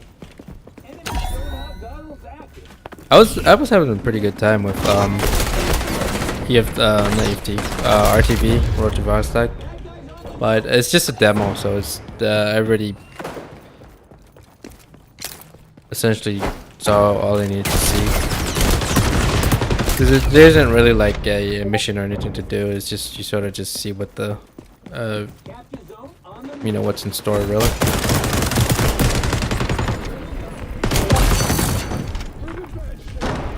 Or it's pretty much just like to showcase what features and stuff are available.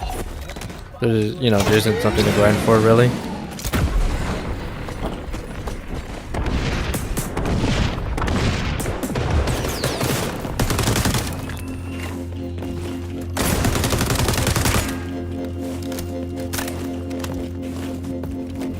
Either Orion or Battlefield, I guess.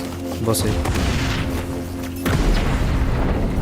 I think Double XP ends at 10 PM today. That's Central Time though. I don't know about Eastern Time. Pacific Time. I'll look it up. But if you wanted to grind for stuff, today's like the last day. You're still visible with that stealth thing. It's just that you're like, I'll have like a reflection or whatever.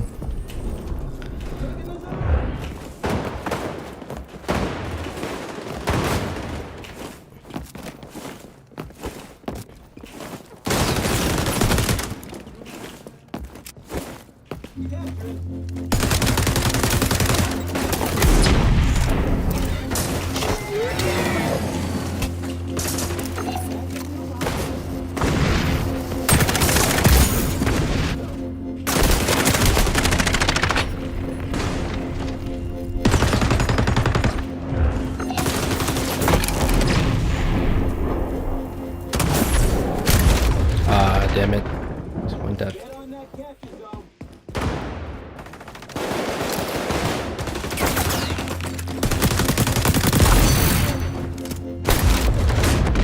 On the zone. Going with the shack in there.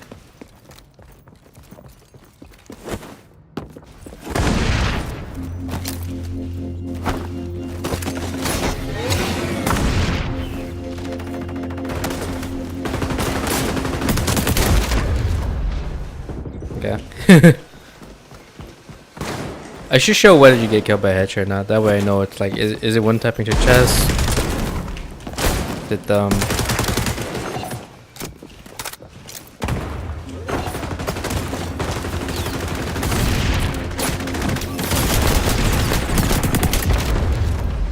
or is it just one tapping to the head? Bad guys on the zone.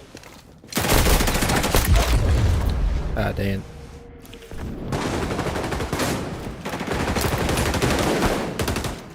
Oh god.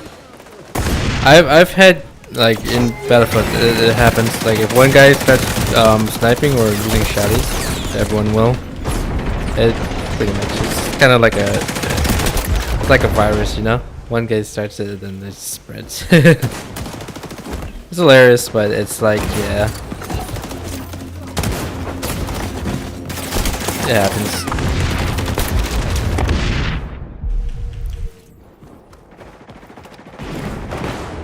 I think the only thing about the UI in this game is that they hit the hit markers. Not the hit markers when you shoot players, but when you get hit. It's probably one of the worst I've seen in any shooter. They just need to make it sort of fainted and transparent. Yeah, just like it doesn't have to be like this. I think they did it for visibility, but it makes it look cartoony. For me is just have it like a red sort of like faded sort of design. It doesn't have to be like this crazy contrasty looking flat colored thing. It could just be, you know, like a semi-transparent, like red blotch, or that's the way I feel it should be. But as I said, they made the game was meant to be accessible in some areas or in general, so there's that, which they did a pretty good job at. So I can't really blame them for that.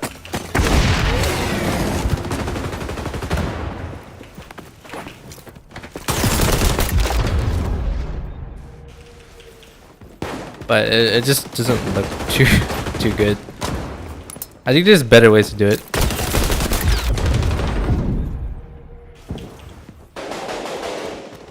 Wait up, if I were to throw a grenade and it starts flying and I get killed, does the grenade disappear in this game? Does anyone know that? I hope not.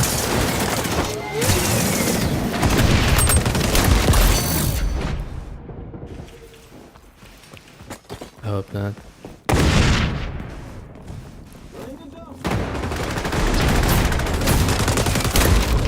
Oh, yeah. One of our teammates brought out the shotgun in response.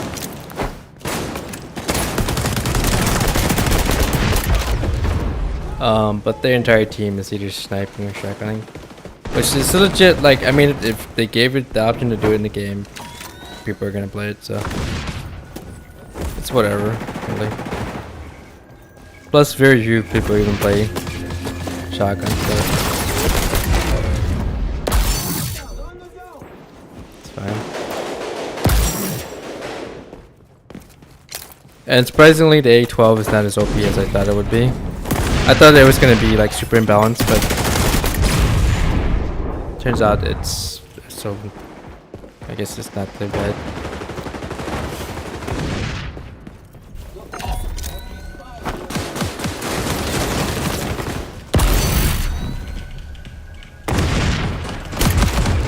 I turned the corner too early. I was waiting for my E to cool down, but it didn't.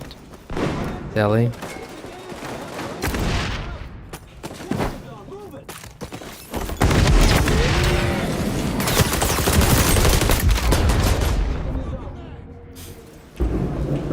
Alright, we should have this.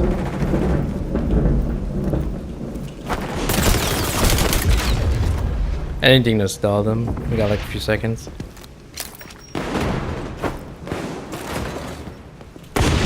Close win. GG's. Alright, so this was the last match for today. This I don't know. Maybe like once in a while here and there I'd probably like jump in, play for like 30 minutes, an hour. But as I said, I don't see myself maining the game for, you know, just trying to push it as a main. Like for me it's like you can't really just, I mean, maybe there's streamers out there who are able to just pick up a game and just main it. But honestly I don't really want to force myself.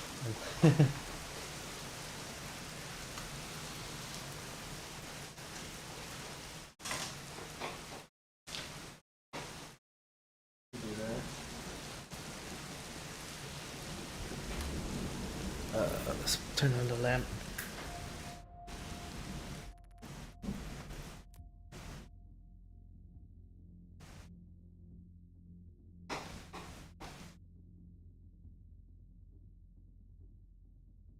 Yeah.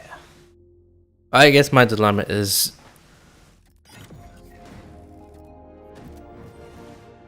oh, that's 9 levels away. I thought it was like 9 kills away.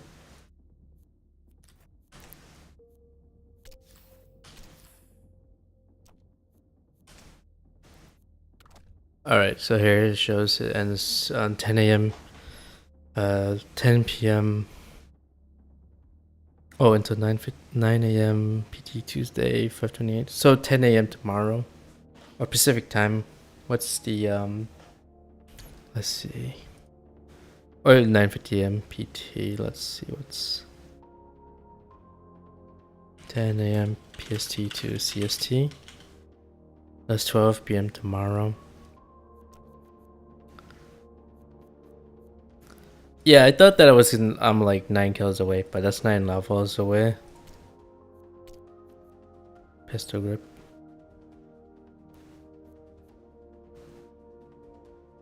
Shoot sprint time.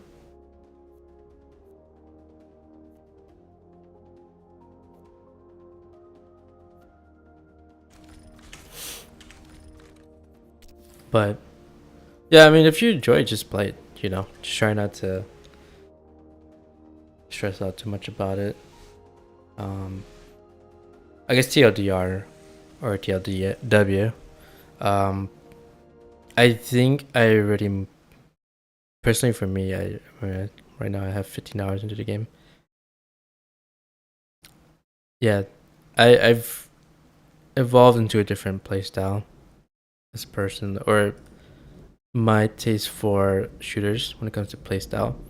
Like, yeah, I can jump into like games like Fortnite or Valorant, but it deviates from the style that I enjoy, and what I enjoy leans closer towards slower pace shooters. So, PUBG, technically you can say that, but I think PUBG is. I've tried their TDM or deathmatch, whatever, and their BR, and I've tried coming back to BR PUBG, but I can't get over that clunky gameplay. It's just not. It's not the problem of. It's not only just a problem of it needs polishing. It needs an overhaul of their gunplay and animation, and there's just a lot of things that the game needs. It needs definitely optimization and server performance fix. So yeah, I did play Valorant, but I haven't played that in a while. And I did play rank, but I don't think it moved the needle for me on that. No matter how much days I've sunk into rank, like I get off of work, play rank, or play quick play, or Swift or something. But yeah, a lot of these games that are popular, I mean, you can approach it one or two ways, or a couple ways as a streamer. You can just lean into it, and for example, like there's streamers who probably don't normally or have not probably mained Fortnite at some point, but then just jumped right in and just mained it for, you know, just to grow a base there. But I don't know. I mean, that's a lot of time and energy and a lot of patience. But I think for me, I just a lot of these games could just be like a side game where, like, hey, maybe in the mood, maybe for a couple hours, or if I'm doing like a variety day, I could just jump in there, play for an hour, and then I'm happy there. And then that's it, pretty much. Just, go back to my main game or something. But yeah, I mean, I think it's the same with League. It's like I think some point I spent like thousands of hours playing it, trying to make it the main. But yeah, it's just one of those thingies where it's like after a while you're just like, you know what, this is not working out. And you know what, not finding an enjoyment out of it. So let's find something that we do enjoy.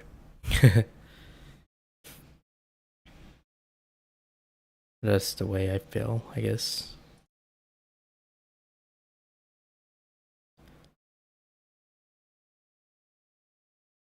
I don't know how many hours I put into League, but I think at some point near like the last, maybe like the last remaining couple of days of me playing League, the last time I've ever played it. Every time I come back to League, not in rank, because I think like the previous year I did rank, this year I did not. Maybe like the first 1 or 2 hours is like, oh wow, all these changes, even though I win or lose, that was fun. But after, if you as I said, the last few days of me, it's like seriously trying to play it again, I'm pretty sure those days were not enjoyable. That's why it wasn't enough to ignite or spark a flame again to come back to the game. Because as I said, like over at the grand scheme of things, no matter how many hours I put into the like 3K or so hours, if the experience at the end of the day is more miserable than it was fun, then it's something that's weird. Like I probably won't come back to it. So like, no matter how much I try to jump back in. So yeah, some streamers, they're really good at just like, you know what, I see it after like the first 1 hour, 1 or 2 hours. They're like, okay, I know how this is gonna go. So they're able to just quickly make a decision. Hey, is it worth sinking time into, or is it worth coming back for? And I find that pretty admirable that there's people out there who can be like determine whether they will like or dislike a game, and then already figure out, hey, this might not be for me long term. Just make a decision within the first 1 2 hours. Yeah, but I think that this is fine. It's like there's I mean, it's like there's a game for everyone, so there's always gonna be a base. And with this one, it seems to me like the first week or so has been pretty successful. We'll see what happens after the first month, if they can somehow retain their play base numbers after the first month, and then after the first 3 months, then they're on the right track. And I'm rooting for them, but you gotta hope that Ubisoft doesn't fumble it or do something incredibly stupid to ruin the hype train. But yeah, all I say is it has a pretty good foundation. Gunplay is fine. Graphics and audio obviously need a little bit of work, but it's not critical. Hit rate, latency, server performance, those are critical. The alt typing issue, the full screen issue, I honestly kind of critical, but not as high priority. But I mean, those are kind of game breaking. Really, if you can't put it in full screen, or you can't alt tab out of full screen without the game crashing, then yeah, that's kind of high priority. Medium priority, I would say utils, smokes, mollies. I just can't see a game where or a competitive game without it. More dedicated modes, like it's cool right now that you can just go into unranked, you can filter it to the match that you like and just play that specific match. Right now that's the app, they do give that option. So if you want to play escort only or domination only, you could just go right into unranked, select that mode, and it will only put you in matches for domination or whatever. So they do need S&D for both ranked and unranked. They do need TDM. It's kind of, that's what a good chunk of players want. They already have a hard point style mode. I'm not sure what the short version of Rush is. Mini Rush. Basically, you set off a you detonate, or you set off a timer and then defend it, and then once it explodes, then you move on to the next one. That's technically like hard point, really, but without the whole interaction. But I think that's already available. But yeah, definitely free for all, TDM, S&D, and then I don't know. I mean, what else can you add to the game?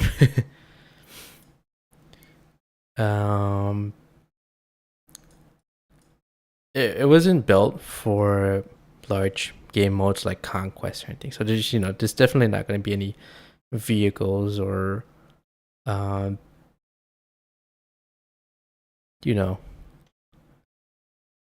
large maps where you're conquering zones and stuff. So it's not the thing. It's not its thing, really. This game reminds me of like Warface, really, without the TDM. But as I said, it's more like Dirty Bomb. It's like a mix between COD and Overwatch, which happens to be Dirty Bomb, and then it has the same playstyle as Warface, so which is already like COD with sliding mechanics. So yeah, but I mean, if you enjoy that, definitely give it a shot. It's free, and well, I don't like the pay to get XP boost or whatever, or reduce the time it takes to unlock a faction. It's not really a big game breaking issue, honestly, because you can still grind for it anyways. Plus, just the having the dead set class, just it's not enough to gain a huge advantage at the moment. That's why there's not a whole lot of people mentioning it, so it's not a really big deal at all. I guess aside from like just smokes and mollies, which I feel are pretty useful, especially for objective based games. As I said, it needs more spawn points. Not just spawn points, but better ways to get around the map as players. So especially when it comes to like the escort mode, where you had to essentially, you're the attacker, you bring the robot, right? because you can get pushed in all the way to your spawn right off the bat. So what they should do is probably put a maximum distance at which the defenders can get onto the map, maybe the halfway point, and then allow them to set up.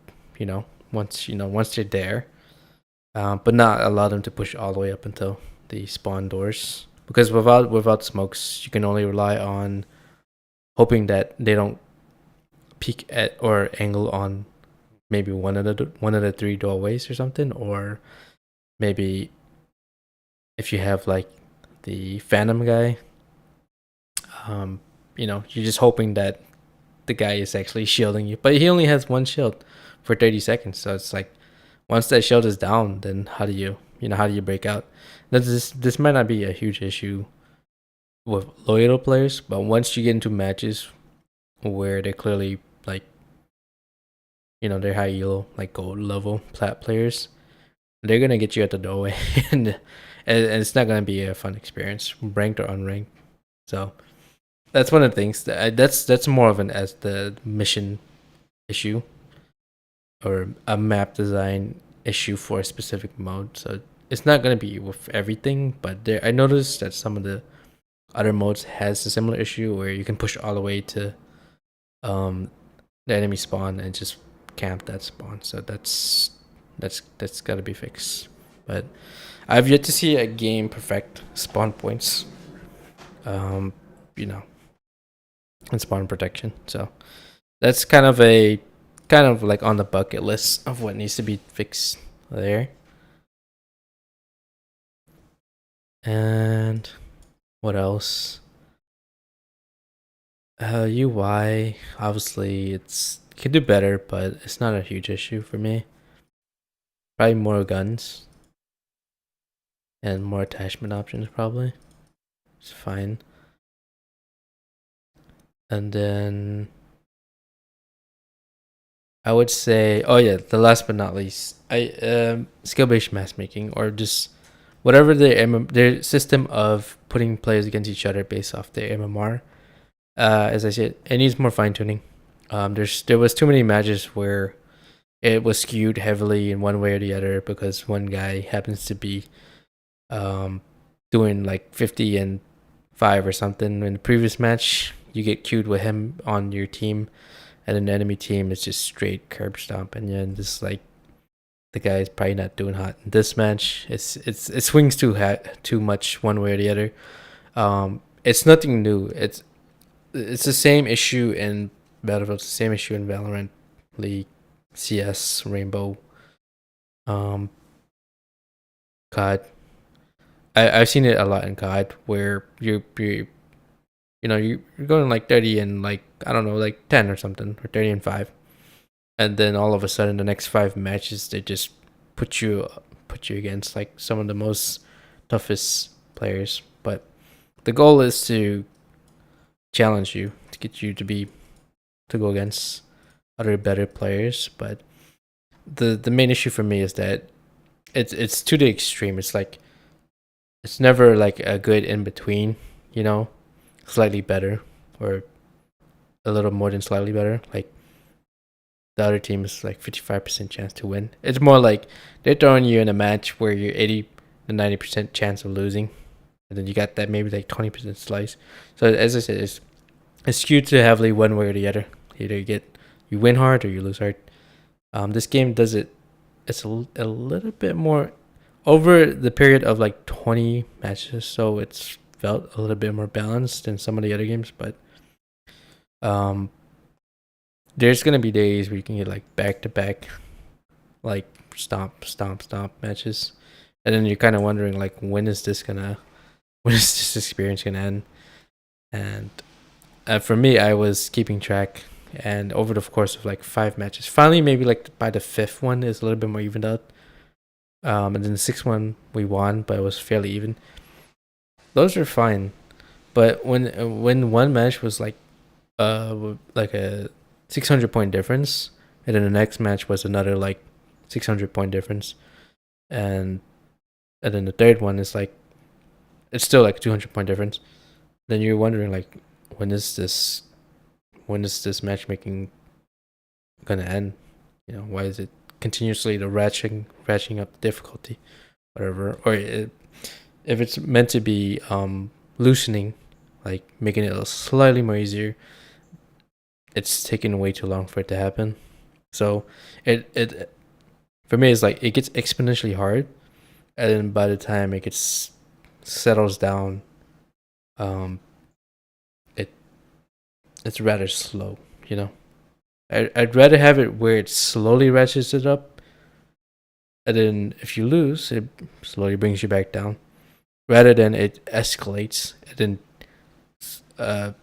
as like in COD for example, like maybe for example you lose pretty hard, the next match you win hard. I don't like that peak and valley stuff, and it's by design. It's by the developers' decision making, and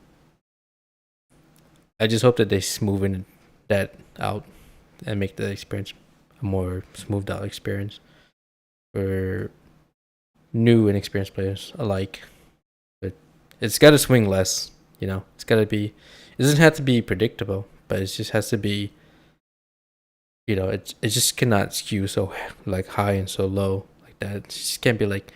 It can't be like every single day you're playing rank. It's like, oh man, that match is a stomp. Oh man, that match is a.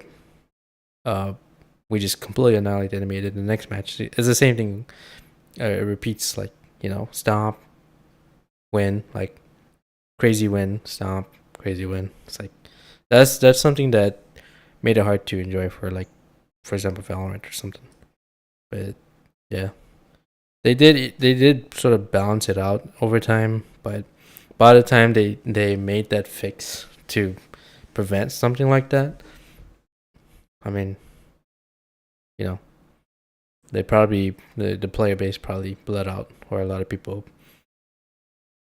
you know, left the game for good. You know, by the time those fixes came in, so that's something they want to avoid with this one. As I said, it's only been 6 days. We'll see how it goes in terms of like updates. But yeah, it's it's a decent release so far. But there's a lot of work to be done. So it's got a lot of things to look forward to and look to fix in the, you know, the coming like week or next 2 weeks or so. And I guess we'll see. We'll see what happens.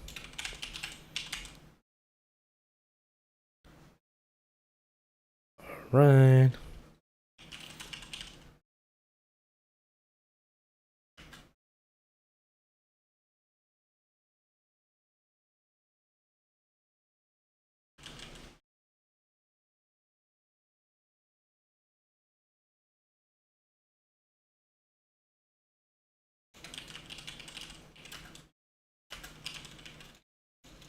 Alright, so I'm gonna switch over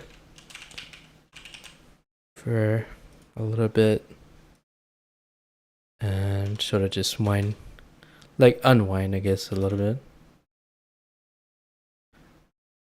I don't remember when's the last time I played Valorant. I remember there was a good solid like week and a week and a half or something that I was straight up just ranking in Valorant, but I just stopped altogether.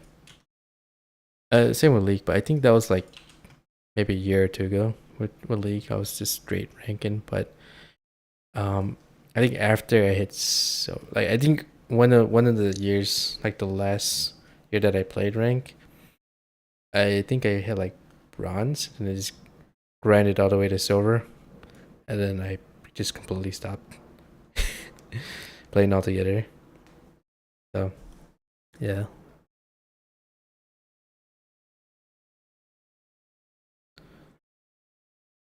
Let's see.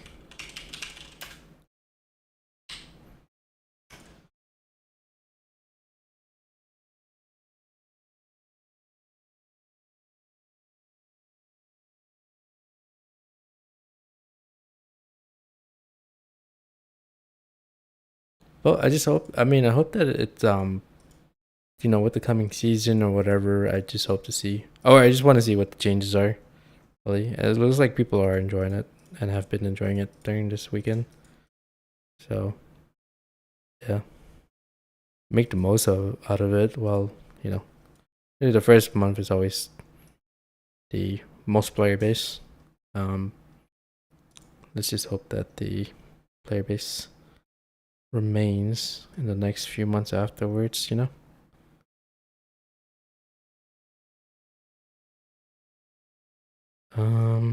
I don't remember where I usually put my camera. Is it here?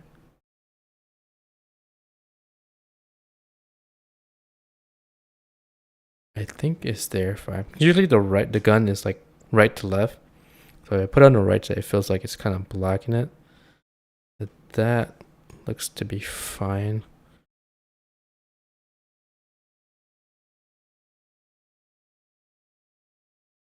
I was actually surprised though. Like I know Lo, she is a streamer of Lilo. She usually plays like Kata and Fortnite, but I was surprised she has not played the Next to Fight on release. So I think today is actually her first time playing it. But she was indeed invited by Ubisoft, or they offered to sponsor her. So today is actually her first time. So let me see.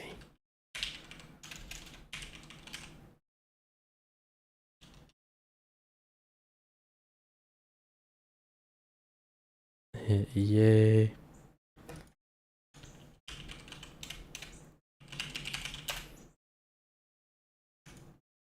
Okay. Oh, but yeah, as I said, I'll give it one thing is that the game gunplay is pretty well done. It's not perfect, but surprisingly well done. I'd say it's like above average. It's not like, it's not like 10 out of 10 perfect or anything, but they actually did a pretty decent job at it. In terms of like performance and optimization, surprisingly well done too. I can literally play the game at the lowest settings and run it at 60 at minimum, and then probably like in the 80s if I were to uncap the frame. So it's surprisingly pretty optimized. They said the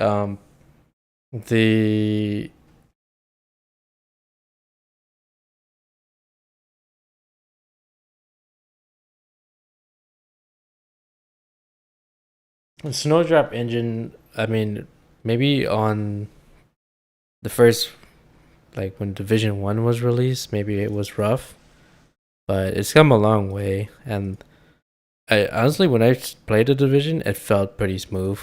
So maybe there's a few bugs here and there, or optimizations that's needed, but it's come a long way for me.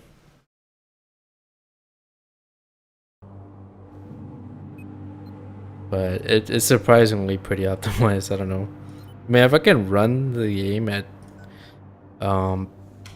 60 for what it looks like. I mean, the game obviously doesn't look like anything out of like the newest gen, like the most prettiest, right? Like something like they came out around I would say like 2016, around the time that Rainbow came out. Like the character models and the environment models, nothing, nothing outstanding, right? But just good enough for it to work out. But as I said, for me, its performance is the most important thing, because it determines what I can run something, and it just so happens that it runs well. It's the same with Valorant. Because of the simplistic graphics of Valorant, it's easier for me to run, which allows me to play it optimally. Right now, as of the moment, probably I think Valorant is probably the most, aside from the whole network issue and other like weird disconnects issue. There were a few times where, like for example, I'm like gone for like a couple months, come back, try to launch Valorant, and just couldn't. So at some point, I had to like actually restore my computer or do a clean install of Windows just for it to fix whatever issue it was that I couldn't figure out just to play it. So I don't know what that is. That's the problem though. That's one of the few problems, critical ones, that the game kind of suffers under. But once it does work, it runs really well. Yeah, I mean, there's gonna be some server issues here and there, but those are like kind of rare. Well, I mean, technically CS runs fine too, but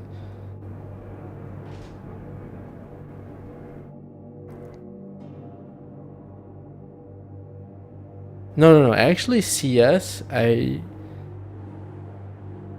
don't know what it was. I remember when CS2 came out, and I tried everything I can, like to change the graphics, to make it run better. For some reason, it just wouldn't run well. And then I realized it was strictly because when I was testing it, I was trying to do it in like a PvE mode. We could just like a custom PvE mode. Turns out that PvE mode wasn't optimized or something. So when I jumped into like matchmaking, unranked, it ran smoothly. So I think it was just an issue with PvE or something. But there's that. But I think for the most part, I think most people, I think aside from like network issues, the game seems to run just fine. Yeah. That kind of goes to show that, you know, essentially pretty graphics isn't everything. But on the other hand, Battlefield 1 and 4 are like the prime examples of you can have good graphics and still be well polished, you know. So I think for me, Battlefield 4 is probably the best example right now of having really good graphics and being pretty well optimized. Same with 3. Then 1 obviously. Be right back.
Alright, what's going on? Heli with a crew with a minigun. You can literally hear that in the background.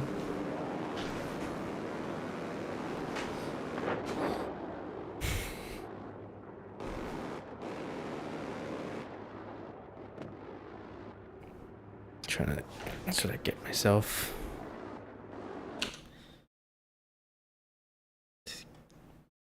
Let's see.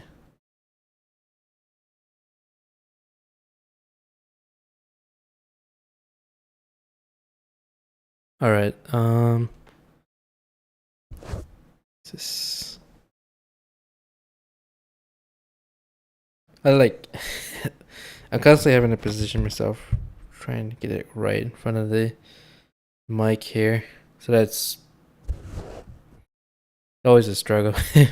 I wish getting every day, like I wish it was just at the right angle at the right time, whatever, but it just can't happen all the time. All right, so probably an engineer. Maybe an Igla or something. They do have a AA.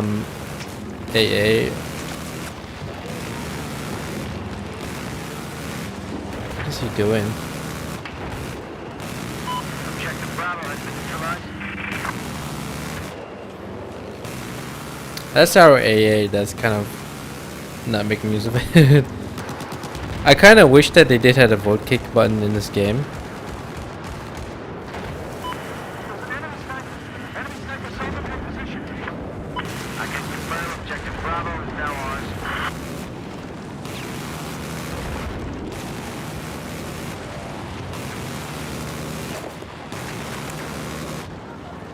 I spotted an anti-tank soldier operating to your east. Objective Echo has now been neutralized.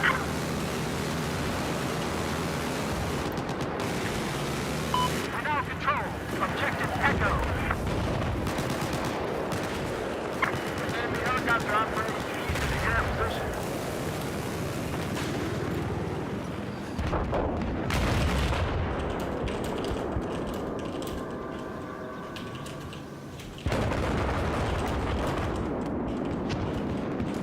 I have eyes on a hostile machine gunner east of your pod.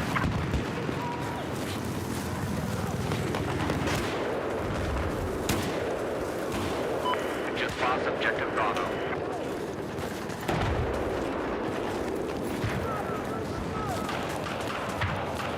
Smoke's out!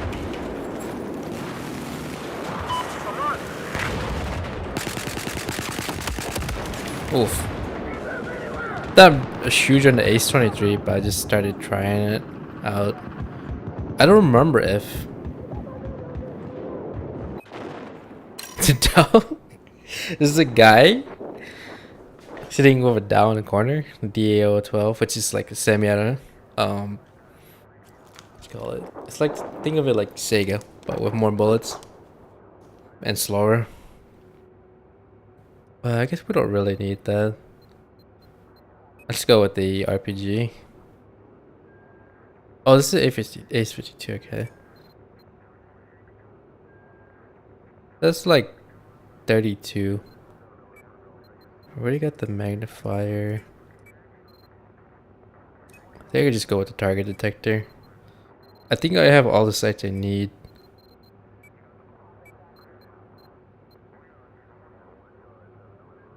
I mean, if I were to choose another grip, it'd probably be potato grip or the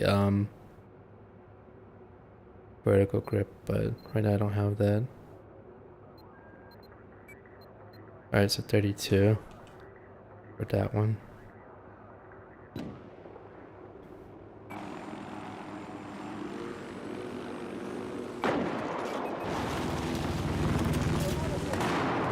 Have a visual on a light armored vehicle operating to your west. I don't remember if I adjust my sensitivity correctly. I probably went with whatever. But I've been slowly transitioning away from high DPI. Objective Delta ever since like PUBG came out. Transitioning away from high DPI to lower DPI. So right now it's at 1,000, and then lowering the sense. Because as I said, I was trying to like aim with the arm but not the wrist for I guess medical reasons. I don't want to ruin my wrist. I think it's fine in this. I think we'll see. Oops, I didn't meant to do that. Gameplay controls. Oh wow, I have it at 2%. That's surprising. Soldier mouse sense. I think 3% is fine. And then 50 XP. Who was that? What's the sound at? 25%. I was gonna do 20 because it's still super loud anyways. I always recommend like 15 to 30%, 30% being the highest, and even then that's still pretty loud. So maybe like 15 to 25%. This game gets pretty loud, but for any game I would say never go past 25 to 30% in terms of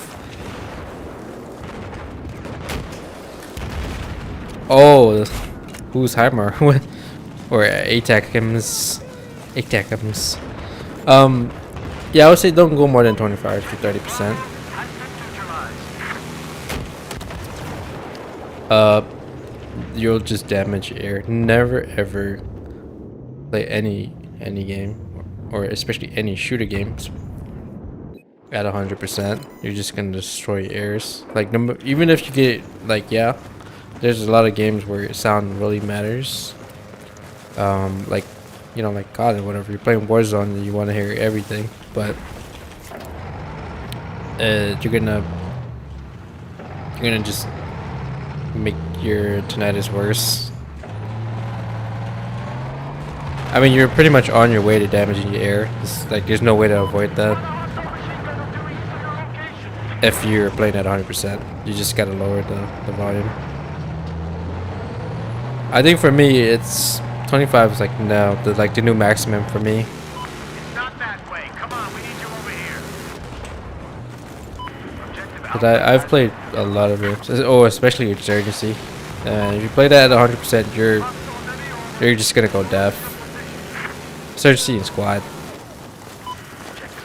I've even played it at 30%, and it's still pretty loud. So yeah, just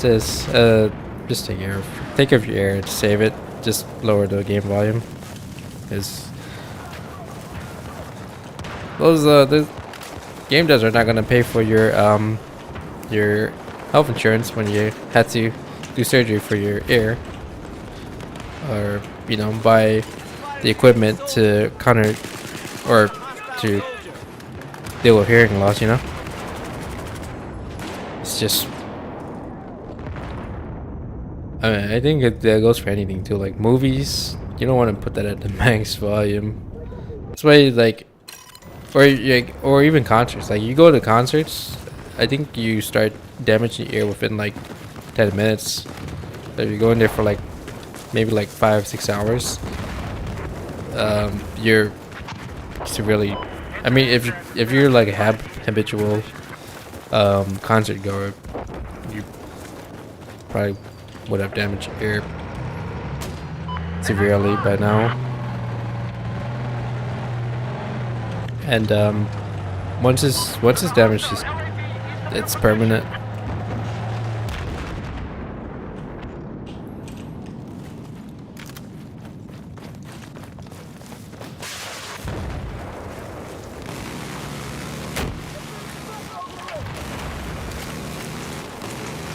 Heads up! Enemy sniper east of your location.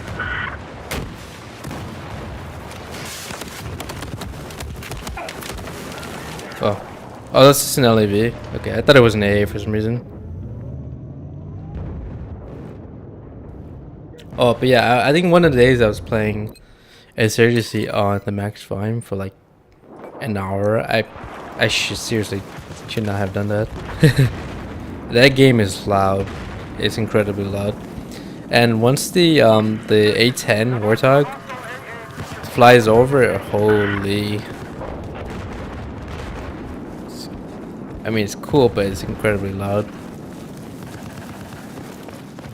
I'm pretty sure I already have hearing damage from the, like, you know, during those years that I've been listening to music really loudly, unnecessarily loudly, for long periods of time, and playing games that were just, you know, at settings where I shouldn't have been. It's not easy. Yeah. I'm just like sort of lowering that volume for just about everything nowadays.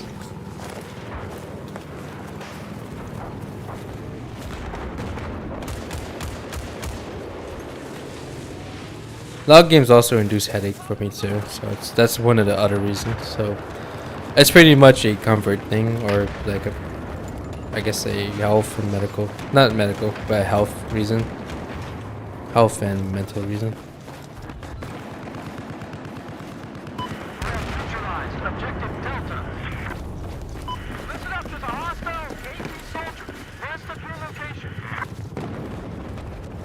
So we're gonna do this up until 9:30 and probably call it there today. Just wanna get. I did woke up really. I guess 10 is kind of late if you think about it. Like I think 8-9 for me is like nice and early, good time to wake up every day.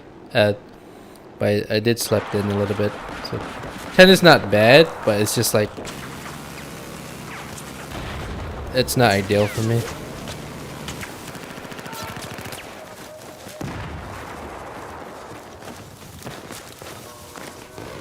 Just want to, you know, try and regulate it, get it consistent. 8 or 9 is like a nice sweet spot. Honestly, even feels like 9 feels kind of late for me. I just want to make it just 8 every day. But I think the main issue is that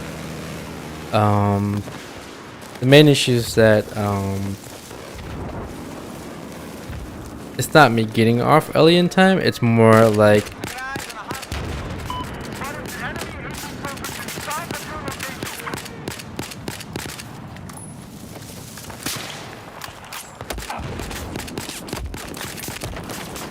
oh dang it, he has 4x, I only have red dot.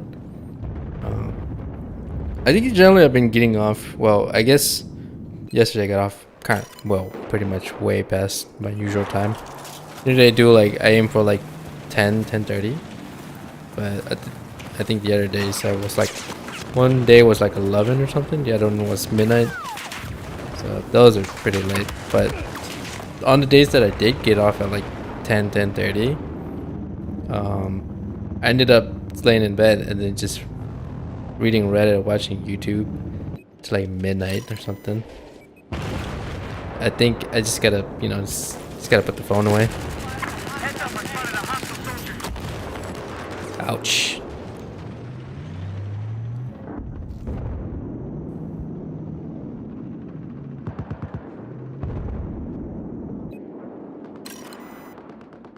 It's just bad habits, I guess, at that point. I think the main thing is like, especially the worst ones, is like I would go to sleep in a reasonable time, like 10:30, and then, you know, I sleep, and then, you know, I have to wake up and use the bathroom, and then now I'm awake and I try to go back to sleep, then I pick up my phone, and then now I'm awake for 1-2 hours, and like my sleep schedule's kind of screwy because of bad habits. Fuck. So what I try to do is I try to put the phone far away from me. Like what I do is like I sleep on the farthest opposite side of the bed and put the phone further out so that I can't reach it. That way you know, because one of the biggest thing is like, okay, I can like wake up, use the bathroom, go back to sleep, but the moment I pull up, like, pick up the phone, that's the problem. That's where the problem is. It keeps me awake. I think I've read that anything that can, I don't know what is, how do you describe it mentally, but basically the light and then the sound, not the sound, but the visuals, it kind of wakes your brain back up, I guess. So now it thinks that, okay, now you're being active, so now you gotta stay awake. I think that's the problem with a lot. With probably it's more common than I think. Oh wow, was that a frag grenade? Okay, you can literally destroy me with frag from those distances. I would think a slug makes sense, but yeah. Unless the frag is like a enclosed shell and it flies and it only detonates on impact, that makes sense, you know? I have eyes on an enemy AT soldier west of where you are. I keep thinking, like, you see, if you see me crouching a lot, it's because I keep thinking that I'm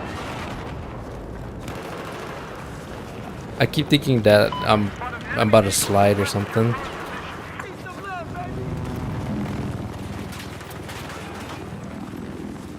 I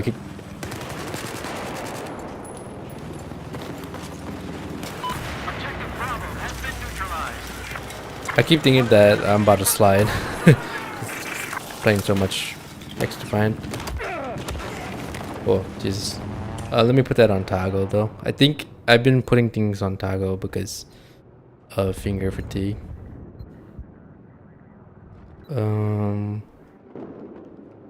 Weapon zoom is fine to have it on hold because I don't get much fatigue on the mouse buttons. But sprint, I now put it on click. I used to put it on hold for PUBG because like that little delay in animation, hold was the optimal choice, but I no longer do that. Let's click with that.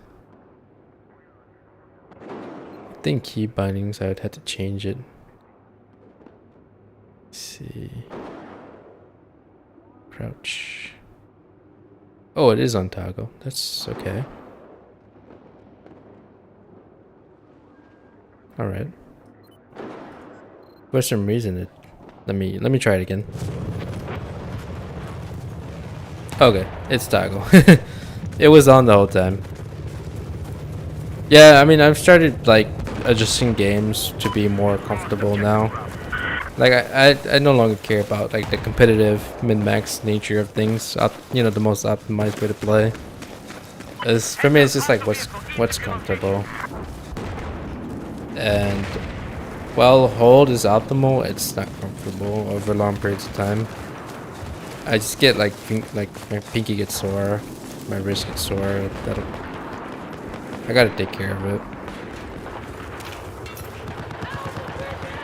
And soreness either comes from pinched nerves or, you know, holding your limbs in a position for too long. It needs to move a lot more.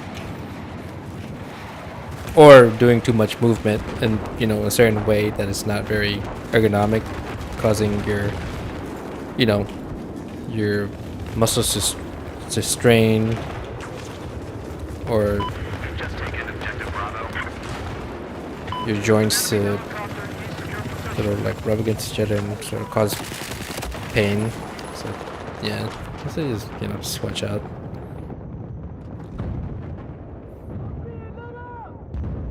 It's crazy to think that I put my sense all the way at 2 though.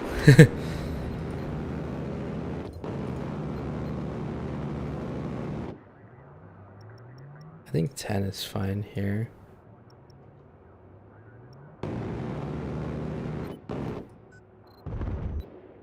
4 maybe. I guess if 4 is too fast, I'll do 3. But 2, yeah, honestly 2 wasn't bad at all. Like I can move the mouse enough so that I'm still swinging my arms, but it turns enough for me to still be accurate.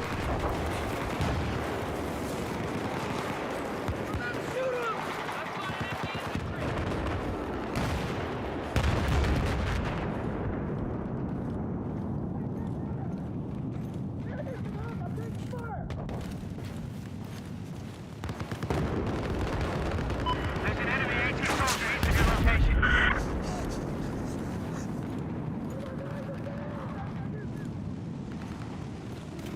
Where is he? I thought he was up here. Unless he was on that floor that I passed by. You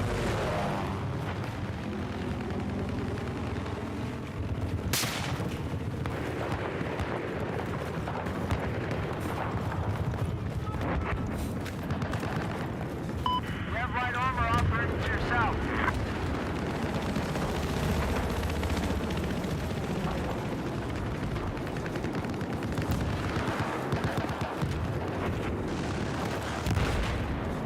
I feel like I've done like a lot of long range shooting in Battlefield, but I haven't really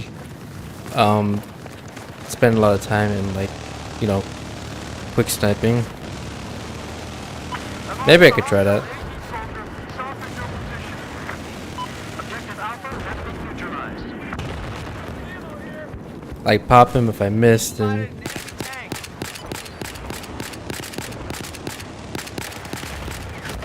ooh. Hit dead on by an AP shell. I don't think canister shell would be able to hit me from that distance.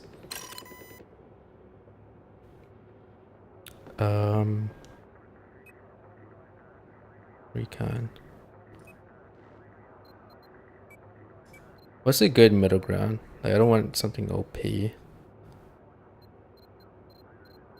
What's like, what has a really fast reload rate?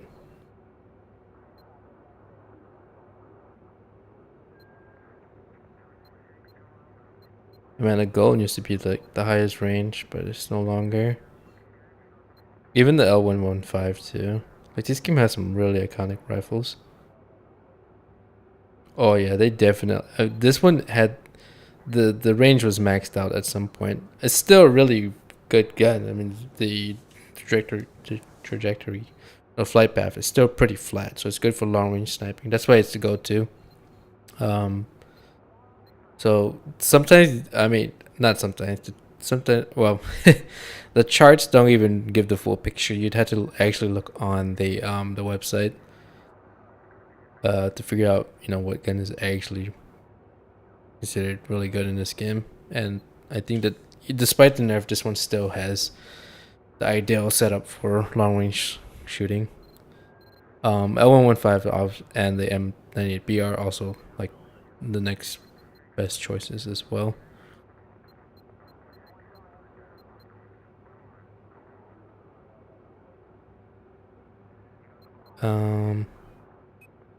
Let's go with the good old trusty.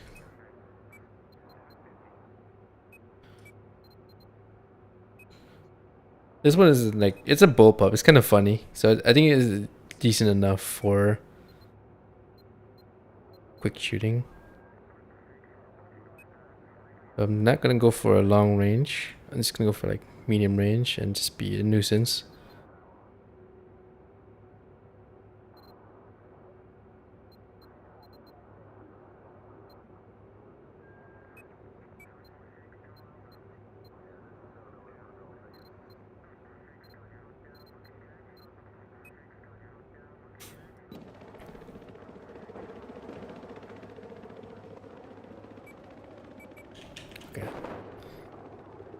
I think I have spent the least time as a sniper doing quick or aggressive like shooting. You know, the same way like Stoda does. There appears to be an enemy AT soldier. It's not easy. I mean, both long range shooting. I feel like long range like sniping is fairly easy compared to quick scope him. Neutralized.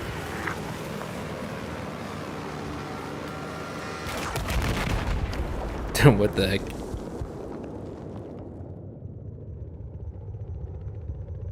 Okay, so let's see. I was just trying to figure out what the button is to zoom in and out.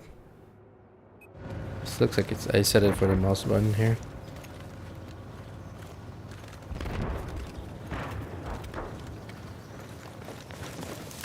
I think my middle mouse key is starting to not function right. Maybe it's because there's too many material. I'm pretty sure the sensor is like clogged or something. I don't know how to. I would have to open up the mouse and clean it out. Like I try to keep the outside as clean as possible, rubbing alcohol, but internally, the only way to get into it is to open it up.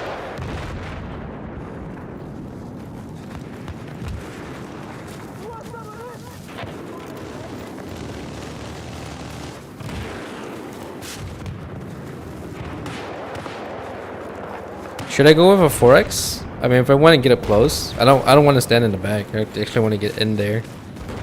So I've already done like shorts and yeah, like clips of me long range shooting. I don't think it's the thing is with those is that I mean it's nothing special. It's nothing that really stands out. There's tons and thousands of videos of people getting long range shots and collateral damages and shots at like 2,000 meters or so. So it's, yeah, I mean, I don't know. The question is, how are you gonna stand out? It's gonna just get creative. But I think more so, I'd probably mess around with the small or something, and like vehicles, and just try and land some insane shot.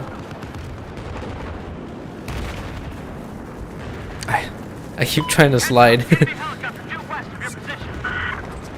Bad. Like it's muscle memory at this point.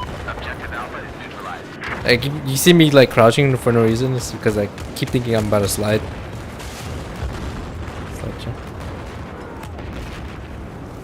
There's no way to turn off screen shake in this game, so it's I kind of have to deal with it.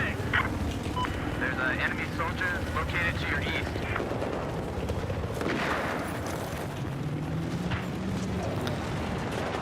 Sometimes it takes a while for the scope to render out. Like right now it's still blurry.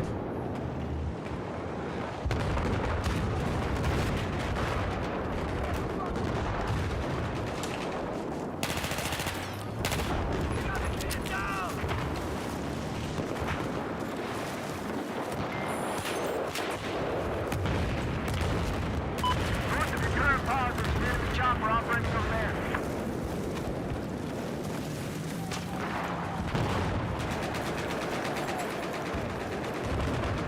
There's a guy running right over here. I don't think he can get to this side. It's only this left and right side of the tank.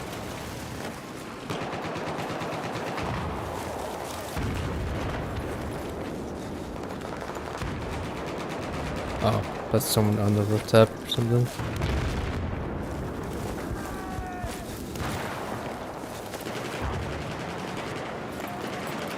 I'm gonna get shot going up here. Everyone knows that there's gonna be snipers on the rooftop.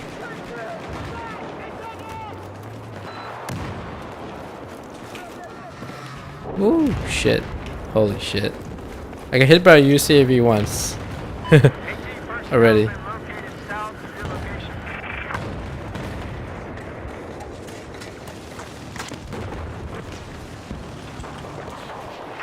Objective Alpha has been Blocked lost. off. Ah.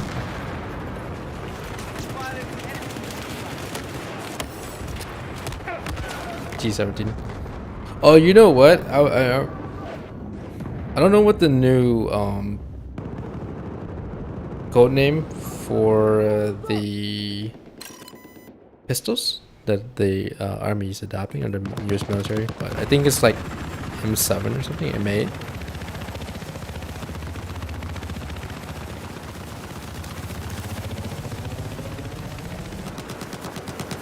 Or M17 or M18? I don't remember. but it's the new SIG, right?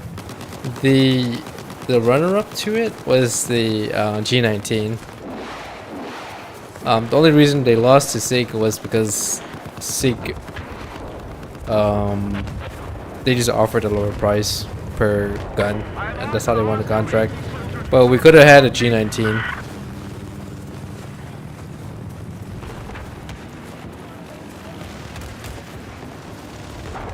And it's the same with the 6-spear lineup. We could have had for the primary arm or assault rifle. It could have been the was it MDR or something? Heads up! Enemy LAV west of your location! There was also the FN hammer or the FN Scar hammer, HAMR, which addressed the heating issues that Scars previously had. But yeah, we could have had an upgraded version of the FN Scar called the Scar hammer, which is like a lighter version of Scar H. It would have been a 6.8, a Scar that uses 6.8 rounds. I really wanted to see that, but sadly they lost out to SIG. I mean, the SIG rifles are looking pretty neat too. It's just that the only reason why they won, well, one of the reasons why they won, or one of the main reasons, is because they were able to offer it at a lower price. I'm pretty sure that they're pretty good too. You know, they didn't choose it for nothing, right? But you know, we would have, as I said, we would have had the G19 and the Scar Hammer, or the MDR and the G19 or something. That would have been interesting. But I think that they probably wanted it to be, you know, coming from the same source, or the same manufacturer for consistency and logistics reason.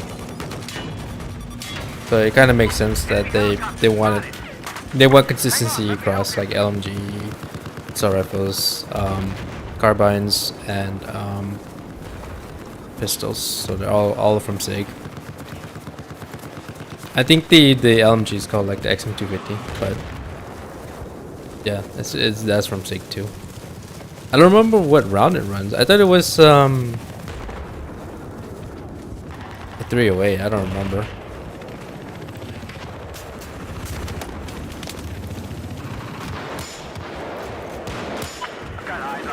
Oh, I'm not good at this.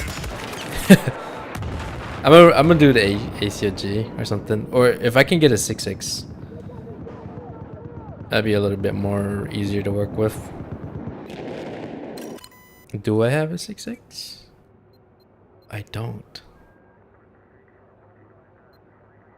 The 6.6 in here is actually really nice looking, but yeah. So I'd have to remove this. We'll do rangefinder. Let's work with a 4x for now. I don't know what the difference is. I think it's the same. It's just they don't really have much of a stat difference. They just look different. I think I like this one. It kind of matches the size of the barrel. Dude, our team's holding A down like insanely.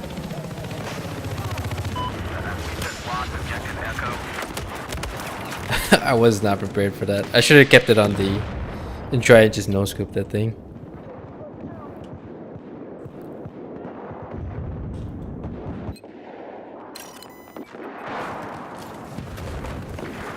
Alright, what I'm gonna do is I'm gonna get ends here and then throw a beacon.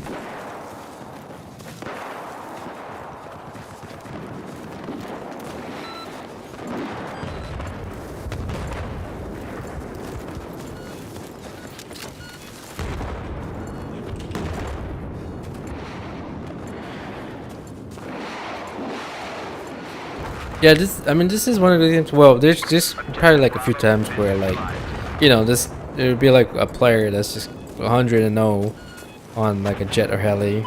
Those type of matches, like, it's kind of draining sometimes, but it doesn't happen too often. Taking objective Bravo. But it does kind of ruin the experience sometimes. But for the most part, in this game, even if I were to lose, it's not as stressful as like say losing in like Valorant or something, or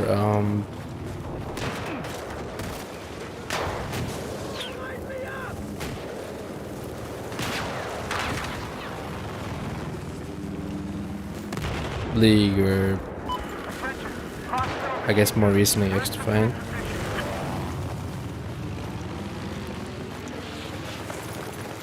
It's just, yeah. Said it. I don't want to force myself to try and enjoy something that I don't seem to enjoy. You know. Although yeah, as I said, it's a pretty fun game. So give it a shot, see how it goes. But yeah.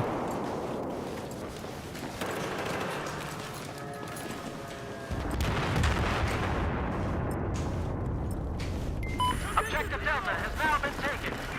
An enemy machine gunner has been ID'd just west of the bar. Like this is the one thing about for example Drewski, they said like he's found a game that is, you know, or a genre that's pretty niche, but it's something that he enjoys, so it's like, you know.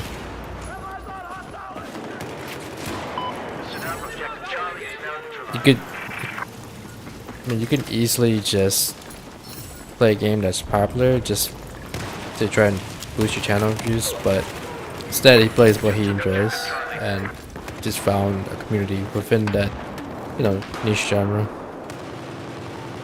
It's difficult, but it's not impossible. Where did that health box go? It just like flew.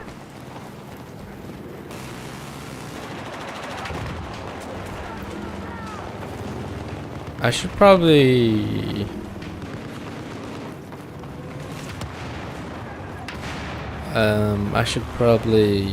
get like a C4 or something. Oh. It's so dark that I can barely see the guy. I'm not a big fan of Zavad, by the way.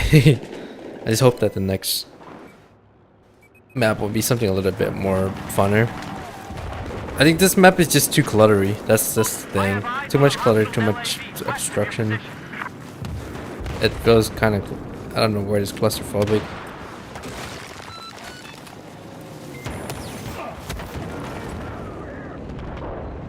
And especially with vehicles, it just feels, I mean, it's not the great, like, in terms of like urban warfare.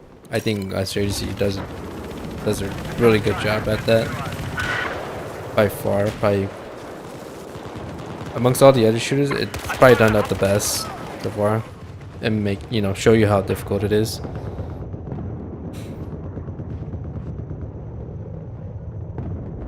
Armor probably does a really good job too, but I don't know of a whole lot of urban maps in Armor.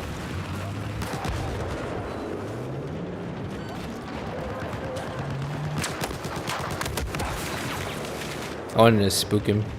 I don't think I need the UAV or the tugs, which is just like a mini UAV. So I'm just gonna go with the C4.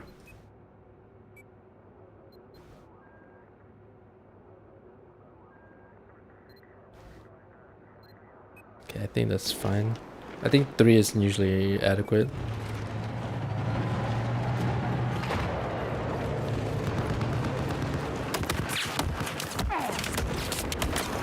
Damn it.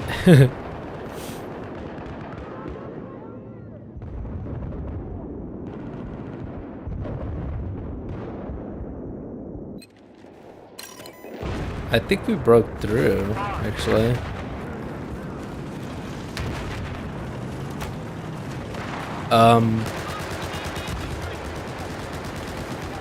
Well, how do you determine what's the winning condition? Is it you drain their score to 0 or you drain your score to 0? Our score's not going anywhere.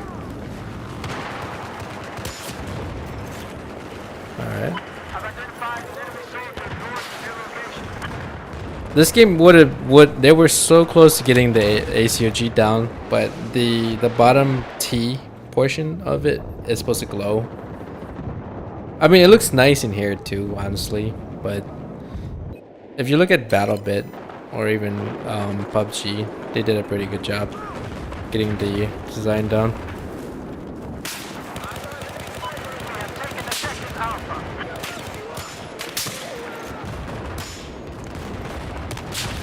Ow.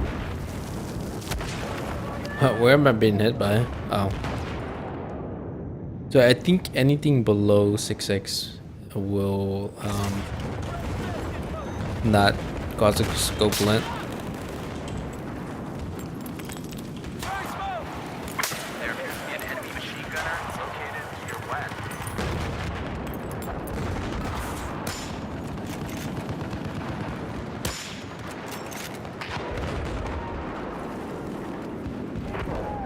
Objective Bravo is neutralized. Is it that rooftop over there? Oh shoot. I don't know what I got hit by. Ooh. Wait, what? Okay. I mean, that's how you know that the game has a travel time. I mean, it's not always gonna be the case though, because there's ways of doing it, pseudo projectiles, where it can delay. So for example, it detects a hit, but it doesn't actually show up as a kill yet, to give you the illusion that it has a travel time. I think that's what Battlefield 2 does. There's also visual ways to make it look like there is a projectile as well, but in actuality, it's a hit scan with a delay. So yeah, it's called a pseudo bullet drop, pseudo projectile.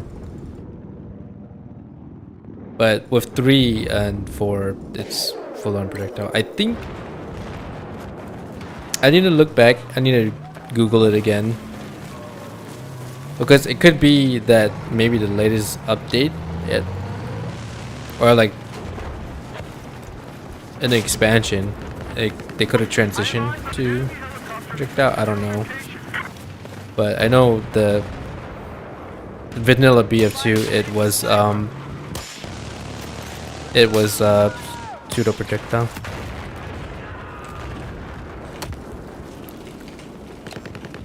I spotted an enemy sniper. Oh, am I supposed to hit him? We now control objective Bravo. Damn it! It's so hard, difficult. You don't really know what it.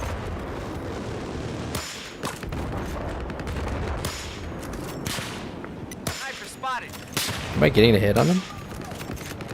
Just lost objective Alpha.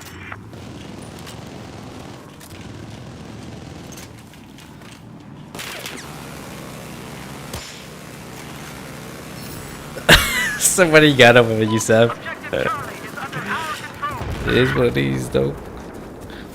Good fight, though. One of us was bound to get hit by a drone. Oh boy.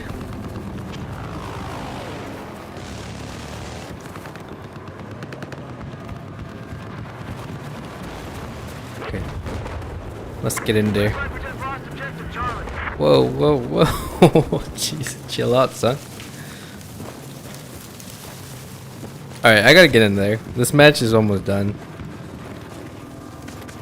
I'm gonna be part of the reason we turn this around. We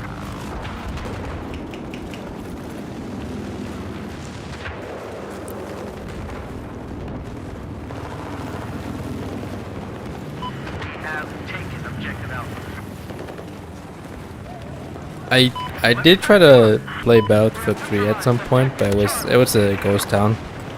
It was kind of disappointing, honestly, but it's what, when did it come out? 2011. So the game is 13. Battlefield 3. Oh, it's been around for at least 13 years. Crazy. I think most BF games come out in fall, so this upcoming October or November, marks this. Yeah, they can move here. Objective Charlie is no longer under our control.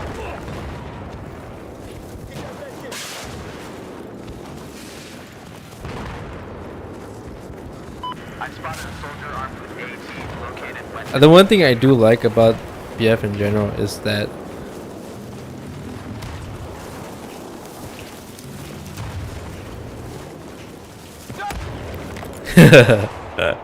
you better be scared. So in here, infantry are a legit threat. I mean, to tanks. I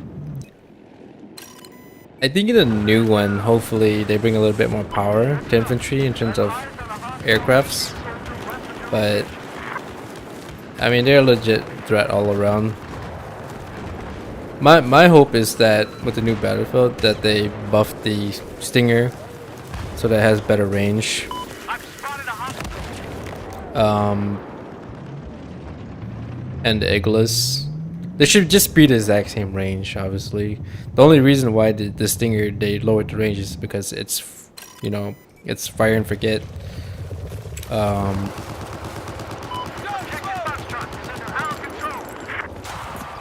But it already blew, you know, it already sucked that they nerfed the AA to have only 6 instead of 8 missiles. They did that a long time ago.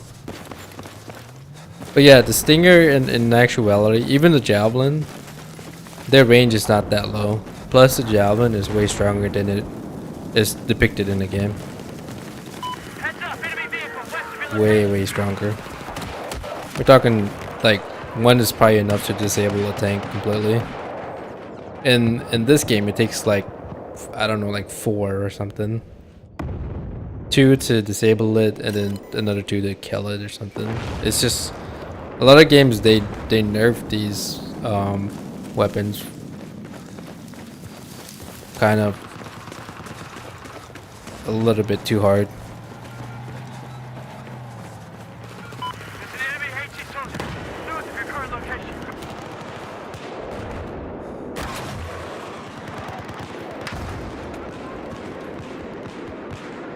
Well then. Spotted an enemy soldier. What the fuck? How did he not see it?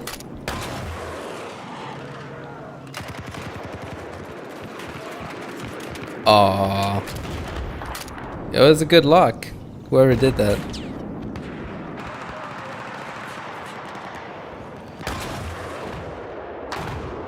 I spotted a hostile machine gunner.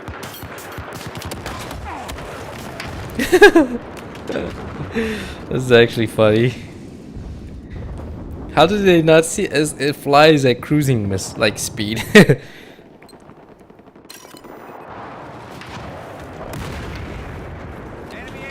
No, I think legitimately the new Battlefield. I know it's good. I mean, I don't have huge confidence in it because all the OG dice devs are gone, but I think that they should definitely make it modern near future and also revolve it around real world events going on right now. You got the Russia-Ukraine conflict and the Taiwan and China conflict. The only reason why they don't is because of investors and stakeholders. They don't want to piss off investors and shareholders by publishing a game that puts them in bad light. I know it sucks, but that's just the way it is because it's because of EA. They have their hands tied essentially. And not only that, EA cleaned house of the OG devs.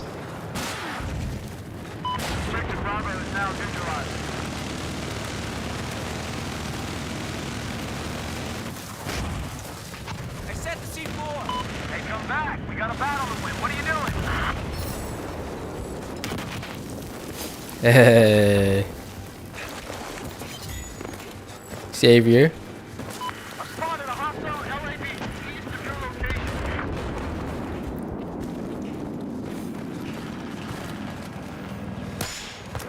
Oh! I thought I had that in the bag. Let's see if I can get the 6x. I just want to do something like quick sniping. That's really it.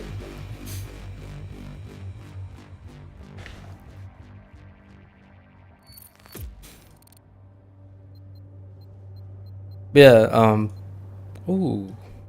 3.4. I think the Prisma has a much, like, cleaner look to it, but the zoom is less, but... Oh, that's on the Ace 52? Okay. I didn't even know I unlocked it. I should probably get the heavy barrel and then mess around with the sniping. Let's move on to that. I still have not hit the max 150 yet. And I've had this for like 11 years. It's crazy. I never really cared, even in Battlefield, I never really cared to push max rank anyways. You don't really, I mean, maybe you unlock more weapons, I don't know, but you don't really gain much from it. Plus, it's just gonna skew your matchmaking anyways. They've given a lot of XP boosts over time, like lots. We're talking about 200, 150, 100% XP boosts. Just randomly, you know? So like a good chunk of players are already, you know, hit max level because of that. Alright, what was the... That's like 29 or so. Yeah, let's do it. Starting to get that first. I don't want to mess around.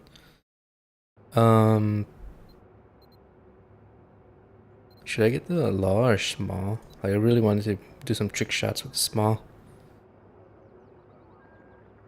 Yeah, let's get it. So I mean, new Battlefield.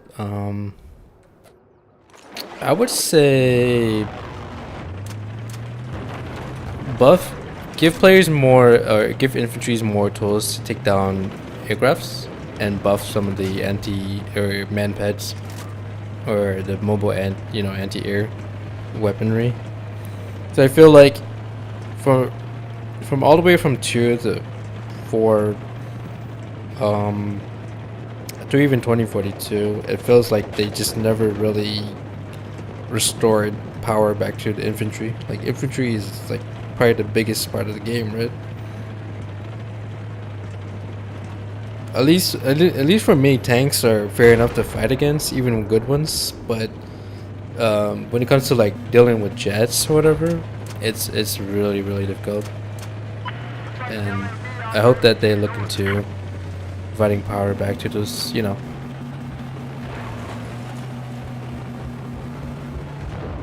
giving back power back to the players. I got eyes on a hostile tank. Spotted a hostile tank in north control position. Objective Bravo has been neutralized. Yeah, like I still want the infantry to be a big threat overall. Like it doesn't mean like buff every infantry tool, just like buff the good ones. I mean buff the ones that are needed to balance the matchup. Basically my ask is to balance the game a little bit better, right?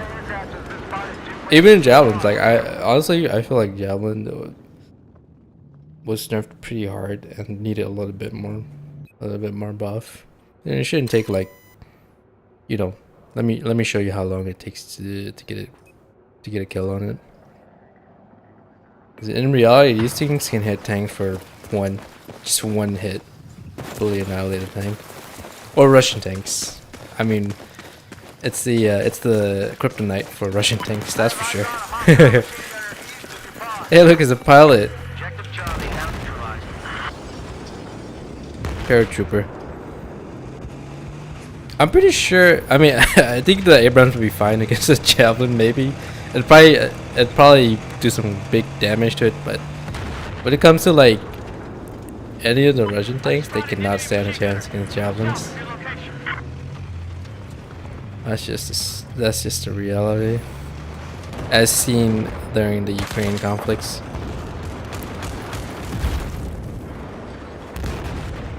Holy, alright. Dude, this paratrooper is just active on the ground. Eyes on an enemy tank south of your location. My mind.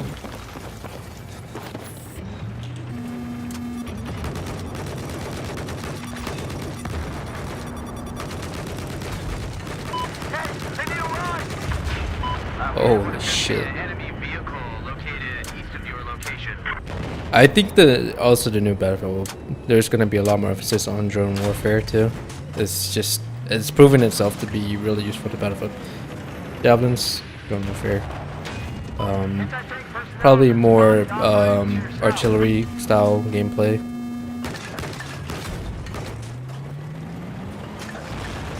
I think they should, yeah, they definitely should have more artillery on the map. Like, not just like the mortars, you know, those portable mortars, but full on, like, what you call it? Big boy artilleries, with the, you know, the big shells and stuff.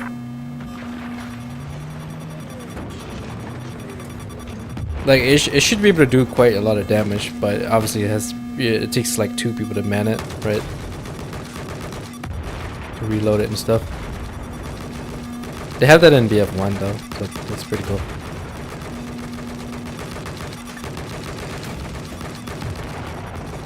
What am I doing? I gotta go get some kills. Alrighty, let's go. Oh, we're gonna get annihilated. They didn't even detonate his C4 yet. He just got out of it.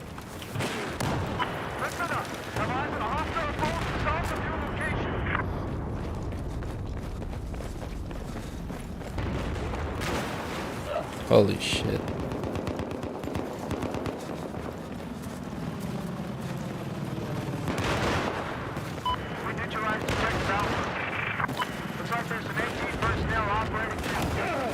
Oh dang. Whoa, okay, that's pretty cool. Somebody did the, for the user icon, he has the frostbite.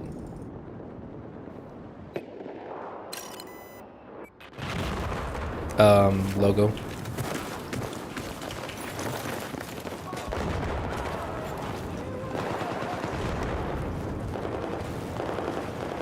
Where is this guy?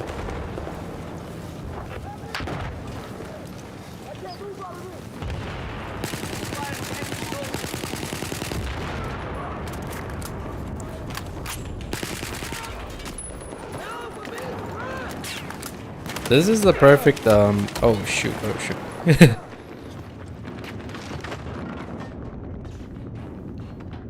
Yeah, oh, I did see the game on Steam for like, I don't know, like 30 or 40.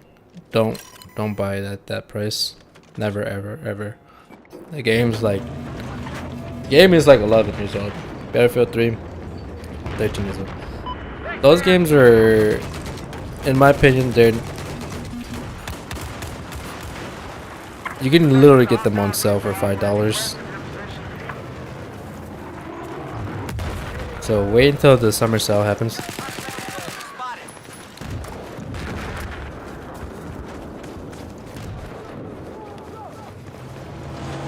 Holy.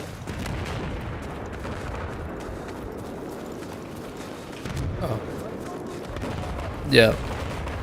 I've seen BF3 go for like $1, so yeah, just wait for the sales. But there's probably probably was a Memorial Day sale. Probably get them for like $1 each or something.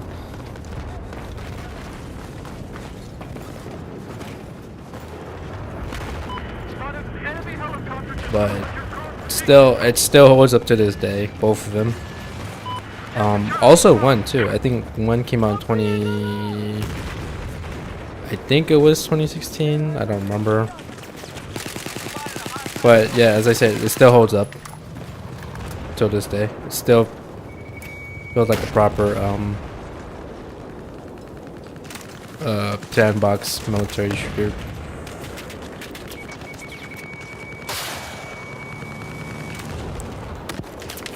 Obviously, it's arcadey, but you know, I think they found the balance between fun and serious. More fun than a good balance between arcade and realistic. More arcade than realistic, but whatever. Because yeah, if you jump into a game like Armor or Squad, believe me, it's you had to really sit down. It's like you had to work to enjoy it for you to, or you had to.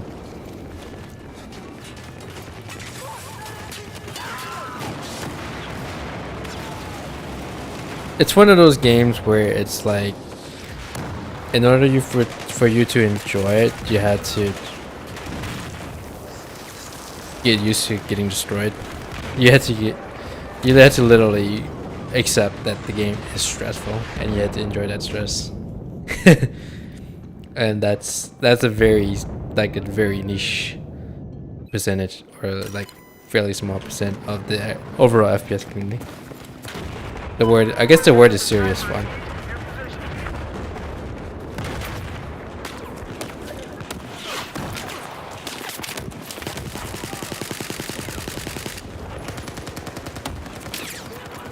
What's going on?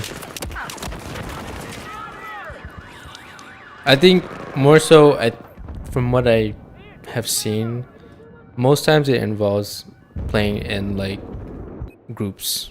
Like if you have a party, you're probably gonna have a good time. If those guys know what they're doing, and if that's how you enjoy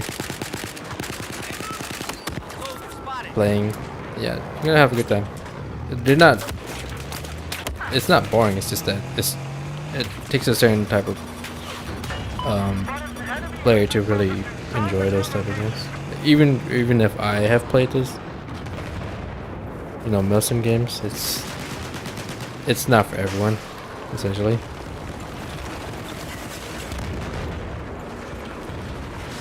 Oh my god, that's the second building I literally walked right into that was ready to fall over.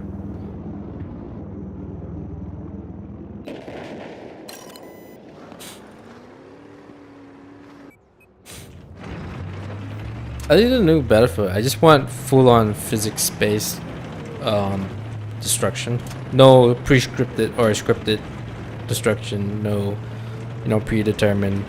Just, there's obviously strong points and weak points of a building. If you can hit it from wherever angle, and it will destroy it from, depending on the angle and just, the damage stuff.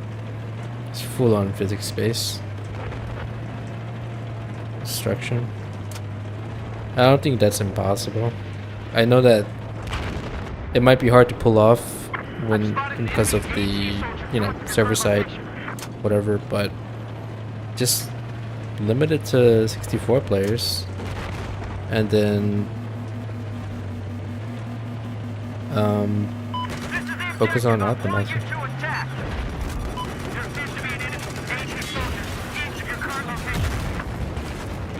Damn it. Lol. Oh, I need to check my weapon real quick.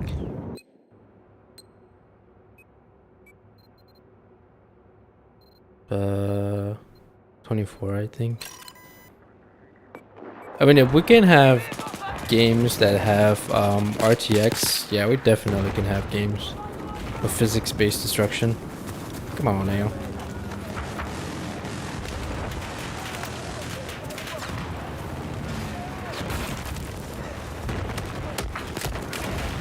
Getting hit by a Dow 12. Yeah, it's not fully auto. It's just a rotating drum sort of thing, but it's semi-auto. Still very destructive though. They removed the A12 from being a loadout weapon in this game because it's pretty OP. Even the Usas 12, which is semi-auto, it's still very. It's gotten so hard to balance that they made it a field drop only sort of thing. I don't think I've seen an A12 in this game. Maybe in a campaign. Oh, ow. But I did see the Usas and the M320 launchers.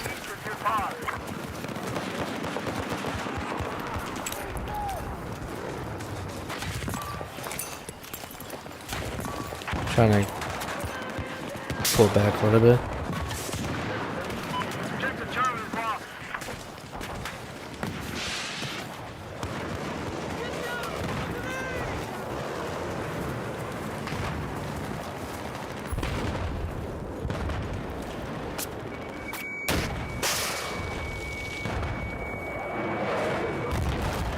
Okay, alright, it disables it in one hit. I was wrong.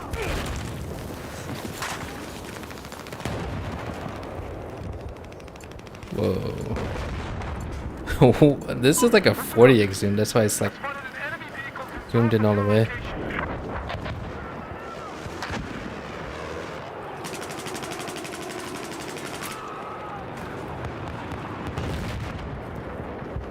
They're on the upper part of this hill somewhere. Anti-tank personnel to your south. Dude, that UCV is like PTSD inducing. Well, for this game. If you hear that shit, you know you're a goner. Objective Bravo is neutralized.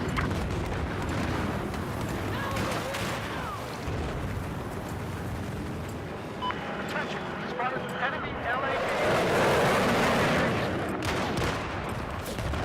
Take control of Objective Bravo. Spotted enemy boat. How?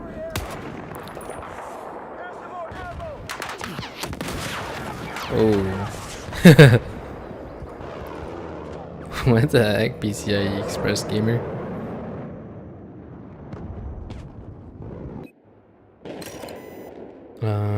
Oh yeah. Let's try to get the heavy barrel for this. I need you to attack this objective. Let me get in there. Are they upstairs?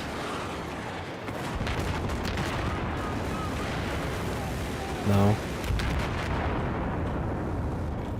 I kind of wonder, can the javelin theoretically be used as an anti-aircraft? I would think so. Seems like it has pretty decent range. I mean, it's not gonna hit at like Stinger range, but I'm sure it goes pretty far.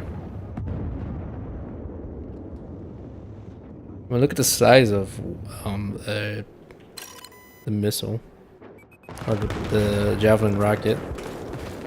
That thing can last for a while. Holy. Like LAVs shooting from like 150 meters, 200 meters out or something.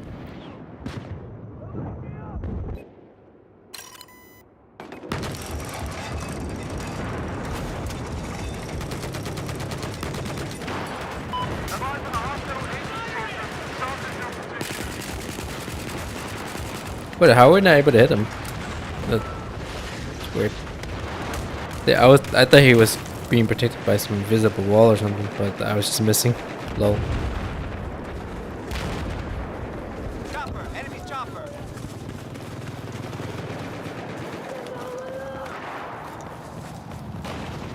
AT soldier spotted. Has a visual on a light armored vehicle operating to your west.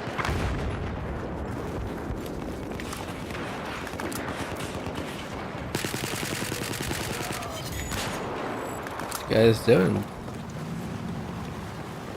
Uh oh. I'm trying to get off this bridge ASAP.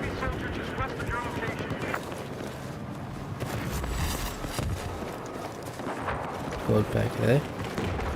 Yeah, I wasn't really a big Ace user, but Ace 23, AK 971, ACWR in this game.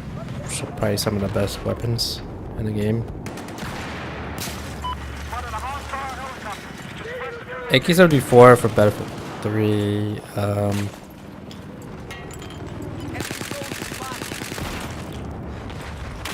What else? Oh shit! Friendly fire, I guess. His flashlight actually, I think it might have blocked. Oh, it made me confused on his blue team color. Let's see. 19 more to go.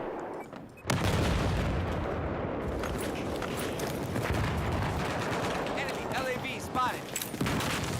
I gotta get in this building ASAP. I'm surprised that LAV didn't come back.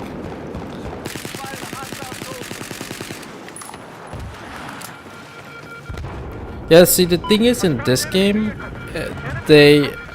if you ever played 3 and played 4 and release, you'll notice that this game feels easier, right? 'Cause they actually introduced a, I don't know how much, you know, what the magnitude is, but there's aim assist in this game. It's not like aggressive, but it's subtle. But that's why it feels way easier to shoot in this game compared to Battlefield 3.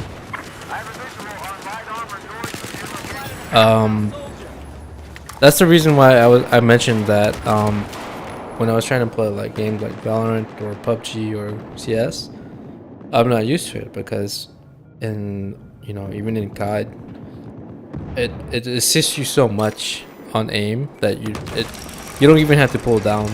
All you have to do, like in here,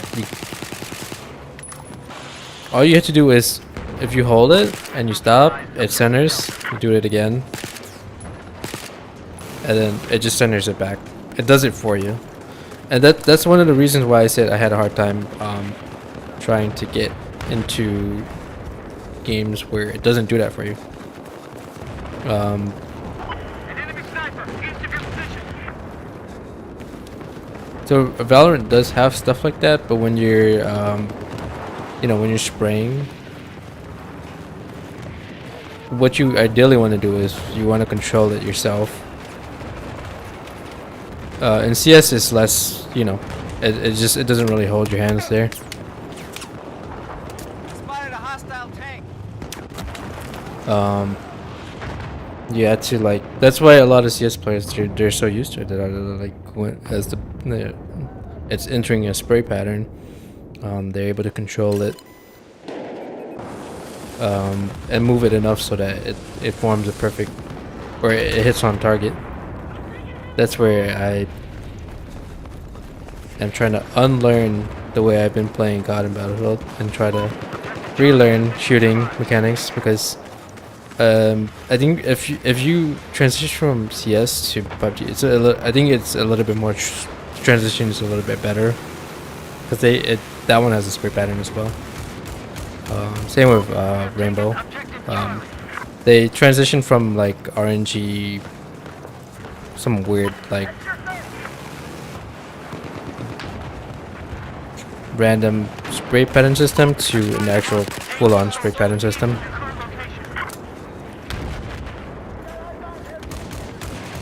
Which was a much needed change, honestly.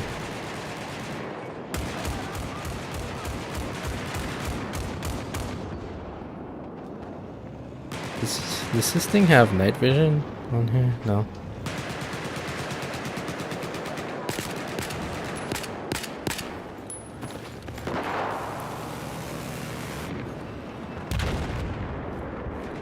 Listen up.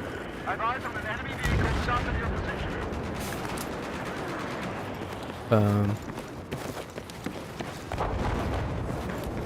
Yeah, but honestly, for me, 3 felt a lot more difficult to learn, Hostile vehicle operating. or it had a huger learning curve. I don't know why. Trust me, if you've played this game on day 1, I think it closed in open beta, you'll know that the game feels a lot more easier. Which right now it's fine, but looking back, you probably weren't happy about that change if you're coming from 3 and really enjoyed 3. I actually got a headshot on him. I hit him for 40, 38 or so. Or at least that's how I felt. There were a lot of things about 4 that I didn't like coming from 3, but I kind of got over it.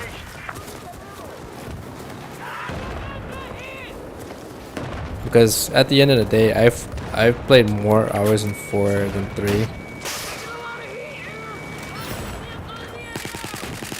Fucking Normandy over here. Holy shit.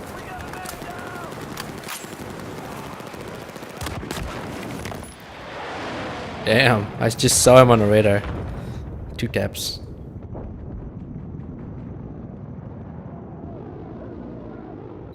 But I thought I wouldn't like one, but it turns out it's fine.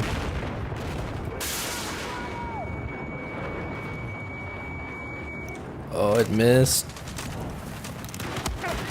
Ouch. Holy, that Hydra just... It wasn't even looking at me.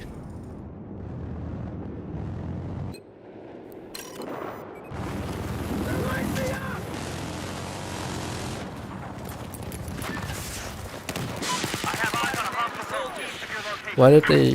What?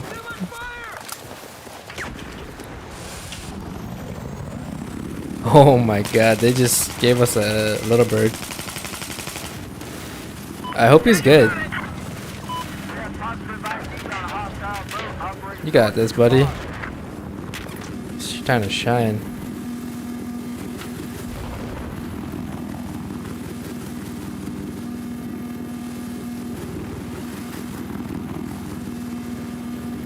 Jesus. I can't see anything, just the grading. Good stuff, good stuff. Alright, I think he seems to at least know something about driving, so he knows what he's doing, at least somewhat. Why did they abandon their little bird just to get onto the island? They could have just dropped 2 players off and just did right away. Looks like we just lost objective Charlie.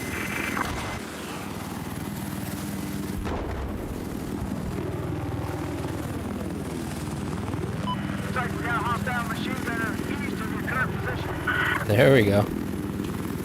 Alright. I don't think you can... Yeah, you can't shoot the javelin from here, unfortunately.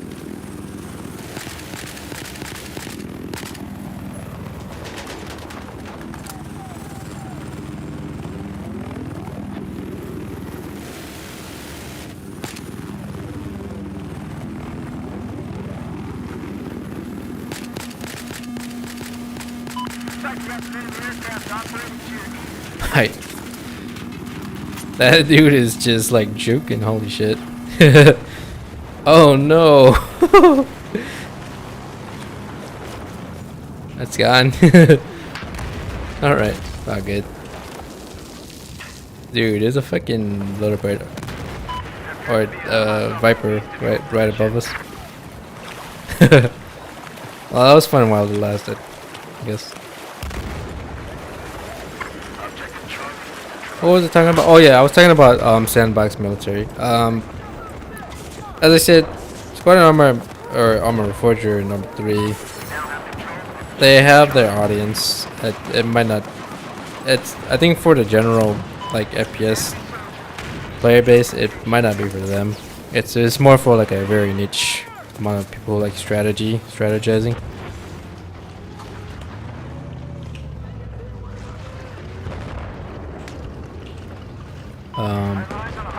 So they're both probably fantastic games. It's the same with the Surgecy. It's a very small player base compared to the likes of COD and Battlefield. But my recommendation for anyone that wants to get into like sandbox shooter, probably Battlefield 1. And if you happen to find 3 and 4 and cell, probably yeah. I'd say 1 and 4 are what I would suggest.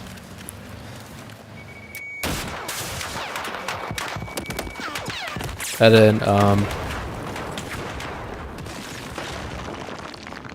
I would recommend it 3 honestly, but the thing is that it's a ghost town.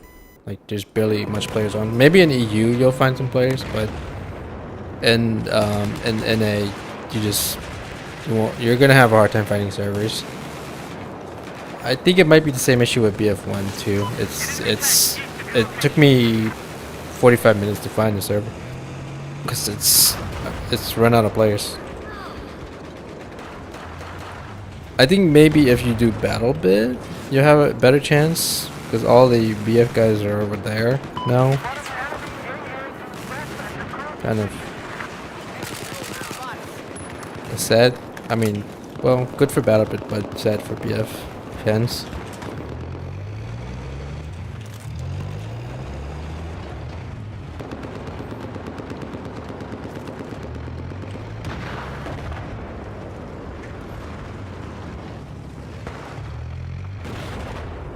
There's an enemy soldier located to your east.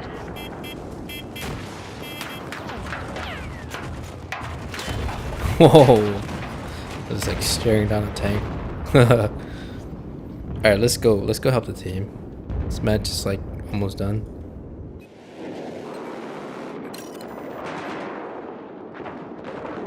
Let's fight for C. Let's do it. Oh, that guy, the one guy on the mortar. Throwing smoke!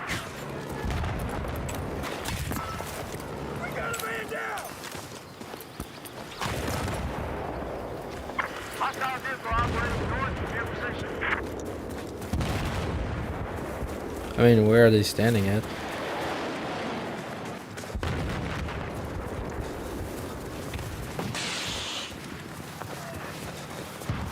Kudos to the guy that's using the portable anti-air mine. Spotted a hostile soldier. Or props to the guy using the anti-air mine. Not a lot of people actually use it. When you do, very helpful. I can't seem to find the guy that's still here. Just been neutralized. Damn it. Oh yeah. Well, if you're gonna go with like a carbine, MTAR, ACWR, you could get away with a Groza too. It's actually decent. Probably the only 7.62 carbine in the game. I think most other ones are like 5.56 or 5.8 or whatever you call them. I spotted an enemy sniper north of your position.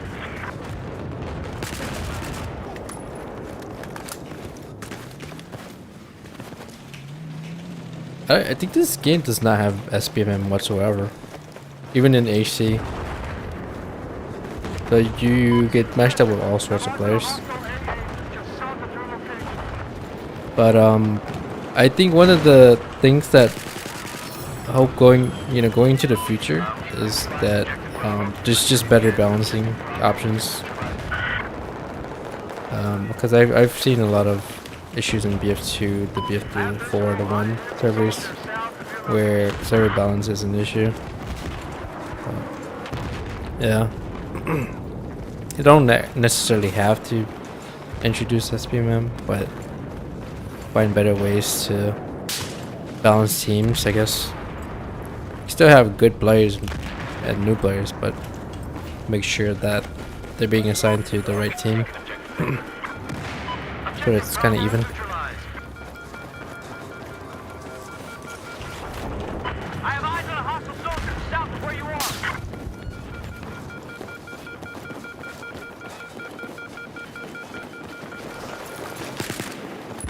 Holy fuck. All that movement. Our team is like frantically trying to find... I think they're on top of the roof. I don't know how to get up there, honestly. Identified an enemy soldier north of your location. Is there a stairway to get up there? I'm surprised any of the doorways are functioning correctly. Whoa, Jesus. I spotted hostile machine gunner. I've got eyes on an enemy vehicle south of your position. Poor guy. He was just trying to get here. Tried his best to zigzag.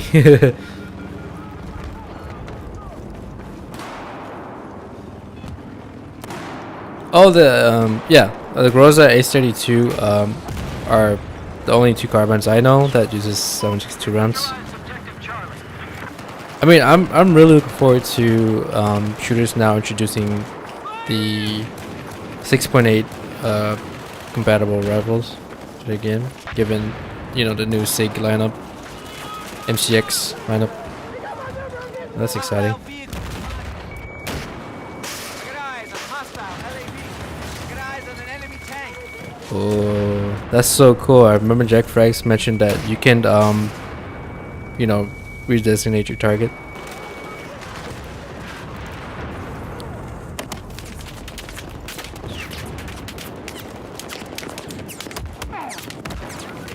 Damn it. He must have healed. I think usually most tanks now run thermal camo. That's why it's hard to lock on. It used to be like reactive armor and everything, but that's no longer the optimal choice. You can still do it, but you're better off mitigating damage than reacting to it, right? That's why they go with thermal camo and smokes, I guess. Hostile soldier east of your position.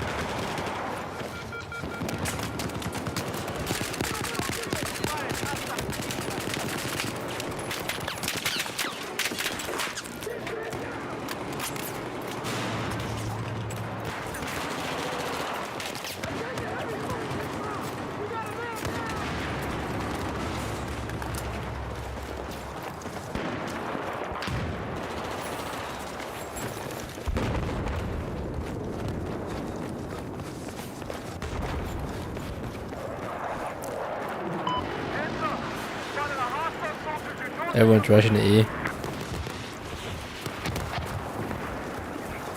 What up, homie? What's up? Oh boy. Oh, the rare bulldog player. We just gotta keep this up for at least like the next 10 minutes. I've been doing really good.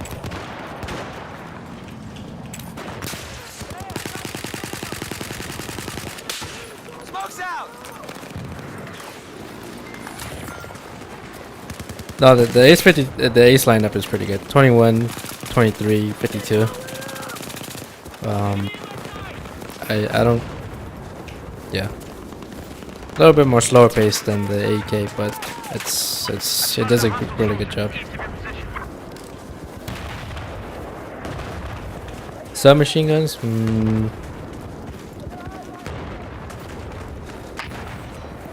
I'd say MP7. MP7, let's see. Pretty much any of the ones that have like 900 RPM. I think there's at least 2 or 3 of them. I mean, you could also go with MP5, that's fine too. Holy. Let me see. TV guided burst cannon. That's an interesting choice.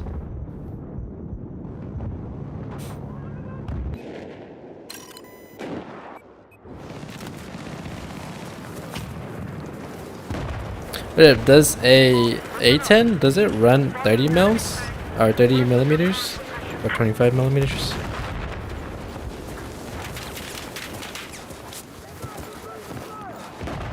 Kind of curious, you know?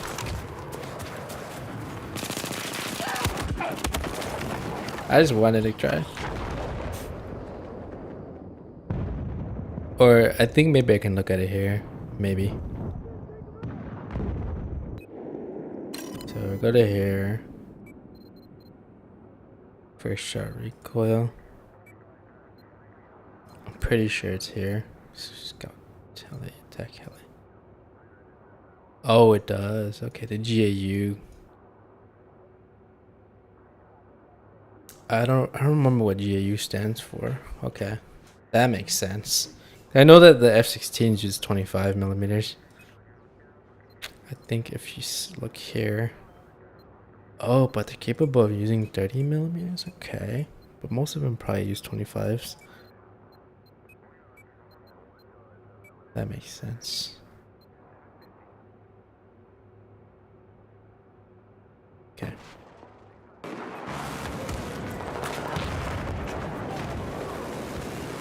I mean, it's this huge rotary.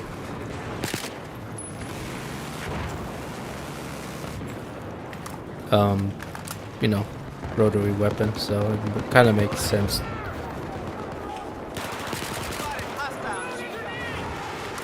Our team has been like literally pushing hard to win this, turn this match around.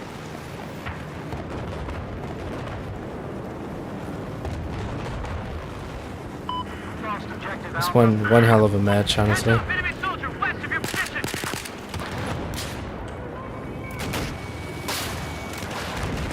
Whoa, okay, that's one way to go out.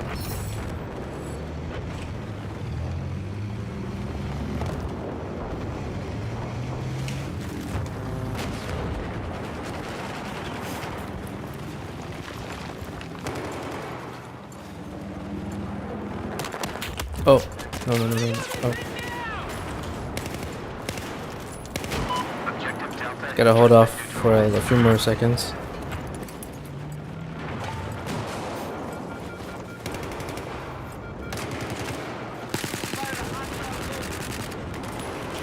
Taking objective Delta. Ooh. Okay, if I go. What do we got? 133 to 47. It's going down in increments. This team is really ramping up the pressure on these guys.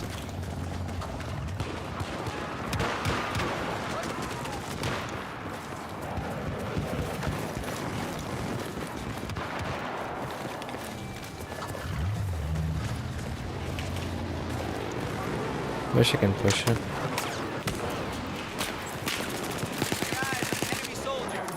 I've got a visual Was that the guy? on your position.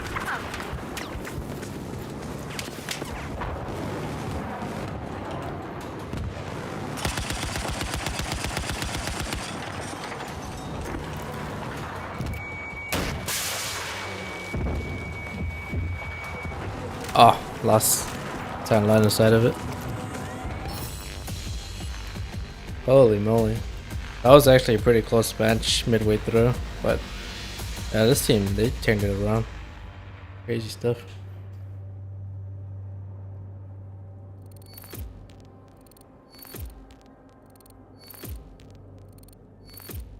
Let's see, what's the temperatures today? These.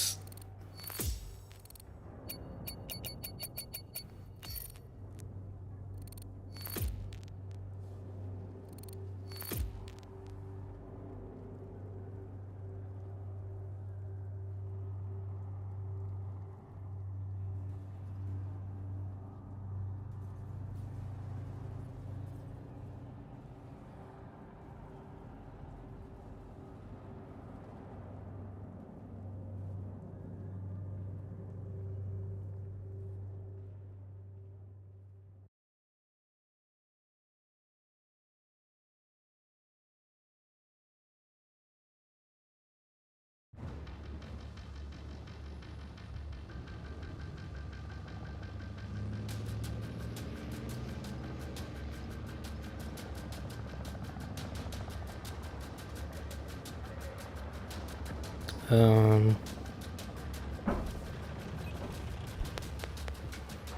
let's see.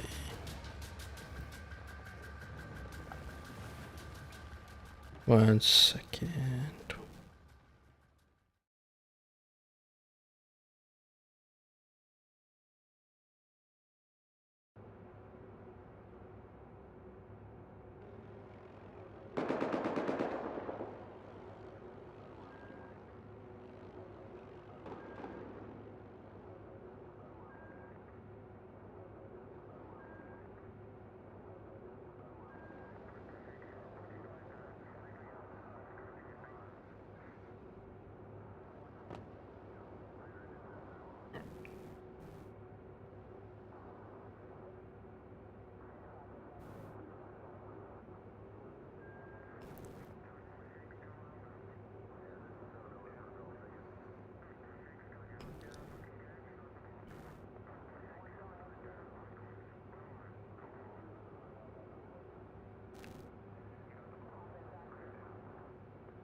Okay. Where was I? H. Heavy barrel. I got 9. Okay. I don't think this match is gonna last for 30 minutes. Maybe I could find a TDM. Yeah, maybe I could find a TDM or something. Let's see. Let's try and find one. But if not, then that's fine. I'll leave it off on this. I think I had 9 more kills to unlock the heavy barrel. Oh yeah, I forgot. I was checking the temps today. Hopefully it's fair.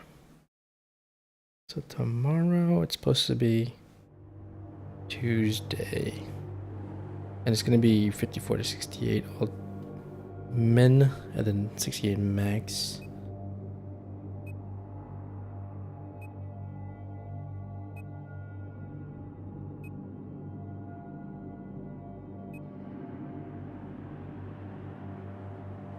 Alright, TDMHC. I don't barely ever play C. It's fun, but yeah.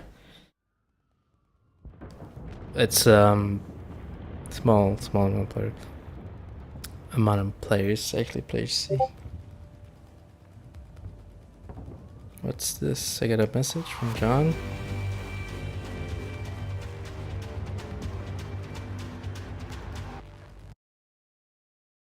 GPT 4.0.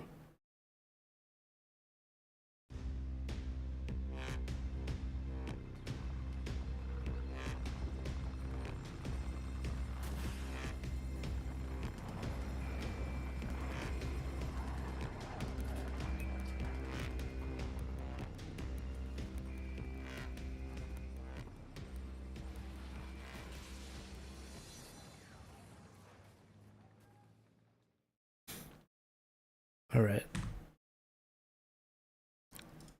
So in here, yeah, you could just target detector is not gonna be useful. There's no spotting in here. Probably do magnifier or something. I don't want to do laser because it gives away your position. That'd be grip. Let's do this.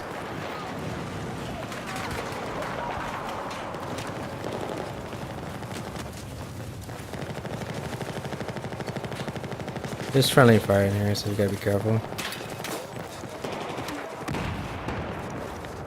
There's no mini map, there's no spotting.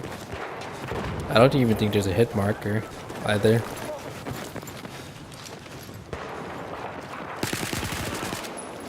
Yeah, there's no hit marker. The only thing you see is the kill. That's the score. 275. See, the thing is with a lot of these servers, they put no time limit, and then they also put what you call it, a really like high score to keep you staying on the server for a long time. But it's only, was it like 16 on 16, right? Which is 32 players. So it kind of like forces you to stay on. I keep trying to slide, but used to.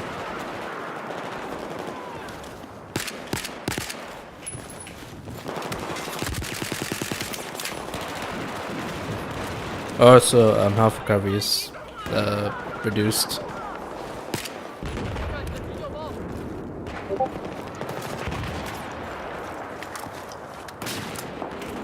Holy shit.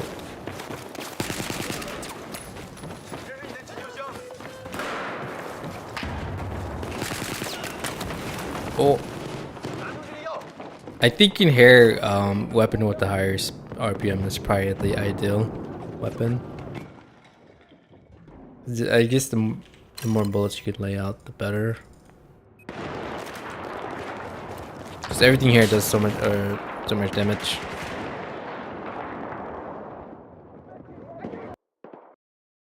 Lol, what happened? I got booted? What the heck?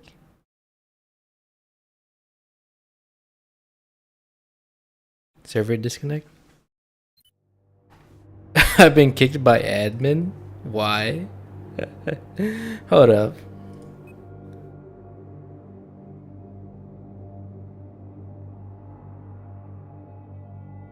Why did I get kicked? I want to know. They could have just put me on the other team.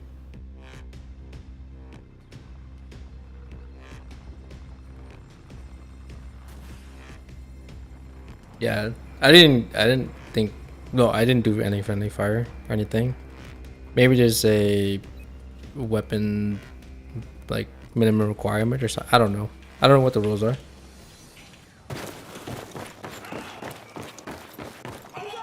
It's certainly not a level requirement. The hell happened? Oh, maybe the server is transitioning. Looks like everyone got.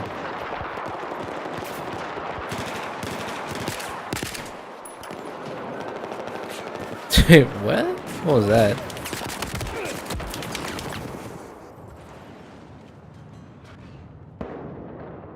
Okay. I don't know why. They should just, I think with the new Battlefield, they should like require admins to show a reason. And then show a screenshot of, you know, proof as proof.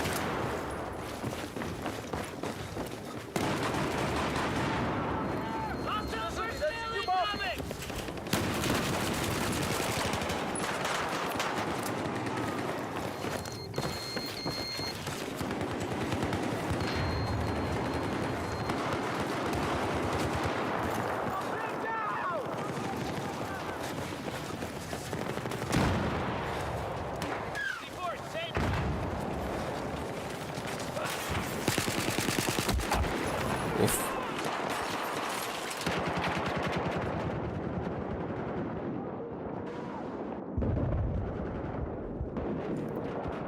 Oh, maybe it was ping related. Yeah, it might be ping related. Look at my ping. It's showing nothing. Yeah. What the heck? Let me take a look at OBS real quick. 1 second. No. Weird.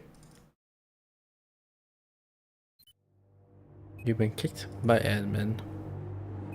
I'm just gonna join again.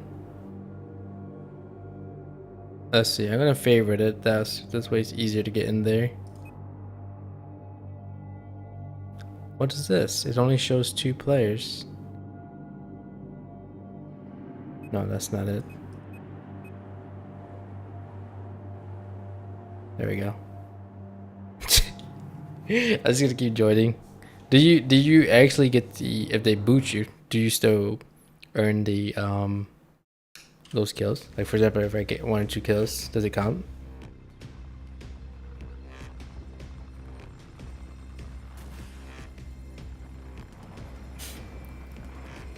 I'm just gonna keep joining until I get my unlock. Hey, look at that, it counts.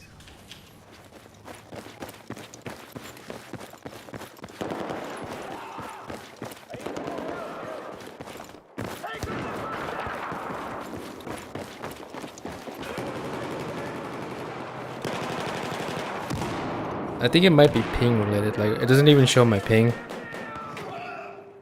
Yeah, it doesn't show my ping. That's probably why. Nothing personal.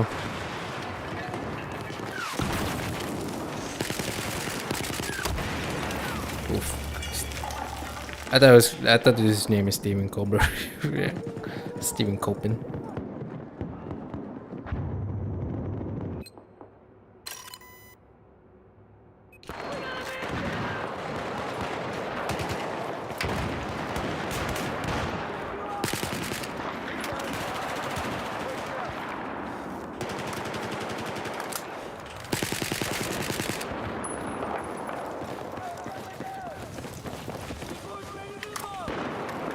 Got a pretty bad habit of reloading.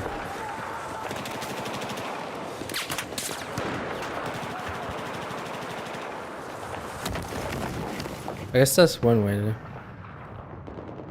Please fix your ping and join us again. Oh, that's why. Yeah, it shows it on the upper left. Okay.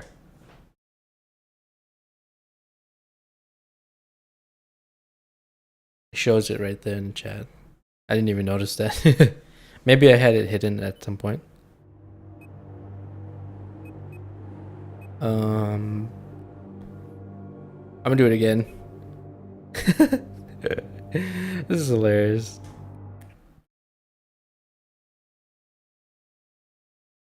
Let me see. I know I got like 1 or 2 there. See if it unlocks it.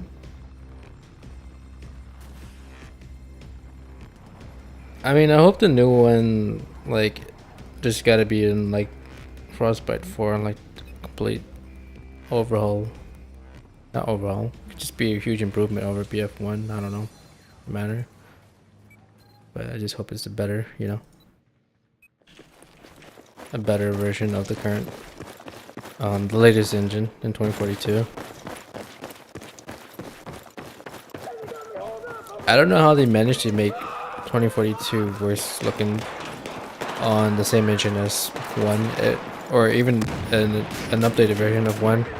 Actually, surprisingly, like how do you use an updated engine that's technically better than the previous one and make the game look worse? Like, how do you go from 1 to 2042? That's right. It's not like head scratching. Let's see. Well, I got that. I think these are all battle packs. Oh, look. Bipod 130. These are all battle packs. This is one of those systems in the game where it's also not, the way they did it was not good. So rather than having like an actual, like, you know, showing, you know, you get like this much kills, you unlock this, they put it behind an REG. And then, you know, maybe there's a chance of you to earn a battle pack, and, you know, it rolls random one. But yeah, that's what kind of DICE kind of. And then also with the DLC, you had to buy the DLC to get a certain weapon, you know, and certain maps. Which is like, I don't know how DICE managed to screw that up, but I think COD did it a little bit better, where the only thing you're really paying for is for cosmetics, really. And I don't know if it gives you more. Does it give you more access to like more campaigns and storyline? That's fine, whatever, you know. But all the new maps, all the new guns, you can grind it in the new season without having to pay any additional currency. I think that the battle pass probably just speeds it up for you or something. Just like, at least that's better than what DICE did. It should have always been like, the only thing you can obtain from DLCs is more campaign missions, and just more cosmetics. But they chose to, you know, put maps on there as well, maps and guns, which is like, what?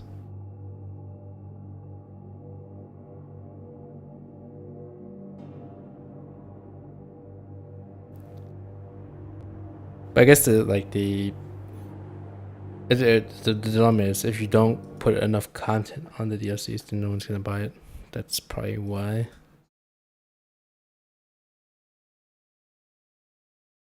Anyways, I got the heavy barrel. It's nice. It's already 10. I'll probably call it here for today.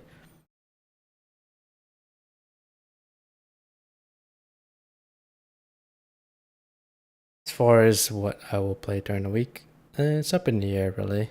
The other weeks I was grinding RTV, which is Road to Vostok, but I already finished with that. This is a playable demo. I did Days of X Defiant, and I think I've seen what I've need to see. TLDR or TLDW, not my style. Fun, but not my style. We'll see about D4. Maybe. I think PoE is they're nearing the end of the season, so it's probably a run. It's probably not a lot of players on there right now. I guess there's always BF1 in 2042. I mean, not 24, but obviously the player base has dwindled a lot from just over time, really. I mean, those games are like over a decade old. Yeah. Is Mini Royale playtest? Well, that the problem with Mini Royale is that it's just not enough players on there. In general, because I think because of the way the playtest cycles weekly or bi-weekly, is not enough to sustain. Maybe I think it may be published, but the only thing with publish is I had to severely lower my OBS graphically to be able to run PUBG, and it's hard to watch that game when on stream because it's like super blurry. I've done it before in the past, but it's blurry. It's hard to see. So yeah, we'll figure it out during the week. Anyways, yeah, I think right now is probably the best time to head out. Peace.